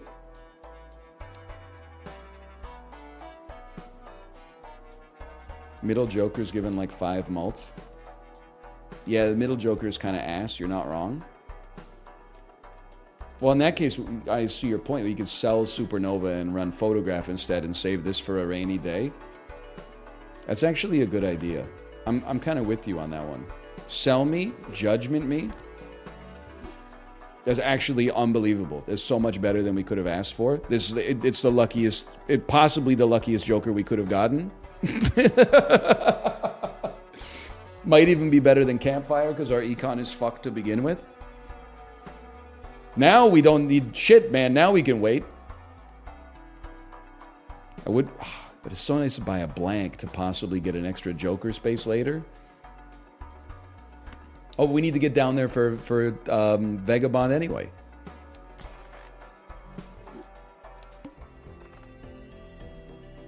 And we play these out.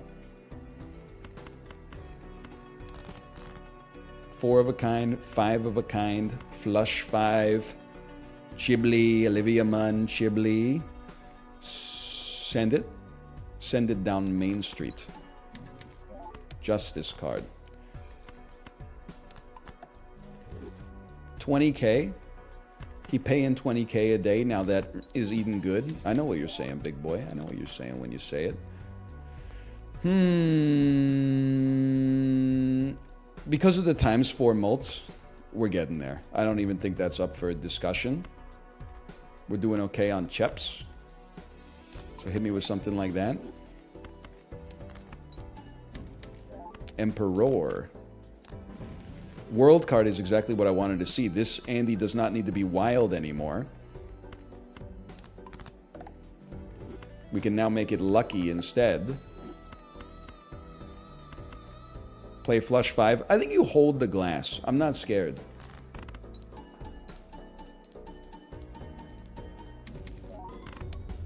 Not even close.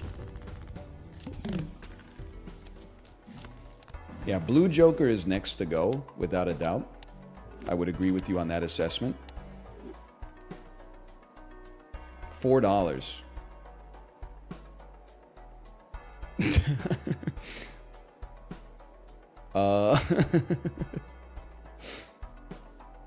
That's fucked, brother. I could sell you for $2 and buy like a mime, I guess.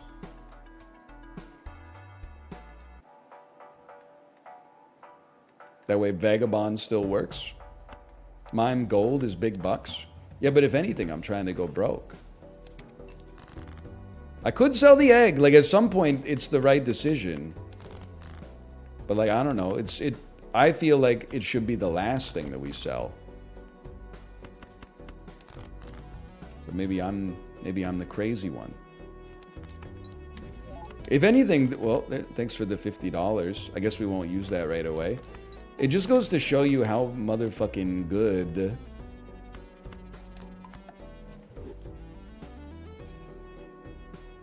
tarot cards are. Like this, I mean, admittedly, family is very helpful, but this whole deck for us is just like tarot cards, bro. Tarot cards have taken us where we need to go. So straight up, I'm just making a steel jack. I'm thinking endless mode right now.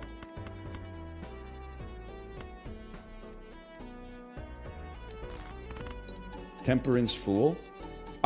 You don't understand. I mean, I feel like we're talking past each other here. If I Temperance Fool, I have to spend $90 on rerolls, bro. Or I could sell Vagabond, but that shit isn't happening because Vagabond is the engine that has allowed our deck to pop off to this point.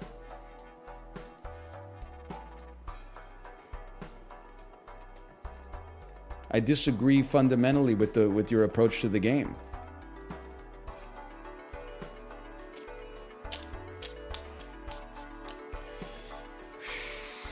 Baseball is pretty tempting.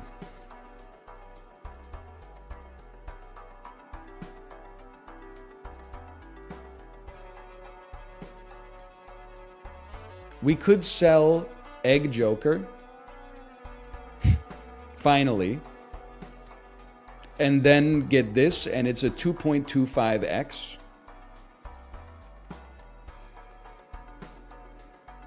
It fucks our econ forever, but do we beat Ante-8? Yeah, we easily beat Ante-8. So it's a use, a sell, and a buy, and an Arcana pack.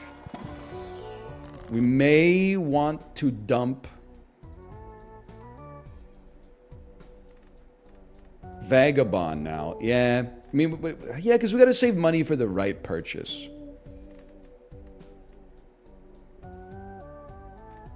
Honestly, I think it's a Hanged Man situation. We don't need to sell you yet, but we're recognizing you're probably not going to do much for us. But we have to spend money on... Oh, you're right, it is on common. I don't think considering we have no money coming in, I don't think we should fuck around with re-rolling, because that's money we'll never get back. I'd rather re-roll by just beating a blind and letting the shop re-roll itself. Check your boss blind. All spades are debuffed. That's negative. Then sell Tarot Joker. We have a benefit to holding it because it's on common and gives us times 1.5 mults. We don't really have a benefit to selling it right now, except we get $3 we could spend on 60% of a reroll. I honestly, this is only 40,000. I think we clear it even if the cards are debuffed. I honestly think it doesn't matter at all. And I think you're all sheep. I think you're not free thinkers. I think you're not real multipliers like me and the rest of my crew in chat.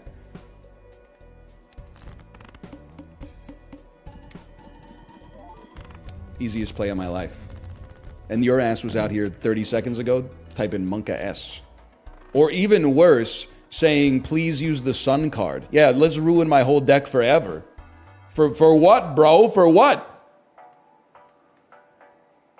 Okay. Well, Hieroglyph at this point, I don't think we care about, like, we're getting one less tarot card per time, but we're getting 0 tarot cards anyway, so what do we care? We're specifically looking for uncommon jokers.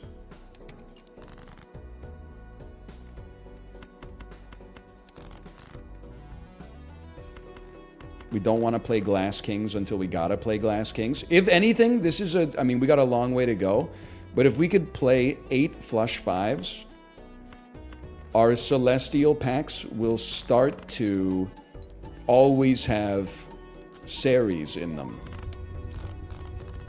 Interesting idea. It's gonna take a bit.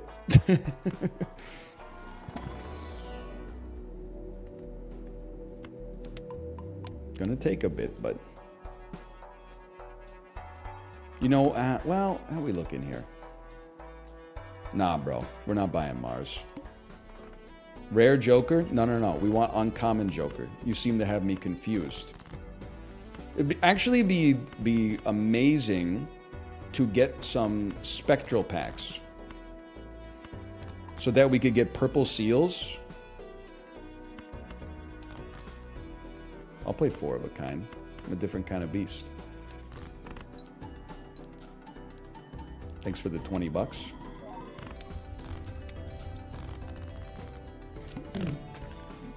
If you find high card, you can hold on to it so it doesn't show in packs.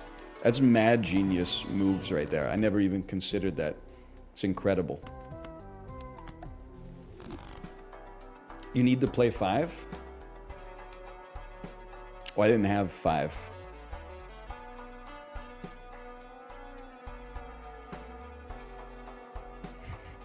It doesn't work with Telescope? Okay. There's nothing wrong with making a mistake in Balatro. It's a complicated game. What we do need to do as a society is work on the level of confidence that we are giving advice when we're not 100% sure of the situation.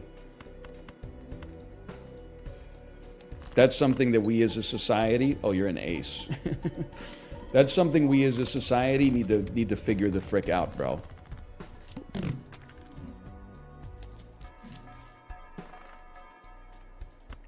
I'll take one extra hand.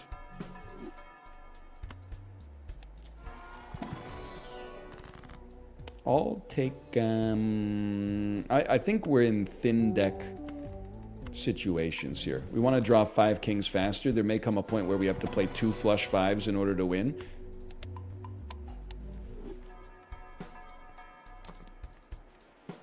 We go next. Negative joker.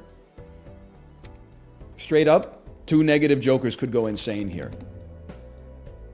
Vagabond is doing nothing. Okay, motherfucker. You have a serious problem. Okay?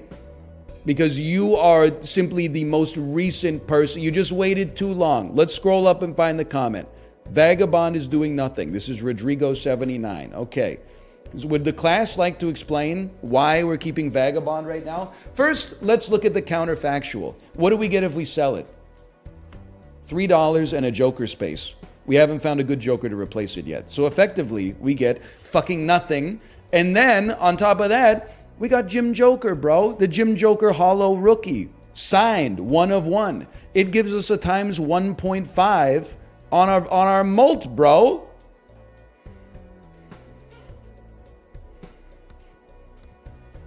It's not hollow? I'm in spirit. You're right. It's not hollow in reality, but it's hollow in my heart. I'm not saying get the hammers. I'm just saying we need a better class of criminal. If there is a god, no, just play 4 of a kind. You don't need to play flush 5. I know you need it for telescope, but I don't want 2 kings to possibly risk breaking. I'll hold there. Okay.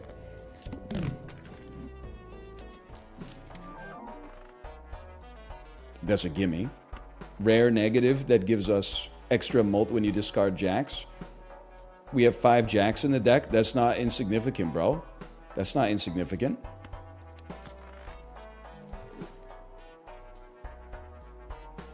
I'm gonna take a crazy play. I thought maybe we get a negative out of it. Whatever. It's money we'll never get back. I will take tarot card potential. I think you skipped the other one. It pains me, but there's no negative strength. We can't turn a queen into a jack, so. And then negative half joker. Not applicable, but it's negative, so we'll take it anyway. That's life. 300,000, we're getting there. That's not even up for discussion. Chariot card. Don't make a jack chariot, because we like to discard our jacks. And don't they come back no more, no more, no more, no more. I'm willing to send it. Please don't break, though. It's been a while since we added a king.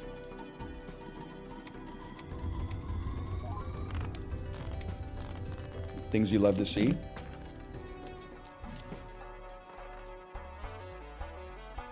I'll spend $6 on this. This is economics. Yeah, seems sensible.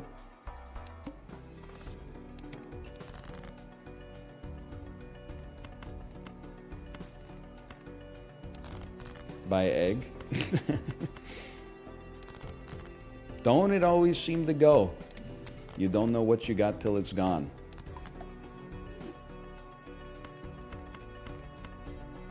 $5 million points, please.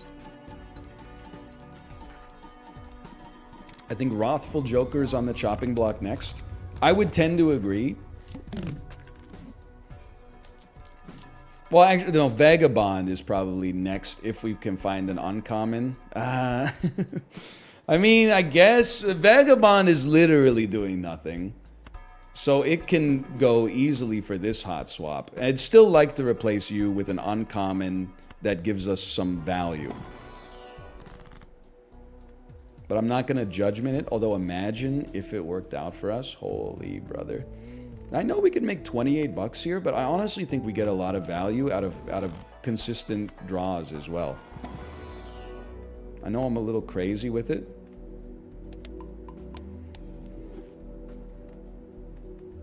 You're right, that makes sense. That makes sense. One roll. No uncommons, we sleep. Very large blind. I'll have to take your word for that. Doesn't look that large to me. But what do I know?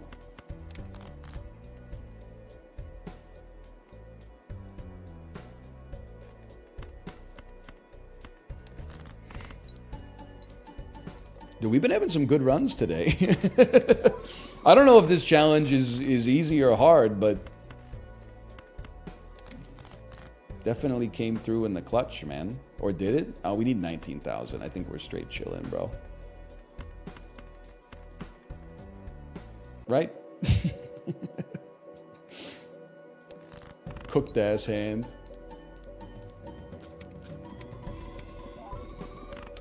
Yeah. Achievement unlocked. We might as well try Endless. Like, Endless is fun. Extra Joker spot. I love that for us. Uncommon, at least, is basically like a polychrome Andrew. It's not really going to help us out because we tend to play 5 of a kind a lot, but it's nice to see.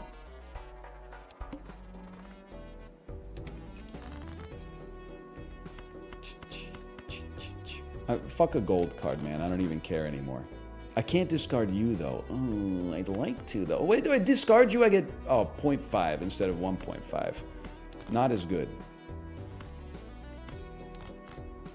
Okay, 1, 2, 3, 4, 5. We've gotten so lucky with these kings not breaking.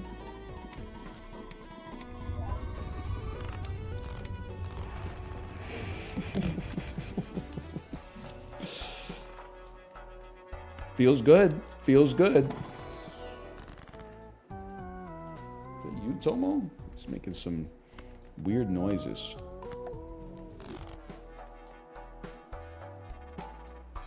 So close to flush 5 popping off, but I'm going to chill for now. I mean, we're going to make 220,000. I'm not sweating that too much.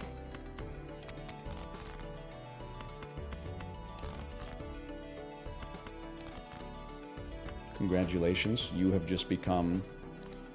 I'm almost at the point, it's getting tempting to just make some kings steal, because we like to keep them in hand and make an extra $1 anyway.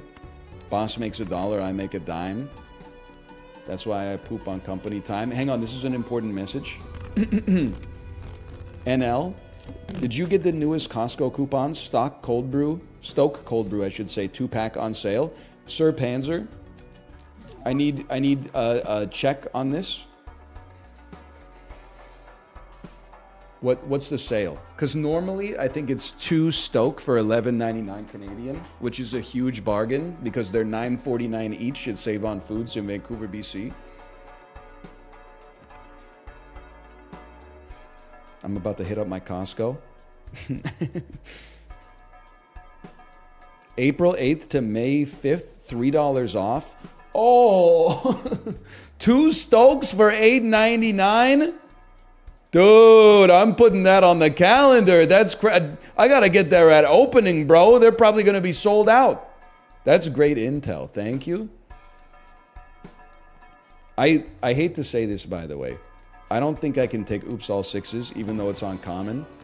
It will make my lucky cards pop, but all of my glass cards will break, like, immediately. I think it's too risky. I know it's uncommon. I just think it breaks my glass cards too routinely. As a penance, I threw you 1 extra reroll, even though I don't like the reroll because that's money we're not getting back.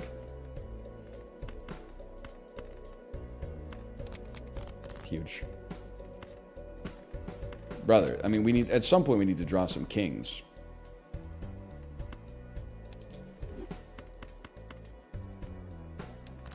Don't break. Don't break. Don't break. Yay! We've gotten so lucky, bro. Tarot cards appear 2x frequency. We just simmer for a minute. Spectral pack, bro. I hate to skip, but Especially at this stage of the game, it's a little spicy, but a spectral pack could be just what the doctor ordered. Get red seal on a steel.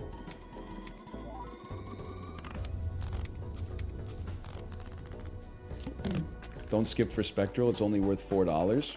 No, it's only cost. Its cost is only $4. Its value is determined by me.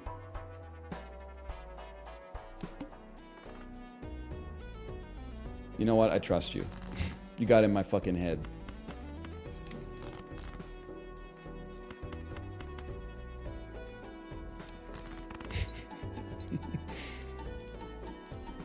Jumbo Celestial? No. Starting now is the Celestial Renaissance. If we could get Celestials. This is actually huge. Because now we've played as many flush fives as high cards. That's a big deal for us. $30 in my pocket, kind of a big deal for us too. Abstract over Wrathful Joker.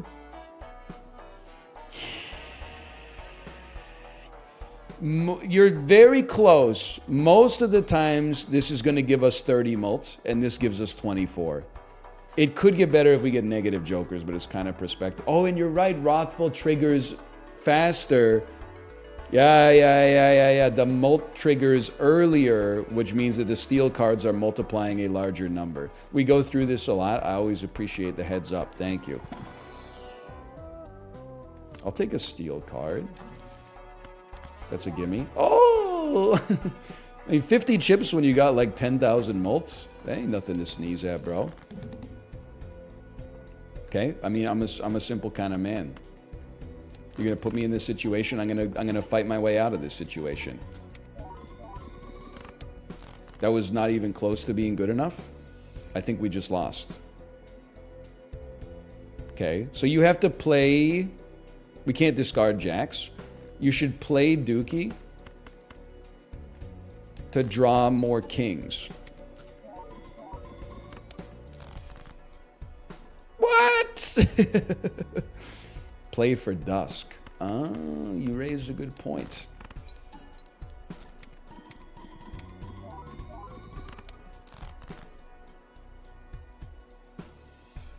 I mean, this is a horrendous draw. I'm just going to say it. We got 6 kings chilling in 21 cards at the back.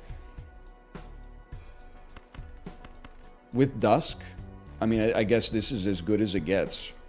3 steel cards, a Mime, Dusk. Everything's getting re-triggered. We might, a couple luckies would help out. None luckies. Well, it stings, but you know, sometimes you just get Balatro. Let's call that slash marker. Balatro 2. Easy challenge. Let's do new run. Start a new challenge. 15-minute city. Easy straights and ride the bus, but we can't get rid of them. Shortcut and ride the bus. Okay. Check the deck. There's no ace 2-3. There's no ace 2-3. Is that correct?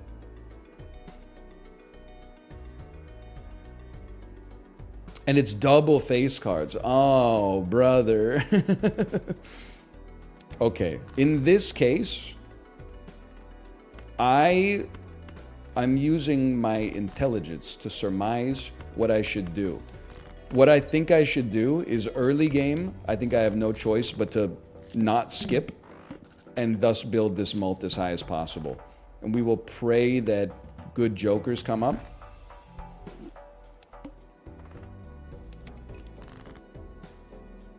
It's actually so doable.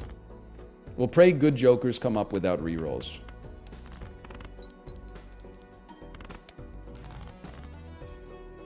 I'll play 5-5-5 on you.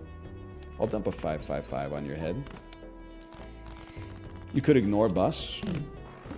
At my own peril, I would say. I mean, it's eternal. You got to do something with it. This is easily one of the worst hands you could possibly fathom in this situation.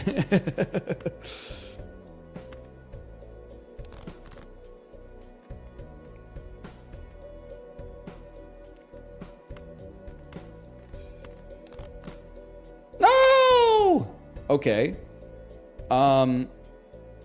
If I play Jack of Clubs, does it fuck ride the bus even though it's debuffed? It doesn't, right? Because it doesn't count as a Jack.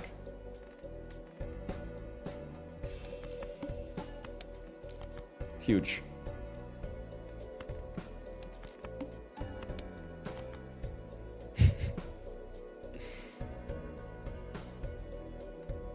It's that simple, bro.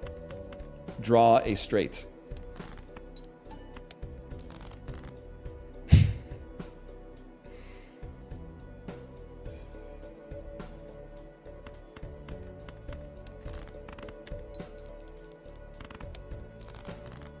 Had to be done, bro.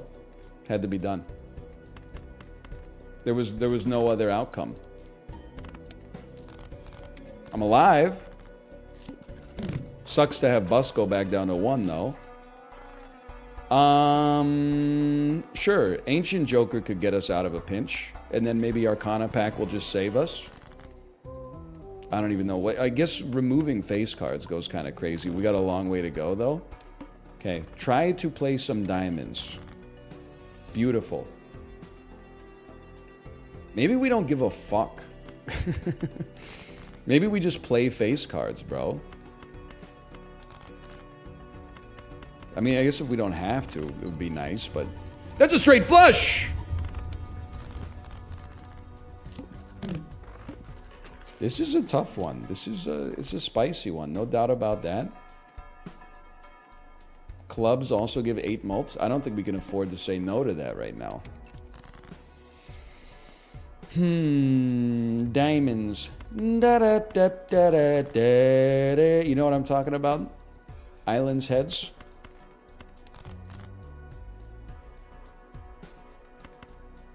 I would hold this. Fuck you. It's actually kind of sick though. Make sure club goes first, and then throw this dookie alongside it. As ass. What do you mean this is good? That's pretty good though.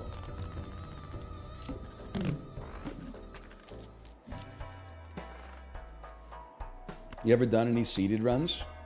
Best thing I could say about Balatro, well, it's not the best thing. It's just another complimentary thing that I could say about Balatro. I am very anti-seeded run Andes. Because for me, it's like when people say, like, just wait till you get to this part of the movie. And then, like, you're like, I have media literacy, motherfucker. Now I know that at that part of the movie, like, some shit's gonna go down. Game of Thrones, Andes, always be like, wait till you get to season 4, episode 6. I'm like pre-spoiled. I'm spoiled on there being a spoiler. That being said...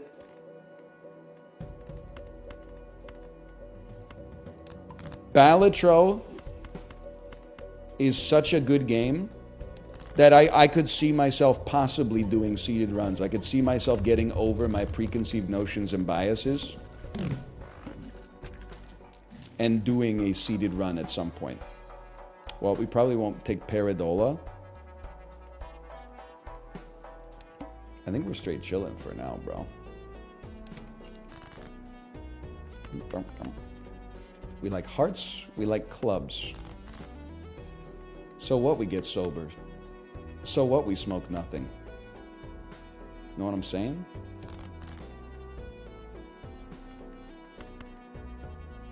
Four, 5, 6, 7, 9. I think we dump that. Hold this. Okay, 2 pair, but what a pair. Maybe phrasing on that one. I'm even putting my shit in the right order. Do you see how Balatro pilled I am? Ryan, what do I stream today? Can I first say, Chibli, thank you so much for the putting your faith in me. I do have to say, though, I'm not sure I got an answer for you. But not because, like, I don't have a good answer, but because I think that you, if you think about it, you will come up with a good answer. I have faith in you to come up with the best answer for Chiblee.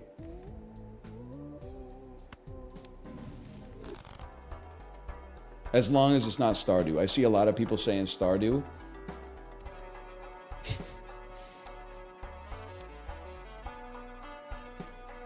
Strength can turn kings into aces, at least. Just please not Stardew. I'm begging you. Hang on, I got an ad. I'll continue the conversation in 38 seconds. Okay, everyone, hold emotes in chat, please. We will wait for you, Chiblee.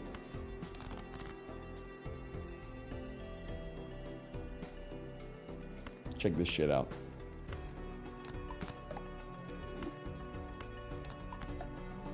Club flush, bitch.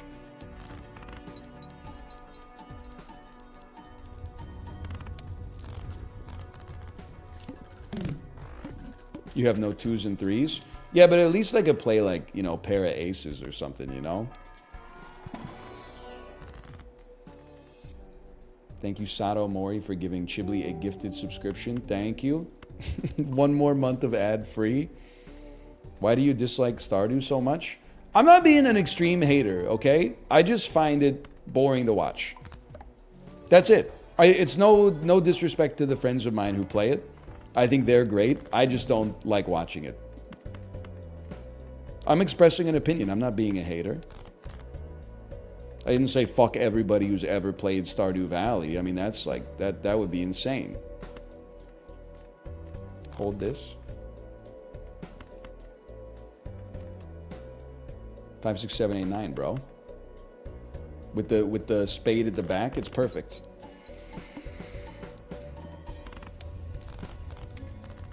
Eight malts. Malf's carrying, man.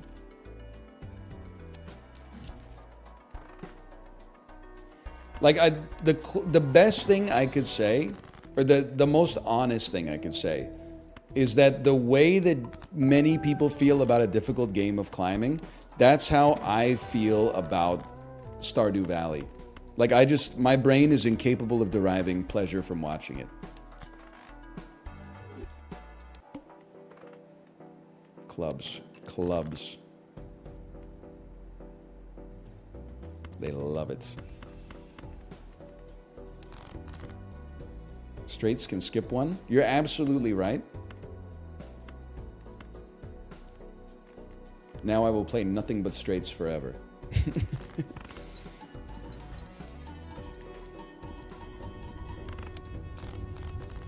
Big hands, I know you're the one. What next? Ante 4. I think we're still chilling. Extra large blind. It does scare me. I'm not going to sit here and say it doesn't scare me, because it does. We could use some Malf resonance on that. Malf resonance, of course, is Ancient Joker asking for clubs. Because then we get the 8 mult and the 1.5x on it. Econ's looking good. I haven't really committed to a hand, so I don't think we're supernova pilled. Does he hate accumulating interest? Honestly, like, have you ever heard of, like, investing? Whenever I talked about investing, people would go, oh my god, shut the fuck up. Whenever I play a video game with money in it, people are like, this guy doesn't know about the power of compound interest. Of course I know about the power of compound interest, bro. S&P 500 is sitting at like 52.15 today. Shit's at all-time highs. Sometimes in the video game, I like to play around. Did you not see the discourse on Twitter about have gamers lost sight of the fact that games are a space that you can play in and not simply like a to-do list of things to progress through? This shit got me thinking, man. I was like, I think that's true. I find myself increasingly as the years go by, if I make a decision that's fun instead of a decision that's optimal, I have to justify myself to people who have been brainjacked by Activision Blizzard. It's insane, man. You know, this is the playground. This is the schoolyard. This is recess. We're playing freeze tag. It's rock, paper, scissors. Sometimes you throw dynamite. Dynamite's not in the rule book. We're improv-ing here. We're improv-ing. You got a yes and me, bro.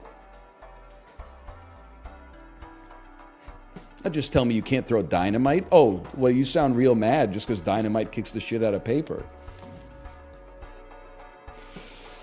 Would love driver's license. I think we have to take a shot at it. My 2 cents, we have to take a shot at it. And Mouth loves spades. 5, 6, 7, 8, 10. 2 spades at the back.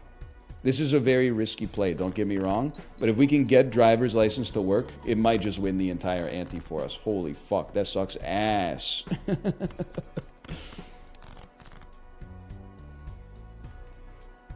That's helpful, though. That's insanely helpful, bro. Hold. That wasn't even that good! 1, 4, 2 6s, 2 7s. But our 4 is fucking slick with it. Alright. 10, 10, 10. This hand is going to be ass. Throw the king alongside. 4, 5, 6, 7, 8 with the 6 at the back.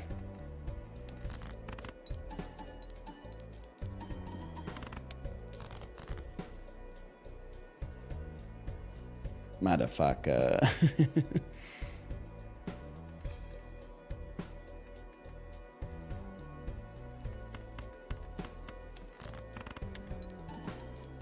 Didn't even move the spades, but it's not gonna matter. That one sucked. Wait, whoa, challenge me. Start me off on a new challenge here. Start me off on a new challenge. 15-minute city. That's a run ender. I think it's just a good blind, honestly, or like I guess a bad blind for us. I still embrace the power of building mults. I'm gonna try to commit to ride the bus. It's an enormous debuff, don't get me wrong. You know what we can do? We can say sucks to your ass, Mar. We could say, guess what, bitch, high card. We could say, guess what, high card. Now, things might get a little spicy. I'm just gonna throw a little pair in there to make sure we're not super dead. Then we throw 3 of a kind at you. Oh! Does this deck have more face cards? It does indeed. It has double the face cards.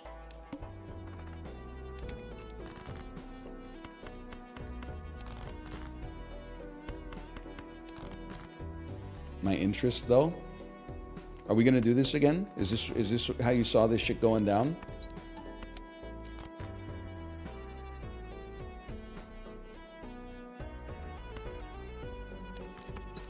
So what, we high card. So what, we smoke nothing. I'm just a little scared we won't get to 450, so I'm sending it. Didn't have to be scared, that's alright. We chill on that.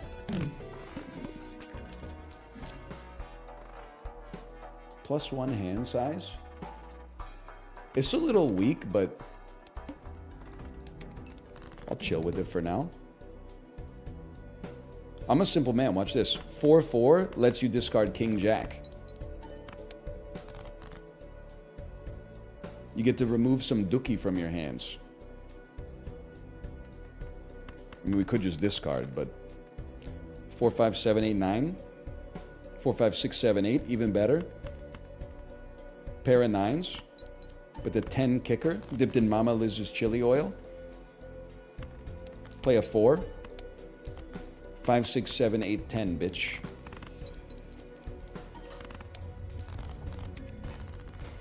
We should, in my personal opinion, we should fish for a rare joker. I cannot be tempted. I'm Lizan Al Gaib.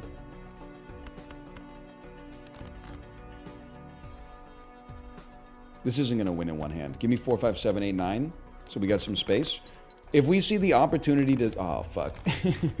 If we see the opportunity to skip for a rare joker, we take it, because something that mults our mult would go insane right now. I'll go Mega Arcana. I'll, like, I'll Empress out of my gourd right now. And then Fool card to get another Empress in my hand. Why are we spice posting? Because it's Dune's world, brother, and we're just living in it.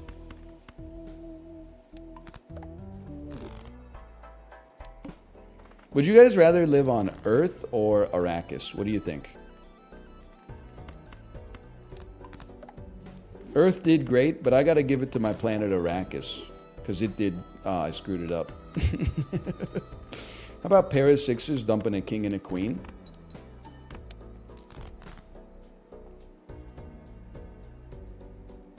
How about ace that lets you dump a queen?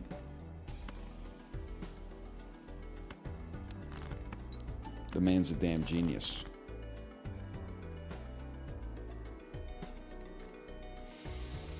How about discarding your queens? How about 10, 9, 8, 7? Just to let them know you're fucking with them. And then we hit you with one of these. The kill shot. I mean, this line is at plus 16 It's a spicy play, but I definitely think it's the right play. I mean, this is a damn gimme. It's one of the most gimmies I've ever seen, unless it copies shortcut, in which case I will be Alt F4ing.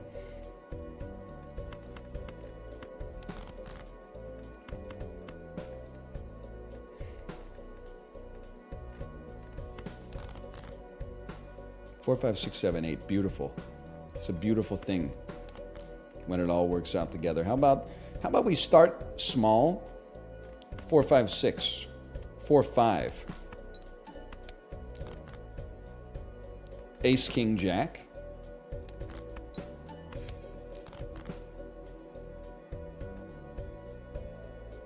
Now I'm getting a little scared, even though I probably shouldn't be. So we hit you with the straight. Imagine double shortcut worked. So true.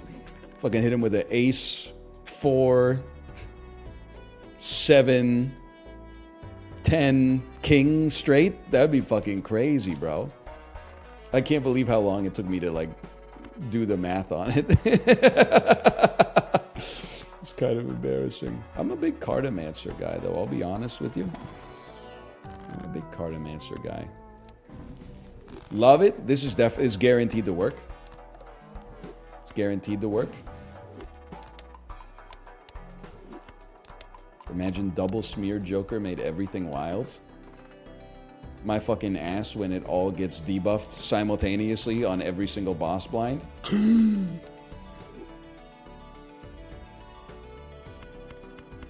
Easiest dumpa in my life. I'll tell you what. 3 8s. Oh, it's a full house, which means it count. No! So what did I think was going to happen there? Well, I don't want to tell you because you're going to be like, that's stupid. It's not how it works. And I know that now. Playing a pair allows you to then dump a face card as a high card, and it won't count as a score. It turns out playing 3 of a kind doesn't let you dump a pair of face cards. Using the same logic.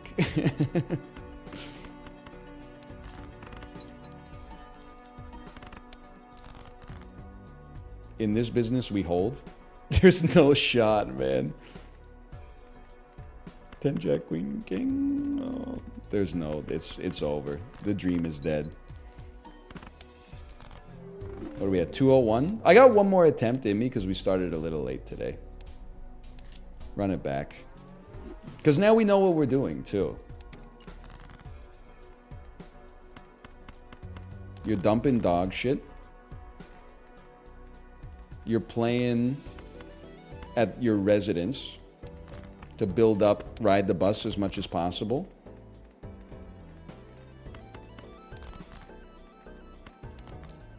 So we got 5, 6, 7, 8, 9, 10. We play a 10. We definitely don't play any of that shit. We'll play some of this shit right here. 6, 7, 8, 9, 10. That last run definitely could have won too. That's the worst part. Maybe it's lame, but I just ignored bus for this one. One thing you need to know about me, I'm a different kind of beast.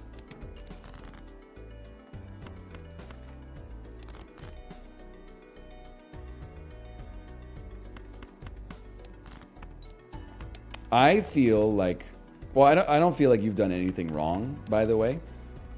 I feel like we actually have a great possible run. I think the secret is the power of telescope. We play so many high cards to build up Ride the Bus. You buy telescope and then start buying celestial packs and just pumping high card as high as it can go.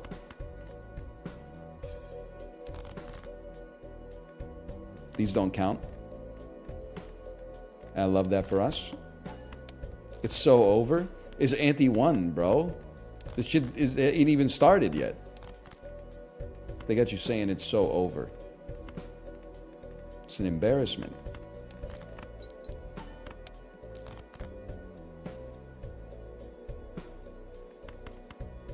Don't screw this one up. 4, 5, 6, 8, 9 will work. You need obelisk in this? Stop telling me. You got to tell the shop, bro. You got to tell the shop.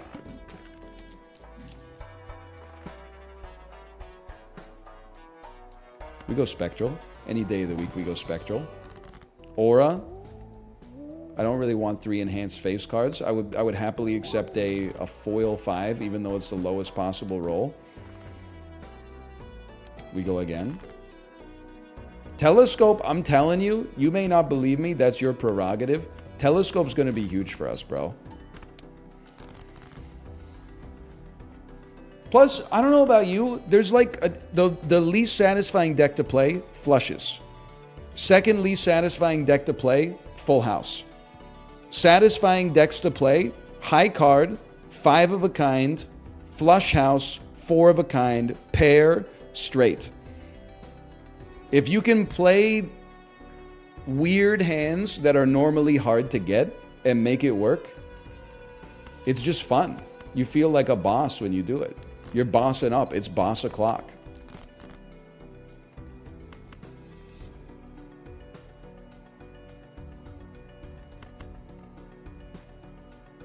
I think I gotta play. Can I play something even dookier? Nope.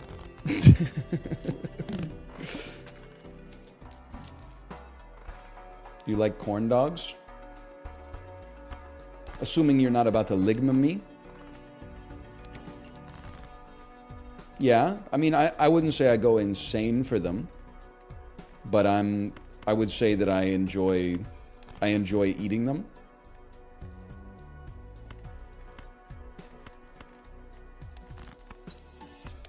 Corn dog on my balls. Listen, I told you that in confidence.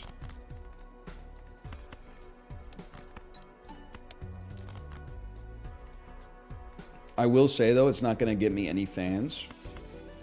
One of the most overrated foods currently out there in the marketplace of ideas, Korean corn dogs.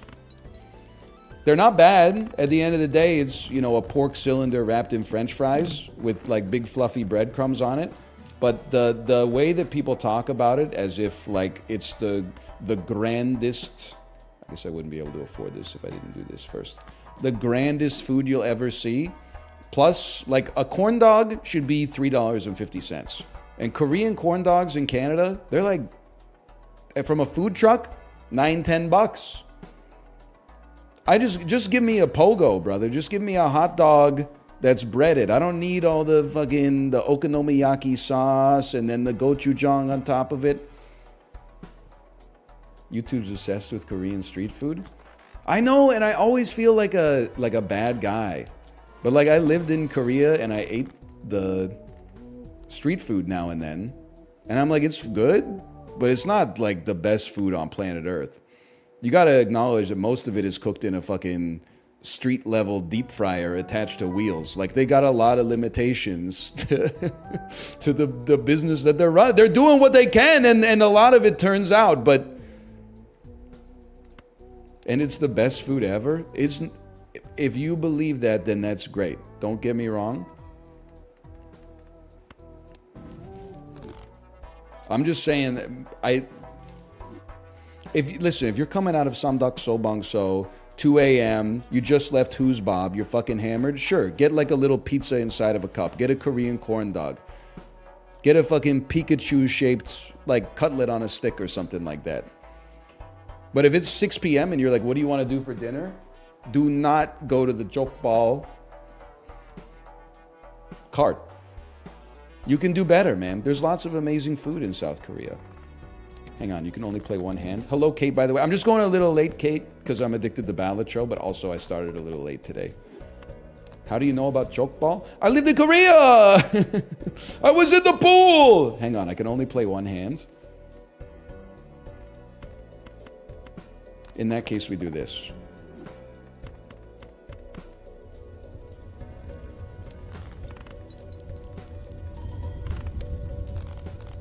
What are some of your favorite Korean foods? Well, let me just say, especially in the past year, Kate and I have been eating a lot more Korean barbecue, and it's not just a great food, but it's a wonderful restaurant experience. You feast. It's a beautiful thing. I'm always happy to be a part of it.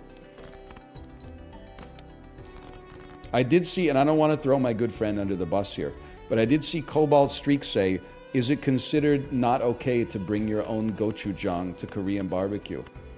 And some people were in the comments like, what? They don't give you gochujang? Korean barbecue is not traditionally a gochujang added experience.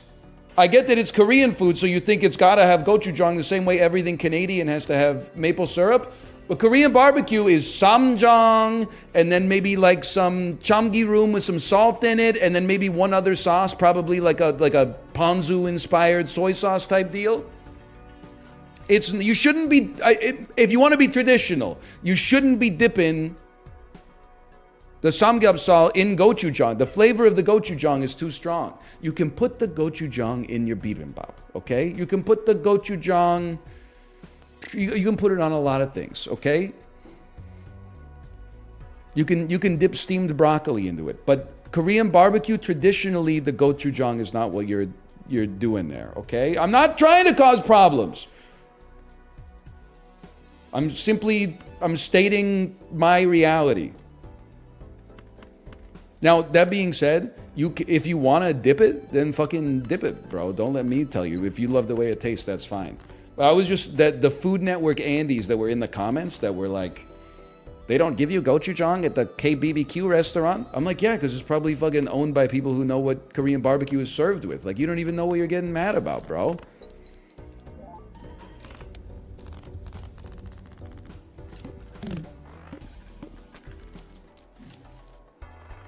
I need a joker.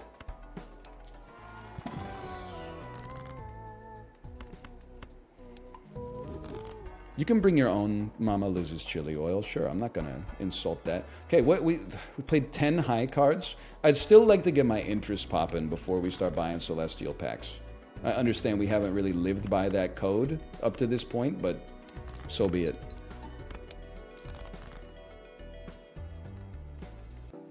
I'm starting to get a little nervous about this, honestly.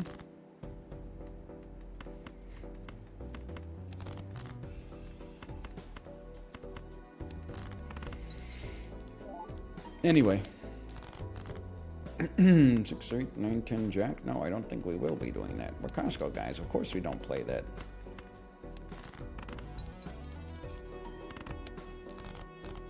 Canada has the coolest looking money on earth. Things that are damn true.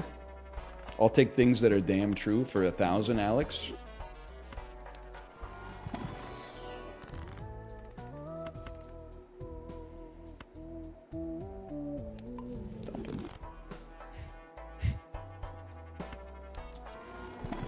Counterpoint the Karl Marx euro.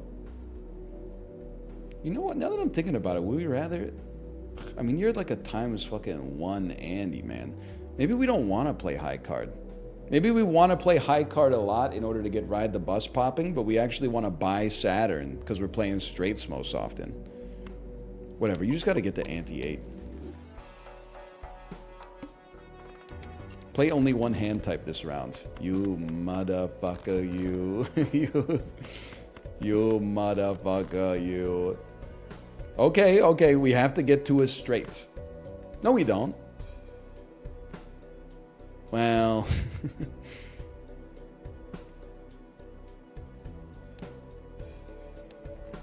it would be nice. We could play just flushes. No, well, let me think about this. I'm going for 4 of a kind. We did not get there. I can live with that. I'm going to play 3 of a kind with a stone and throw the queen alongside it. And then I'm going to play 3 of a kind with these face cards alongside it.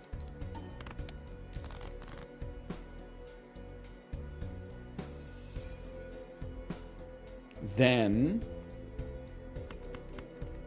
I'm going to play this. We have 1 5 left in the deck, huh?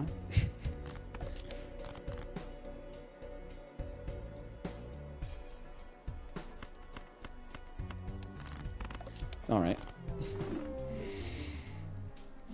Right play, bad draws. It happens. It happens. Dump the face cards. Class, can we explain why we wouldn't dump the face cards when our high card was like a 10? Oh, let me skip to this because we're at the end of the stream.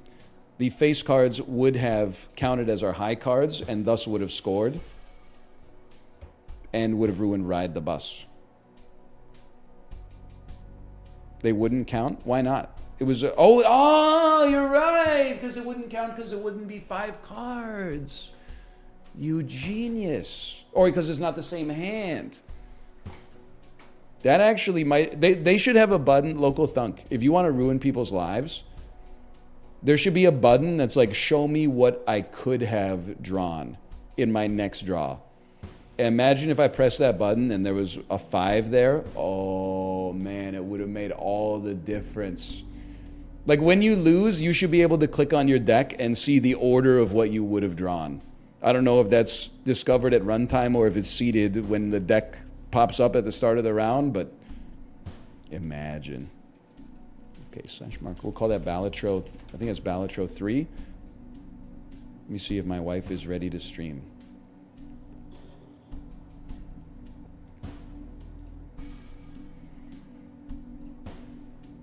Hello. Are you ready to stream? Smiley face. She's streaming already! Good stream today. I hope tomorrow we can beat a difficult game about climbing. You can spoil it for me. Once you touch Maggie Simpson's pacifier, how much is left in the game?